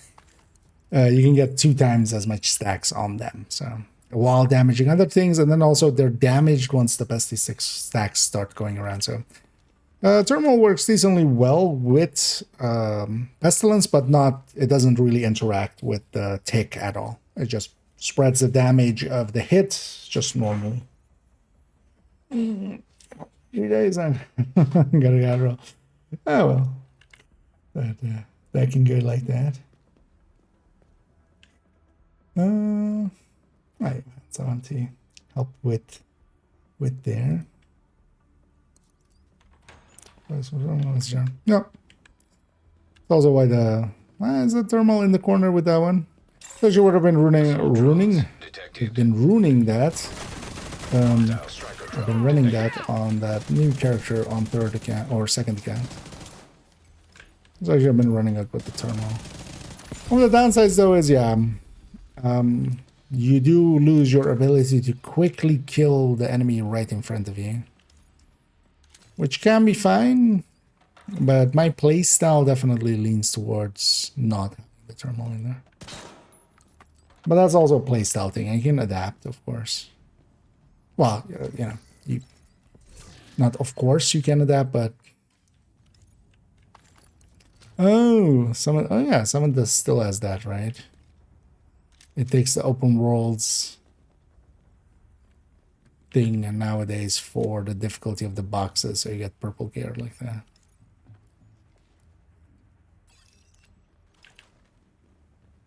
Takes the difficulty of the open world.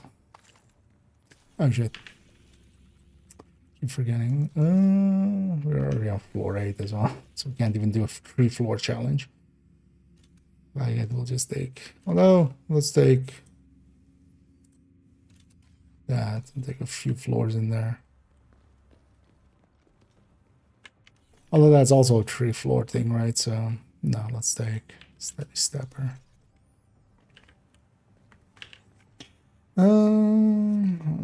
It's time to keep active. Just reload from empty. I like that. It's not active for the first mag, and its damage isn't too great compared to, again, other things. Because Killer just needs skills, but Measured, for instance, Measured is a go-to talent that is basically always active. You just don't need to really think about it. But overall, yeah, Huntsman just does not have the max size to make Frenzy really worth it the way that LMGs can have. But also, you need to actually reach the end of the magazine. That means that you can't like fire like that and then just reload. If you do that, it will not. You need to actually get to the end of the mag, and even that quite often requires some discipline to get going. At least for me, I end up, you know, getting a kill and then reloading. That's Kill confirmed. a bajillion years of Call of Duty in the past, ingraining that in me.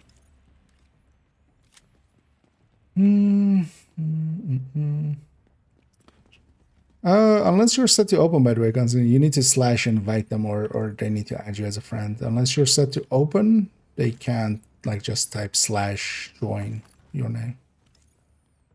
But yeah, they can add you as a friend or something. Yeah, just as that's it.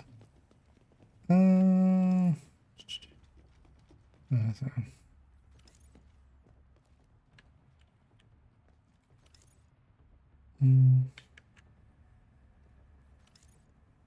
I don't know, I'm not sure, Kano, if you're aware, but yeah, we just use a sacrifice nowadays. There's no unicorn chest tied to the bestie builds anymore. Because of Overdogs. As is this set as well, actually.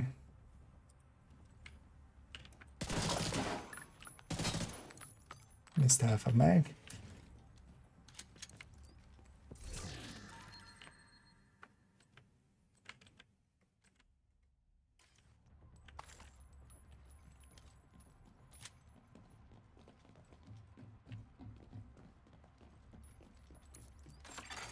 Hostile striker drone. PBC alloy, that does help. That does help a little bit with Huntsman, yes, but that's still 75 rounds. And MG5 is 100 rounds, and M249 Para is, or well, M249 or Mark 46 is 150 rounds. They really extract a decent amount from Frenzy. And also that doesn't come for free because, yeah, when you're taking that magazine size, yeah, you're not taking something else that could add to your damage as well. Assault drones detected. So you always have to kind of consider it, you know, in the opportunity cost sense. Huntsman isn't bad, but yeah, it's not, you know, it's not one of the, it's not a meta thing. So it doesn't mean that it's, you know, unless you really want to just play around with it. But the thing especially is just, yeah, making informed choices means that some things are better than other things. In this case especially, yeah, just taking, for instance, even a measured Lexington overall will likely deal more damage. And the Huntsman, especially because, yeah, you still need to empty out the mag. Even though the FAMAS does that pretty quick, that still needs to happen. That first mag is not bonus. That eats into the damage. And then, yeah, the frenzy that it gets is not as large as, for instance, the LMG ones, which make up for that first mag, basically, by just being super OP on the second mag.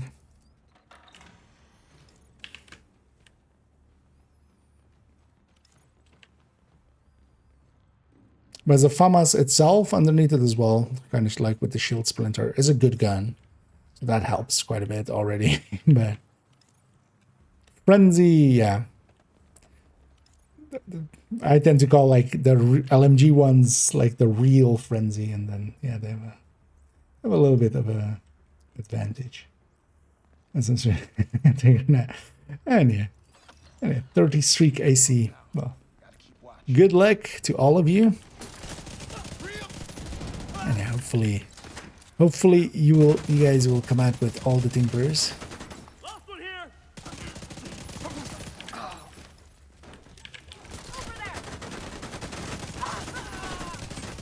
Actually, I should try to get all the headshot kills. Why is my tracking gone again? Didn't I track on screen the thing?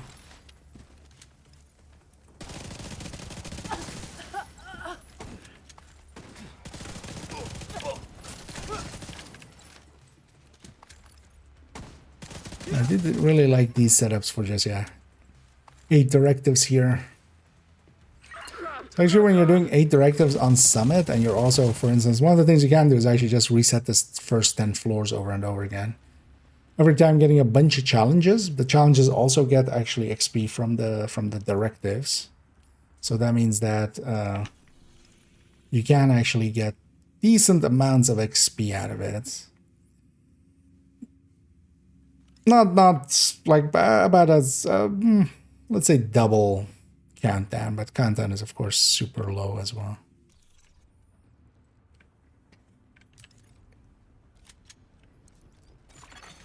Hostile striker drone detected.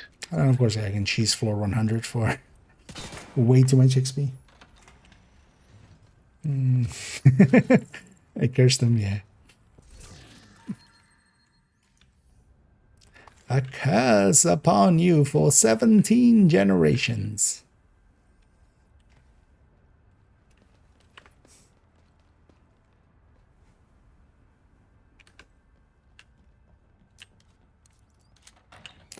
It's actually ACS is that. EMP jammer detected nearby. Killer or normal? Oh, it's these guys. System curtailed. What the fuck? fuck? System reactivated. One thing they should have done for Summit like a million years ago, like when dinosaurs were still alive, about a million years before Summit was introduced. They should have had an indicator of, do you have the key? Because that's always my question in the Summit. Do I have the key? Because actually now I'm thinking, do I have the key? Do I need to go around and look for the key in this room? Or do I have the key? I think I have the key. Do I have the key? In Countdown, it's always like, did I get the box? And Summit is just, did I get the key?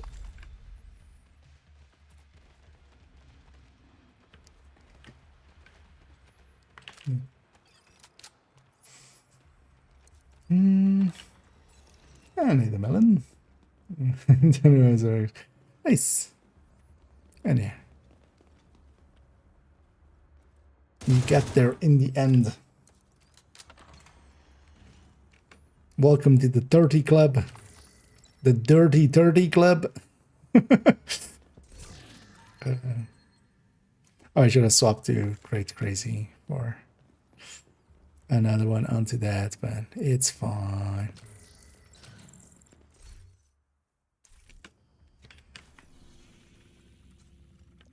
This should have been to Great Crazy. Let's set this to Superior Slaying. And we'll keep the other one to Headhunter. Let's go kill a boss. Boss.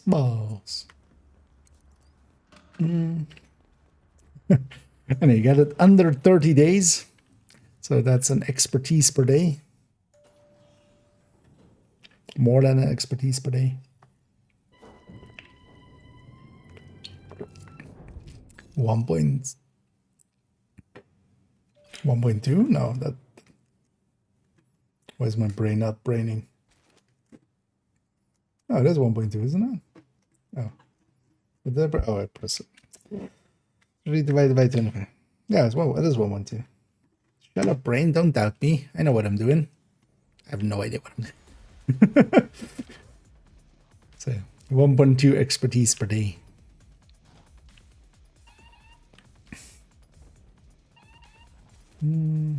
Krampus, indeed. The Krampus is back in town.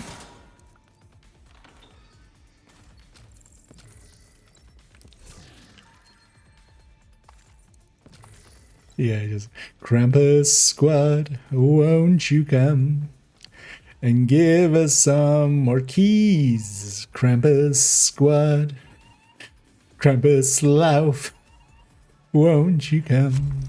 Won't you come? Yeah, and they did. They came back. Oh, and thank you so much there, Buffer. Sorry for not noticing for a minute there. Yeah, thank you so much for subscribing there. It's always much appreciated. We'll be sure to waste that all on some silly apparels and on like eagle bearer skins and other stuff like that as we go along. But yeah, thank you for the patronage. And glad to have you on.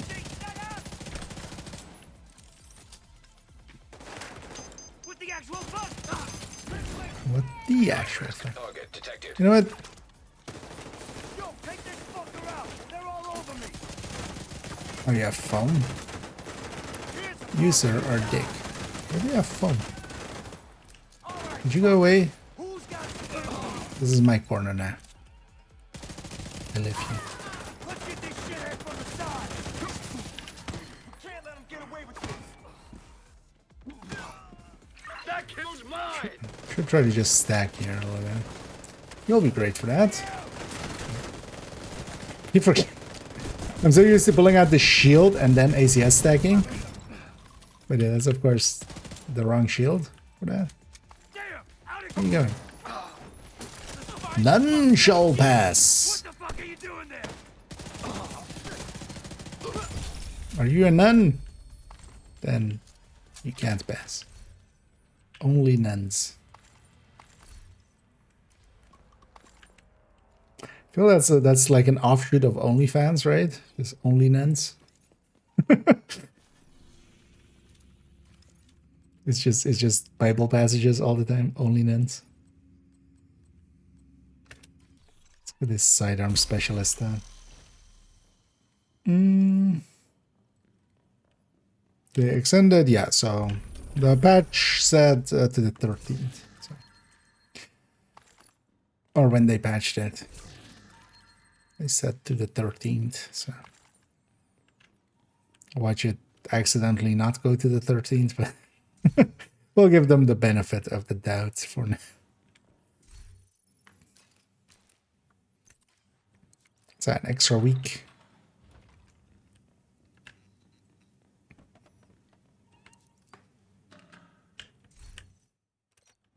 Let's just keep banging out floors. Let's get the project done. I haven't done a summit project in like forever. I haven't been in a summit much recently. I do like summit, especially for instance, yeah, like this, like 8 directives, just chilling. I did used to do a lot of summit in the past. Partially because also summit kind of has like breaks in between, so it's always worked out for like just just doing a little bit and then just like doing some other stuff and then coming back and doing more. Hello. Don't mind me. Coming through.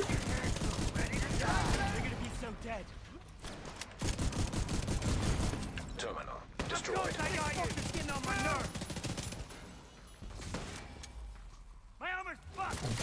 Take care of the objective first. Warhands, just like in Countdown, is one of the faster objectives here as well. It's the same, just... Although here, actually, no, it's not even the same. Here, you just destroy the servers and it takes the dogs with it.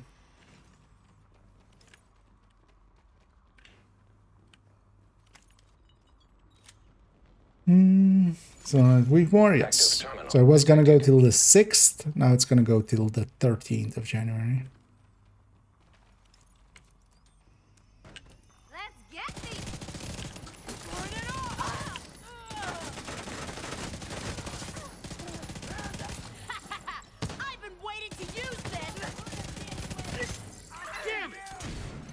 It's like, oh, did I thought I heard the thingy. Oh, that was this guy getting a kill. That was that sound. That was the plink of this guy getting a kill.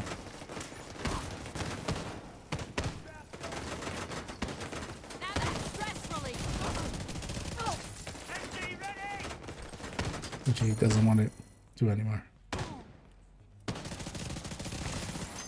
Did you get another kill? I just want an example of it happening. I need a cleaner shot. Here's your ticket, fucker. We'll just wait for the percentage to be full. Take him out. If we keep killing, it spawns more waves. You do need to clear one wave at least. It will spawn a second wave if nothing else. But if you have killed 2 waves, this is the second wave that spawned already. So I just waited that instead of just spawning more, because why would we? Oh, also, yeah, let's try getting. Let's take the medic because I have these guys because I was doing some of the challenges with them. Let's take the medic. And let's try to get the thing. Also, yeah, there we saw it actually for a second. So when there is a trick actually for seeing the key in the summit. It can be handy to know. If we go into the void, the second we come out of the void, in the distance there, just in the middle of the screen, you see for a second like a yellow thing. That's the key. So the key is already there, but it renders basically the key first and then it renders all of this. For a second, you kind of see it.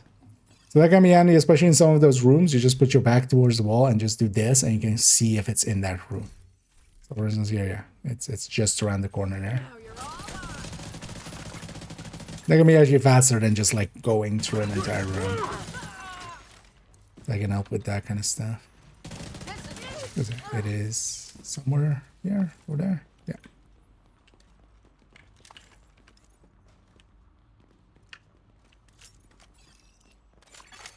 Terminal in hostile control.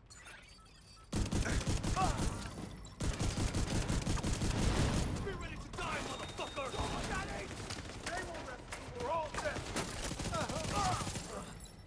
Thank you. How many rushers were here? Oh, maybe I destroyed the servers. Oh, it's the one back, isn't it? Terminal destroyed.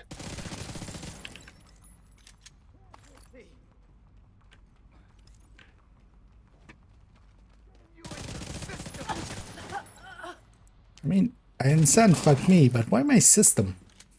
That might be easy to you.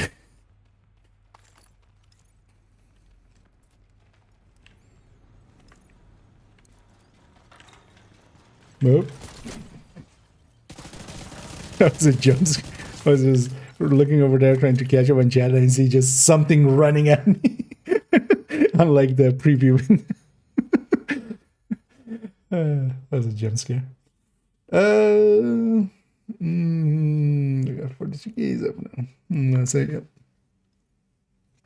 Yeah, so it'll be around for a little bit. Why they onto this military Mark 46? It is one of the top weapons in that class.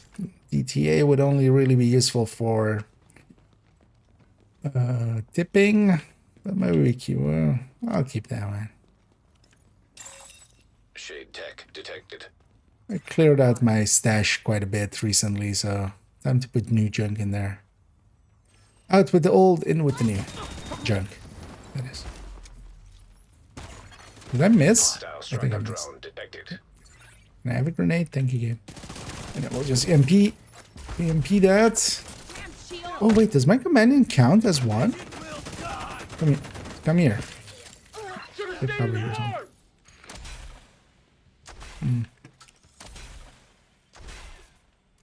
No, you don't count. You're not real. Huh. Or are you real? Wait. Is she in here?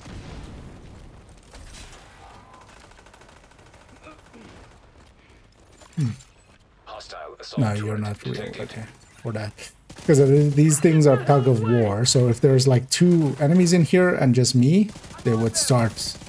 Kind of like taking it over, even if I'm in the circle. So yeah, this guy was in there. I thought already there must be another guy. Hostile incinerator turret. But yeah, so if it counted him, it would count as an extra guy in there. Because if you have two players in here, for instance, and there's one enemy, we'll start to like take it over. If there's just one and one, it just stays whatever the hell it is at the time. That's why it's kind of handy to stay in the circle. That's why you see me generally stay in the circle. Because if just one enemy walks into it, it'll still stay like this, because they spawn there. Yeah.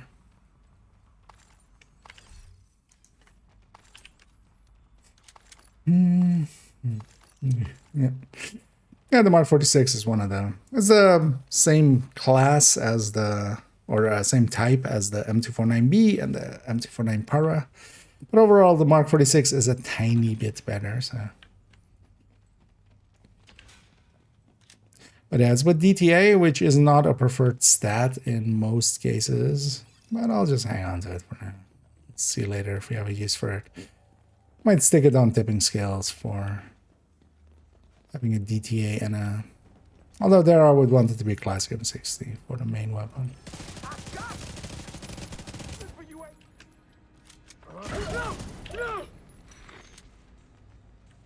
You know what?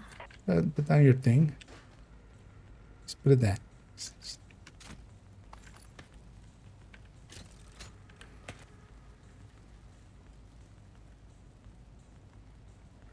Does this count for that? No.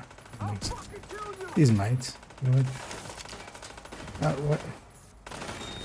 Oh yeah, you have shock rounds for the duration of that thing, don't you? It's trying to be set on fire. That's what I'm trying to get done. To then be cleansed by the box. That's the last journey thing I have that I need to get done. Oh well, need to get that. That's the last journey challenge remaining. I already have 8 on it as well. So we're already getting somewhere, but.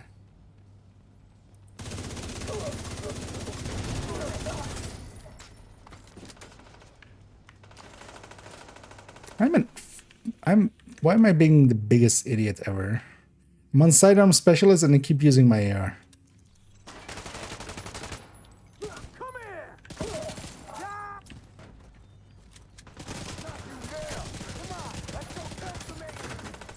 It's fine. That's one down. Where's the tracking here? Why is the tracking so weird here?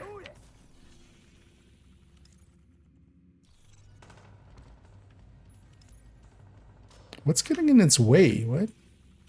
One less to deal with. Yeah. Or did I just actually?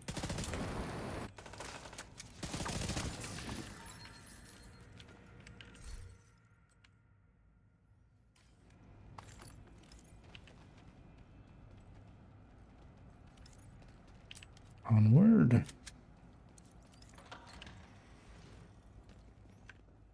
I don't really have the key.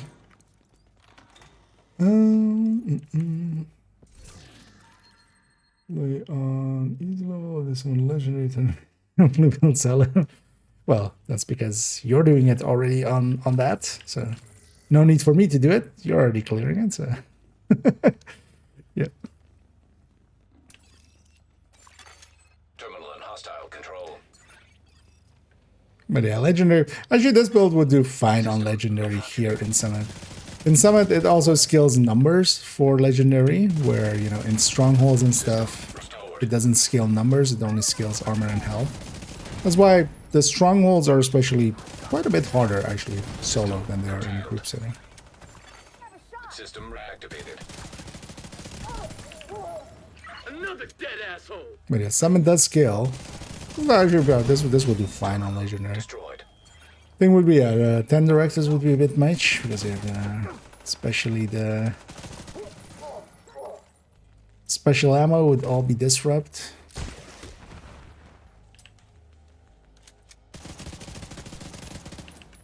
My armor's trash. I also feel people actually overestimate how hard just these legendary here is, because they're used to like the strongholds being a mess of enemies, even solo. But they don't scale the... where's the last dude?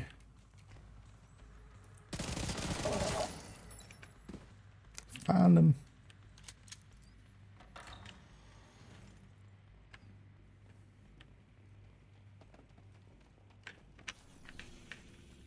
Actually, how many floors do I need more? Maybe we're gonna take it to legendary. I wouldn't mind trying this thing out at legendary. Zions can do it fine. The thing is though, it's a lot slower. Here we can go at a decent pace. I can be hyper aggressive and stuff. We can't play like this against white tusks.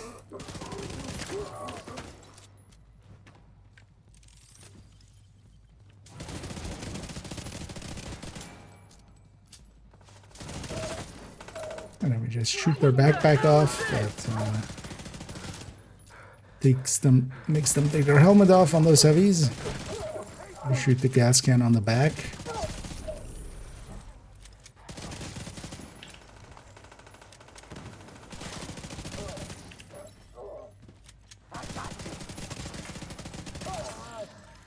Back off.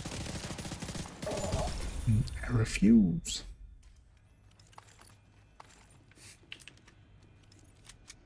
Although, yeah, I do want it to be like this, where I've done some heroic first and got my memento charged up. Because otherwise it will also be painful without the memento charged up.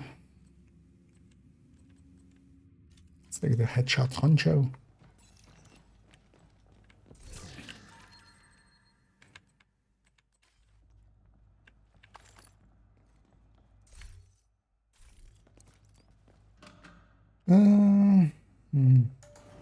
Respawn the same mission. That sounds pretty healthy.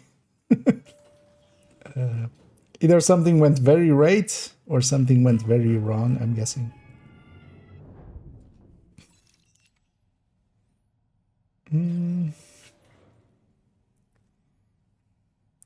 Special ammo and more specialization weapon ammo. Yeah. Yeah, let's take it to the lobby, because that's what we need to change difficulty. No. Yeah, there's a ammo Overdrive Surge? Yeah. Which, yeah, it's not going to be that interesting, I think. There's also that headshot event. That is a little bit more interesting. It'll be next week, also with Hollywood and stuff. I'm waiting for that one as well with... do we keep all the... Yeah, fine. It'll be interesting to see what if we get a good rotation on the sands. Oh, wait, I need to figure out what weekend that is. Am I free that weekend? I'm actually not sure. I'll look that up later. Oh no, don't worry about it. Danil isn't serious. That's also wait. There's a. But yeah, we sometimes joke about just everything has to be 15 directives on Master Legendary, just so you can But yeah. At least. Oh yeah. But also I do want to actually try it here with this, actually. We are taking it to Legendary, but not because of that. But yeah, they're just messing with me. Or trying to. So I don't know what good rolls. Yeah, I mean, especially getting a specific AR or something often takes a while. That's also why I'm set to ARs here. I'm trying to get a good AUG, but strangely, for just for the OD tech tank, just because it has a bigger mag. But yeah, although I'm taking 8 directives here, but yeah, not that. Pesty good on tipping skills, not really. It has a too short of a firing time, and Pesty crit damage does not help too much with. I totally forgot actually what they're. Whatever, for instance, a build like this can work out reasonably well. Although the annoying thing is, this is an annoying objective where I need to be quite a bit forward. I'm just gonna sit here for a second, let my regen take over. Because I don't have med packs yet. That's also a thing with hard to earn, of course. We don't have med packs yet. But I can just sit in it. Oh, that's actually nice. I can just take those to the face and not lose my shield. Although this might be too much. Oh no, it's healed again. Never mind. You guys had your chance to kill me. Now I'm gonna kill you all. Where's this goddamn mini tank? It's so hard to see sometimes. I literally did not see that guy. But sometimes it's also in the summit, it depends on which objectives, especially if it's not an objective where you have to do go forward and deal with this thing. You can just sit in the back and kind of just let them come to you. Just clear the rooms and stuff are pretty easy here. Because I feel a lot of people have the expectation that Summit Legendary, especially solo, is just as hard as like the Strongholds. It's not. You get scaling here in numbers. So every wave is just a few enemies, not like, a 4-man's wave of enemies. This shield, especially with because yeah, we're also getting the bonuses from the seasonal modifier onto skill efficiency. The shield is just something. Because yeah, we're getting 15 skill efficiency there. Also even more healing on the Artificer as well. Because it is definitely stronger than this shield normally is. Yeah, there's a 3rd server. Could you destroy that? Thank you, dumbass. Just fighting extra waves for no reason. Data transfer halted. I thought it was just too... I didn't pay attention to the objective. Oh, that thing's gonna disrupt us all. System malfunctioning. Oh yeah. Because this is, for instance, one of the more annoying objectives, actually. Because you have to do a bunch of stuff, and then also you have to be out in the middle of the room. But that's also why you see sometimes people being in like Legendary Summit to just show Legendary. It's just like, that's not the Legendary Strongholds there. These are not per se easy, but they're not hard. Like especially something like this. and just tear through these guys. There's nothing in here, but I'm still gonna open it. One day I'm hoping to see a key in here, maybe. But it has no normal loot.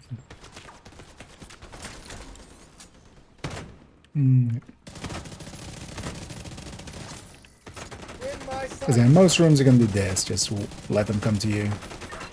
Deal with them. Tango is flanking us. What? Can't take much more. Right, it's definitely a lot slower than heroic.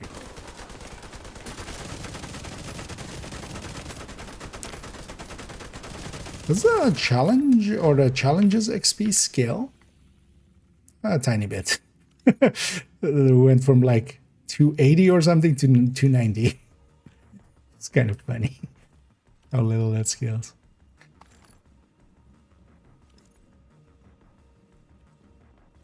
Hello, who's still alive? Could you shoot me All talk, no gun. so I can shoot you? Here's one.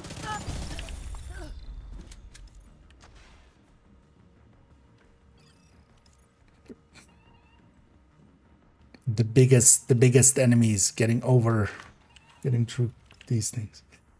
Over the gloves, they are in targeted loot, and they are in exotic caches. So just in general, gloves targeted loot. But they are also the blueprint you can get from retaliation against hyenas as a completion reward for hyenas. So overall, the best way, because in retaliation you also have targeted loot.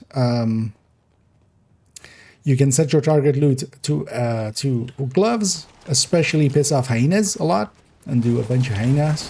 You might get the blueprint. Eventually, you'll get the blueprint. It's a non-duplicate system, so eventually you'll just get the blueprint if you do enough of them, if you complete enough of them. But yeah, you might get it along the way. Also, it might just be the first blueprint you get. But yeah, you do need to be able to kind of complete, preferably heroic retaliations, which definitely in group are a little bit easier than solo. They're not the easiest thing, but they're also not per se too hard. If you're kind of comfortable on heroic, they're not too hard. But yeah, you do need to be able to consistently finish them, and then yeah, along the way you can just have your target set to that.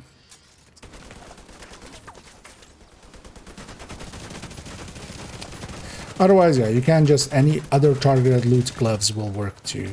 Or just getting a bunch of caches. So you could do it through countdown, but yeah, the retaliation having the blueprint helps out a lot. Eventually you'll get it.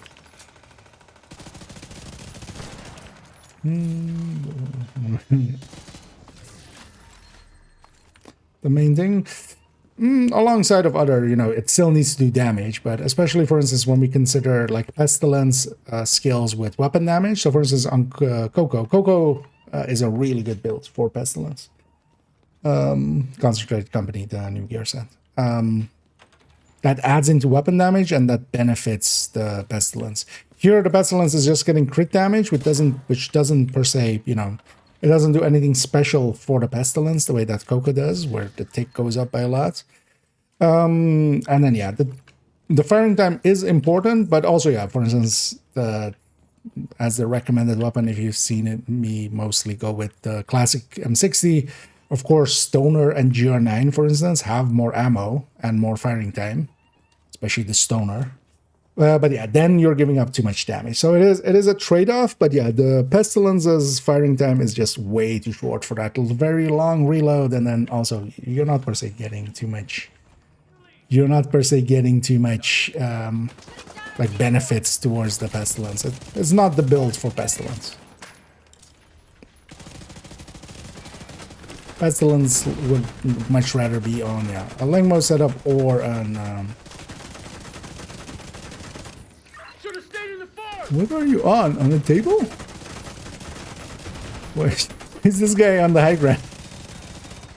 It's Obi-Wan Kenobi over here with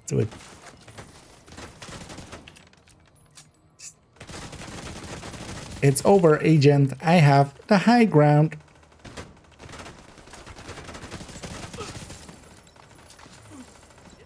Another dead asshole. Understood. Another one.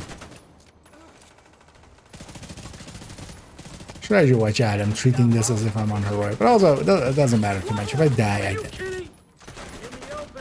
You just get sent back. As long as you can clear some floors, it's fine.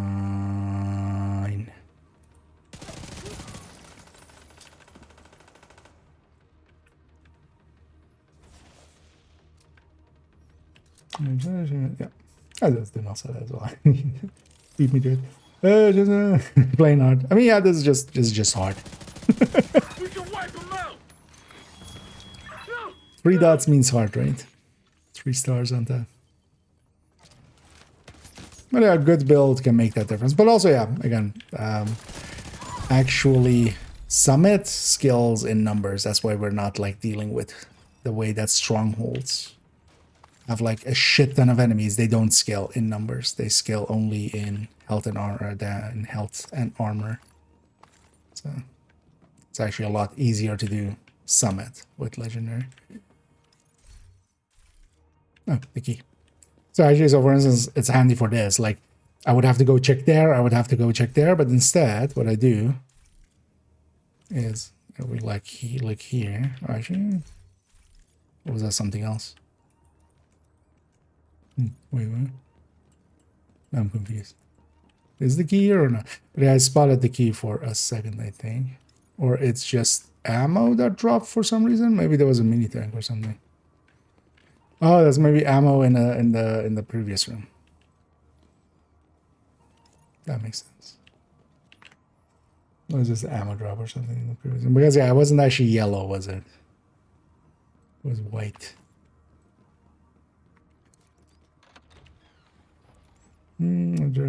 That's because my world is set to hard. That's the thing that I could go and fix if I wanted to, but yeah. For a long time now, yeah, Summit is whatever, yeah, or is affected by your world settings. So if I just went to DC and set my world to heroic, it would actually not have that. That sounds like a lot of work. Oh, yeah, we have the special enemies. Black disc with flamethrowers. Yeah, these guys are pretty chunky, actually.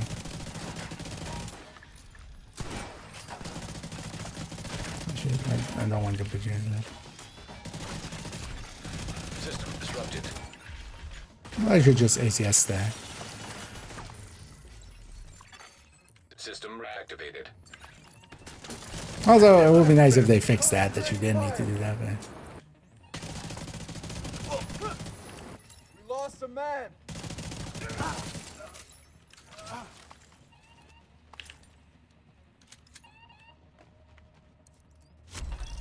Yeah, this one's definitely... I hadn't taken this one against Legendary Summit actually yet.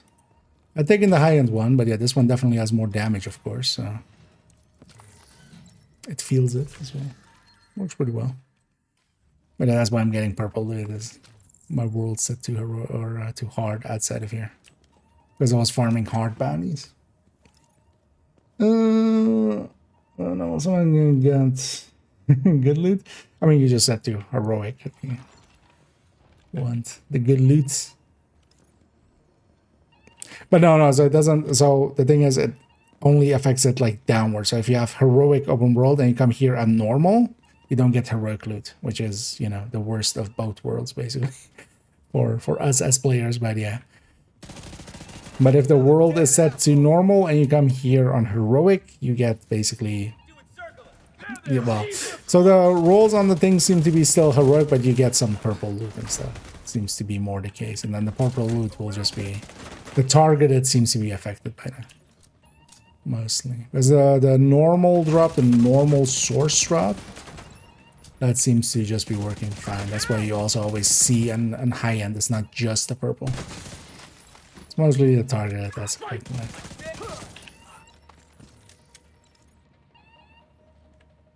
Don't make me jump down. This guy's always super annoying, but I want to stay up here. Time your shot. High-risk target I like approaching. that. I'm launching the drone. Hey, shy. Son of a He's shy, so he's running away. gun!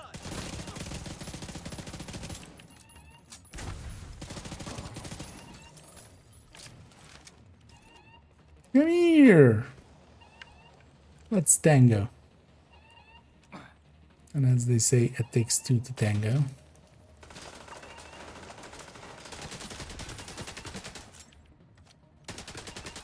This might not be a good idea. Serious trauma detected. As long as it doesn't have anything that will kill me outright. Taking hit!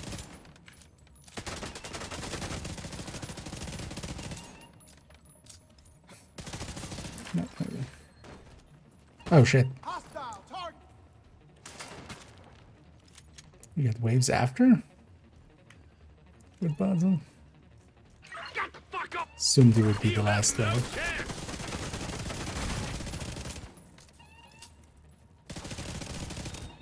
Where's your owner? What? Rebel.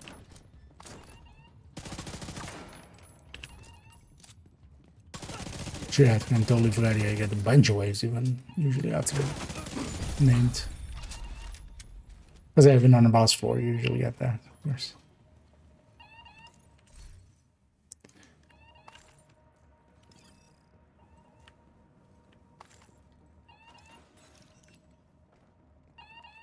I get the key actually? I don't remember. Doesn't matter either way though. Let's go finish up these floors. Yeah, let's get enough to get our weekly summit done. Well, likely then we'll actually run that as well.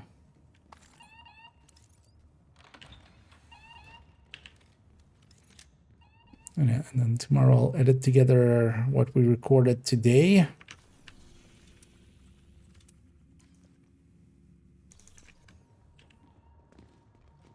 For this character 3's build collection run through.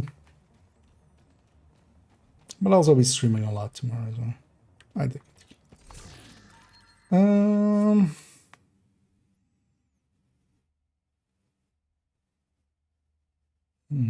Tomorrow's over. These were interactions. Lesson summit. The long time we see here some key drive block. I'm going to lucky to find it. Oh, whenever you get close enough to it, it can trigger that sound. Quite often, that sound is actually triggering when you're in the elevator, and that's why you don't hear it. So it's only like the bigger layouts where you hear that, because you'll be far enough away that you don't hear it when basically the loading screen happens. When it is loading, it's just that you don't hear the sound. But no, you can usually see through walls, and there's a fixed spots for them. So once you kind of know them all, it's not too hard. Although there's a lot of them. Rogue agent detected. Enjoy that, yeah. It's playing sometime, yeah. Take it up against some Rouges on Legendary. There's also the only Rouges you can fight on. Well, no, nowadays we have the Master ones, right? We have the Master guys on the Pact. But they're Master. This is Legendary. Let's fill up, yeah.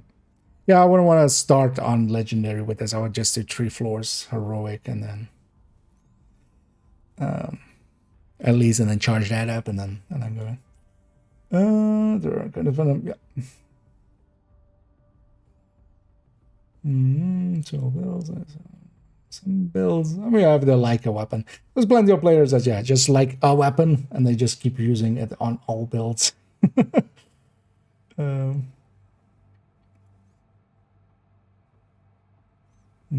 After a while, I started like it. I still always like it.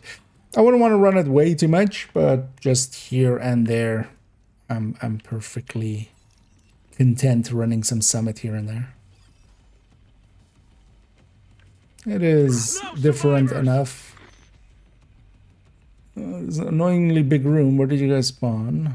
Sticky drone activated. How about you don't activate that? I'll get this agent. Will you get this agent?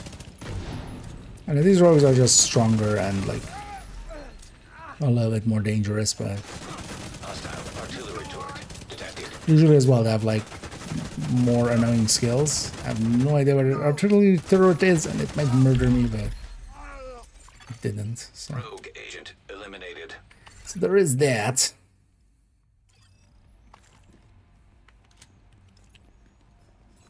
But yeah, rouges are not that dangerous. Rogues on that.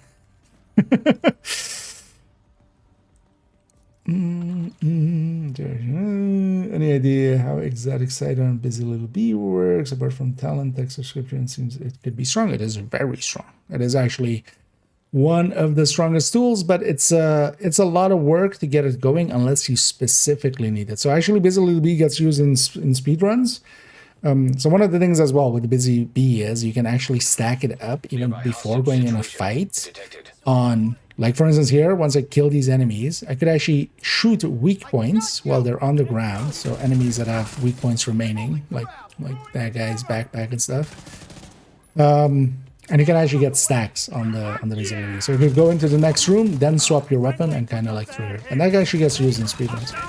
But no, it's really strong. It is a really strong buff. The thing is though that for general play, it's too much to do or to want to do. You mostly want to have it, yeah, kind of in that way where yeah, either you get it in a room, because that's also why it gets used in speedruns. It's just to set up, for instance, somebody running a sniper or something. The rest of the people clear out the rest, and that guy just marks, and then he's setting up to like headshot the legendary boss in one shot or something, right? Like stuff like that. So it gets used in that way. But in general play, it's just too much of a hassle to like keep doing unless it's special occasions. But it was a little bit very strong.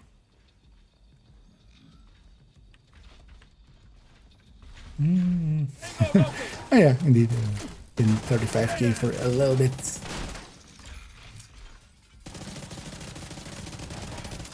Well, yeah, definitely the 3 times and 5 times and stuff. I've kind of eaten in my enjoyment of SHG leveling. I still care a little bit, but a lot less than I used to in the past. About SHG levels. There's this. Yeah. Yeah, that could completely, like, that's always the thing with rogues. They can still, you can't really easily lose that fight. It depends on just, yeah, a few good skills on their end, and it's over. That's what I enjoy as well about Division. It's just like, it's never a guaranteed fight. Even if I had a PFE equipped or something, or if I went to my PFE build on this character, it still wouldn't be a guaranteed fight. The way that in some other games, you have most of the fights are kind of guaranteed.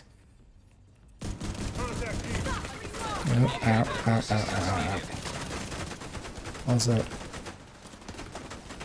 we're in trouble. Agent down. Yeah. Agent killed. Those rushers going to the side really messed that up. But that's fine. You know what, actually, yeah, let's feel this, how this is without... Hostile striker drone detected. Without... thinking. Also, you know what, let's do it without modifier. Just to make it a little harder. Situation detected. This one will be easy enough anyway. These guys don't scale up that much on Legendary.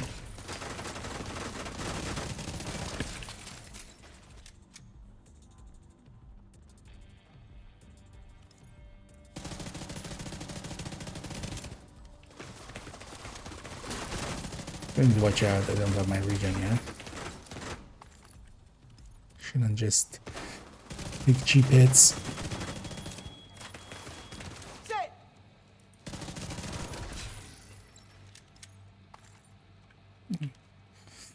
Gets us a few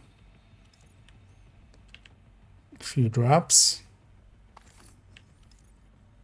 A few mementos.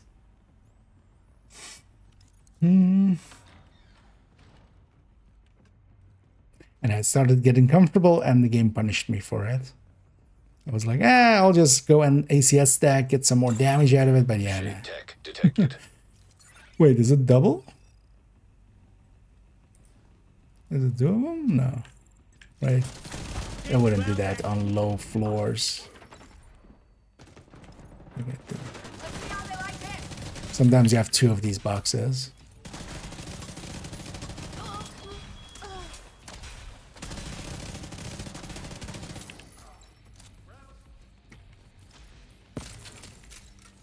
Right there.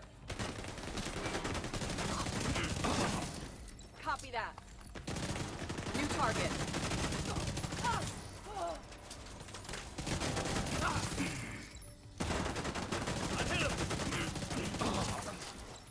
Well, one thing as well, Summit, for instance, does have scaling when it comes to especially enemy veterancy, the higher up in floors you go. So lower floors, so we're on 17, we're not that high up.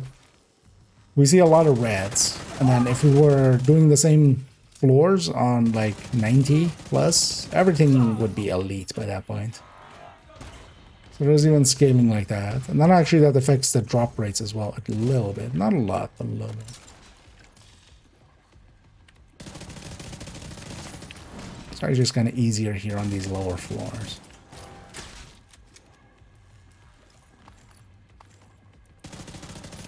And definitely weaker without the modifier.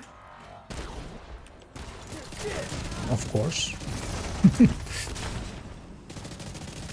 But,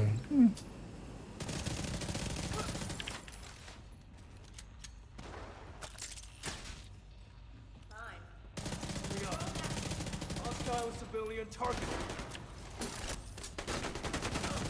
I'm curious actually, I should have done that way earlier. I'm curious actually how fast this could solo DUA or something. Boss fight would still be... This would be not the greatest tool for the boss fight. The shield doesn't stop the... Shield does not stop the... Like the pulses just hits everything, right? On the DUA boss. I don't think I've ever used the shield for him, even in the past when we used to like shield peek and stuff. For that fight you wouldn't at that point. Let's do the 3-floor section because we've started it anyway. Let's take it to 19. Well, we're on 17, so we would need to do 2 more floors. Do I want to do that?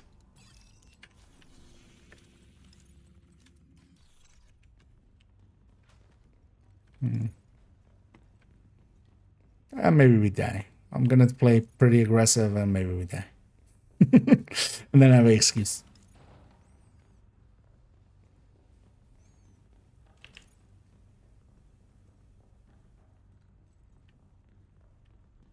Hey. I have found the key.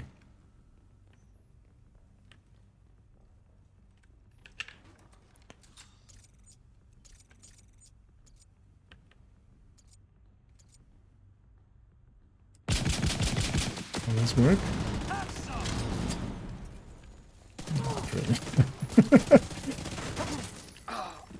And here there's a roof, so hopefully this is not the healing one. There's a healing one of these, and that one's like horrendous. It's one of the worst things to get in summer. It's also a little bit rare because it heals an incredible amount. Like you have to really just like either sweet dreams them just to get them out of the way. Serious trauma detected.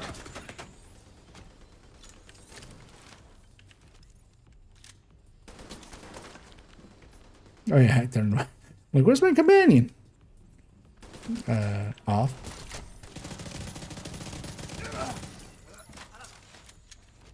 Go away, mini tank. Nobody likes you.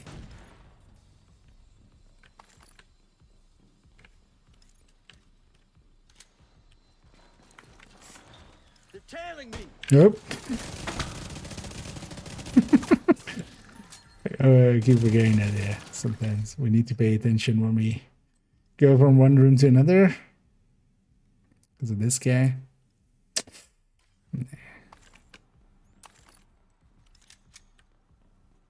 I have the key already.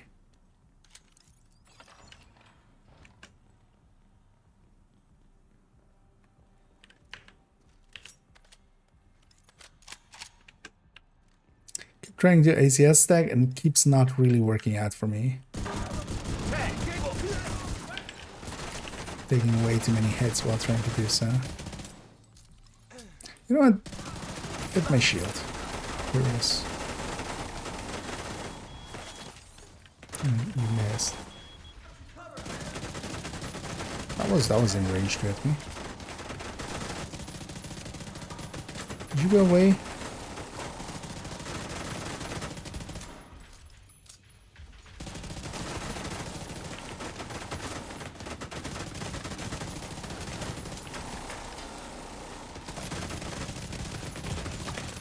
Immediate medical assistance needed. Yeah. Agent I was about to say, killed. I should just go into discover and heal. Oh. I let that get way too close. But we got our 15 floors already, so I'll just take our way out of there. But yeah, we should actually take this through. Well, honestly, Capital might be more in line with this build, actually. I wouldn't hit speedrun times, but likely, like, DOA would be like, what, 25 maybe? Just not fast, man. Safe area detected. Surprised I actually haven't tried that yet. Hey, Agent. Yeah, let's go through these. That one I'm keeping. This can go.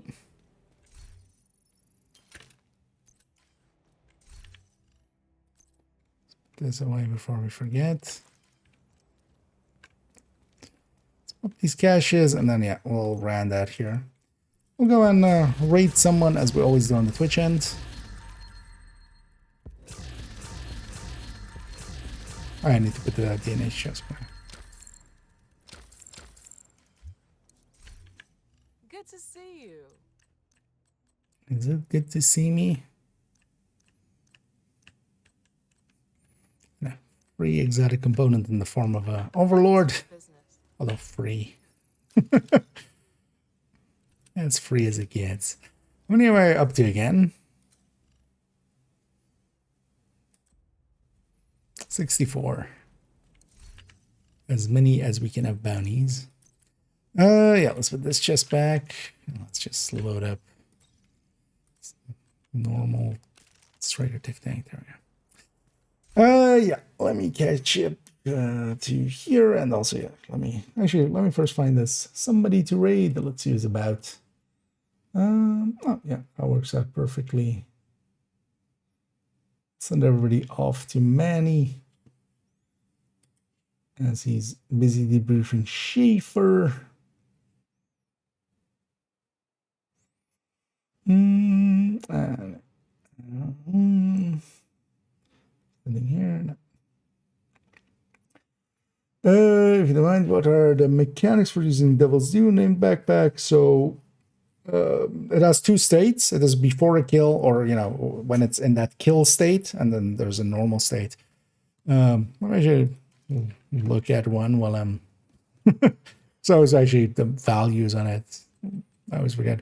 Thing is, though, from a general perspective, it's not really great, especially because Bloodsucker, for instance, is a much better tool overall for just doing that survivability thing, especially as we get a lot of things. Yeah, so when it's in its normal state, it's just if you're below 20%, critical hits repair 2.5% missing armor. There's no cooldown on that or anything, but yeah, you can basically very quickly fill back up to that 20%. But of course, second you reload and stuff, yeah, it kind of hurts. And then, yeah, when you get a kill, it depends on how many core attributes they have. So this is then for the time is based on the number of core attributes. So it's basically, yeah, 4 for 0 red, 10 for 6 red. So 5 for 1 red, 6 for 2 reds. Basically, every red adds a second. But at that 10-second margin to get back up to 100% is kind of like, yeah, it's too small overall. And then this normal way is just, yeah, kind of painful. Because it can heal up decently well. But yeah, Bloodsucker kind of is overall, and like if you want that, you would go Bloodsucker. But also Memento. Memento can just regen you 3%. Kill, no kill. Just. And then also, yeah, we have Medpacks, and Medpacks regen you 100% for like 2 seconds of work. So we need lots of health. No, so it's armor. So in the past, Clutch used to be health. And that's actually how we used to use it, because some people go like, "Oh, it was good in the past, so it must be good now." Thing was, in the past we had a talent that was Berserk, that was Clutch Berserk, that was the combo. Berserk, the less armor you had at the time, not like as a stat, but remaining, the more damage you would do, and then health would be healed by Clutch. So Clutch was, whenever you got a crit, it would heal you for a certain amount of your health. There wasn't like the mechanic of like you have to get a kill or anything. So yeah, you would use Clutch to heal up your health. You would just let your enemy shoot you. You would constantly be healing your health. And then Berserk was at full strength the whole time, and Berserk was like super big. But yeah, nowadays it's armor.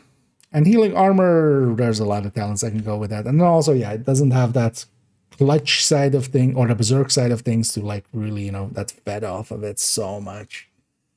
So nowadays it's no longer that used. Because Bloodsucker, Memento, both would just kind of outclass it in a lot of plays. And if you need the healing, you can always just get into cover and just, you have 4 armor kits, and then you pick up some again the second you're empty, and you get a few kills, you'll get some again. So that becomes a much better healer overall. Yeah, but then for instance in Descent it does get used, because in Descent it can be a little bit higher value, but also it doesn't come at the cost of other things. That's also the thing. Because also, yeah, a damage talent is also worth a lot. Like a damage talent is also worth a lot.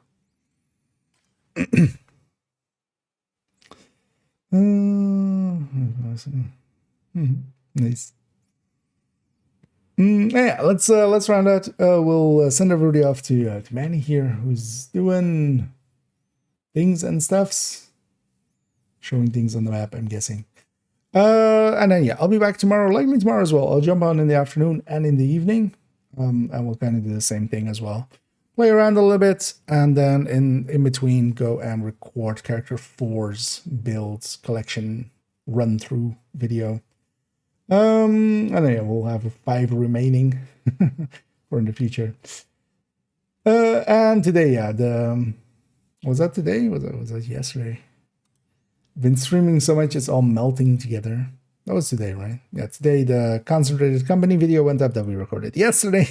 So a lot coming. Yeah, enough yapping for me. We'll go and raid over onto Manny Ukriti. Seems to just be doing some Krampus laughing. Yeah, let's start that raid. Yeah, thank you all for joining me. Hope everybody had some fun. I was fine with the amount of rambling, especially of course when we're going through and going through those build collection updates. But yeah, if you did enjoy it, more tomorrow, as I'll be around quite a bit. Likely on Monday, starting Monday, so the day after.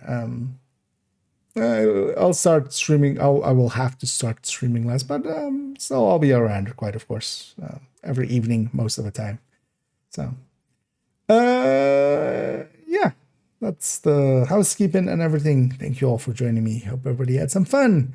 And as always, have a good night.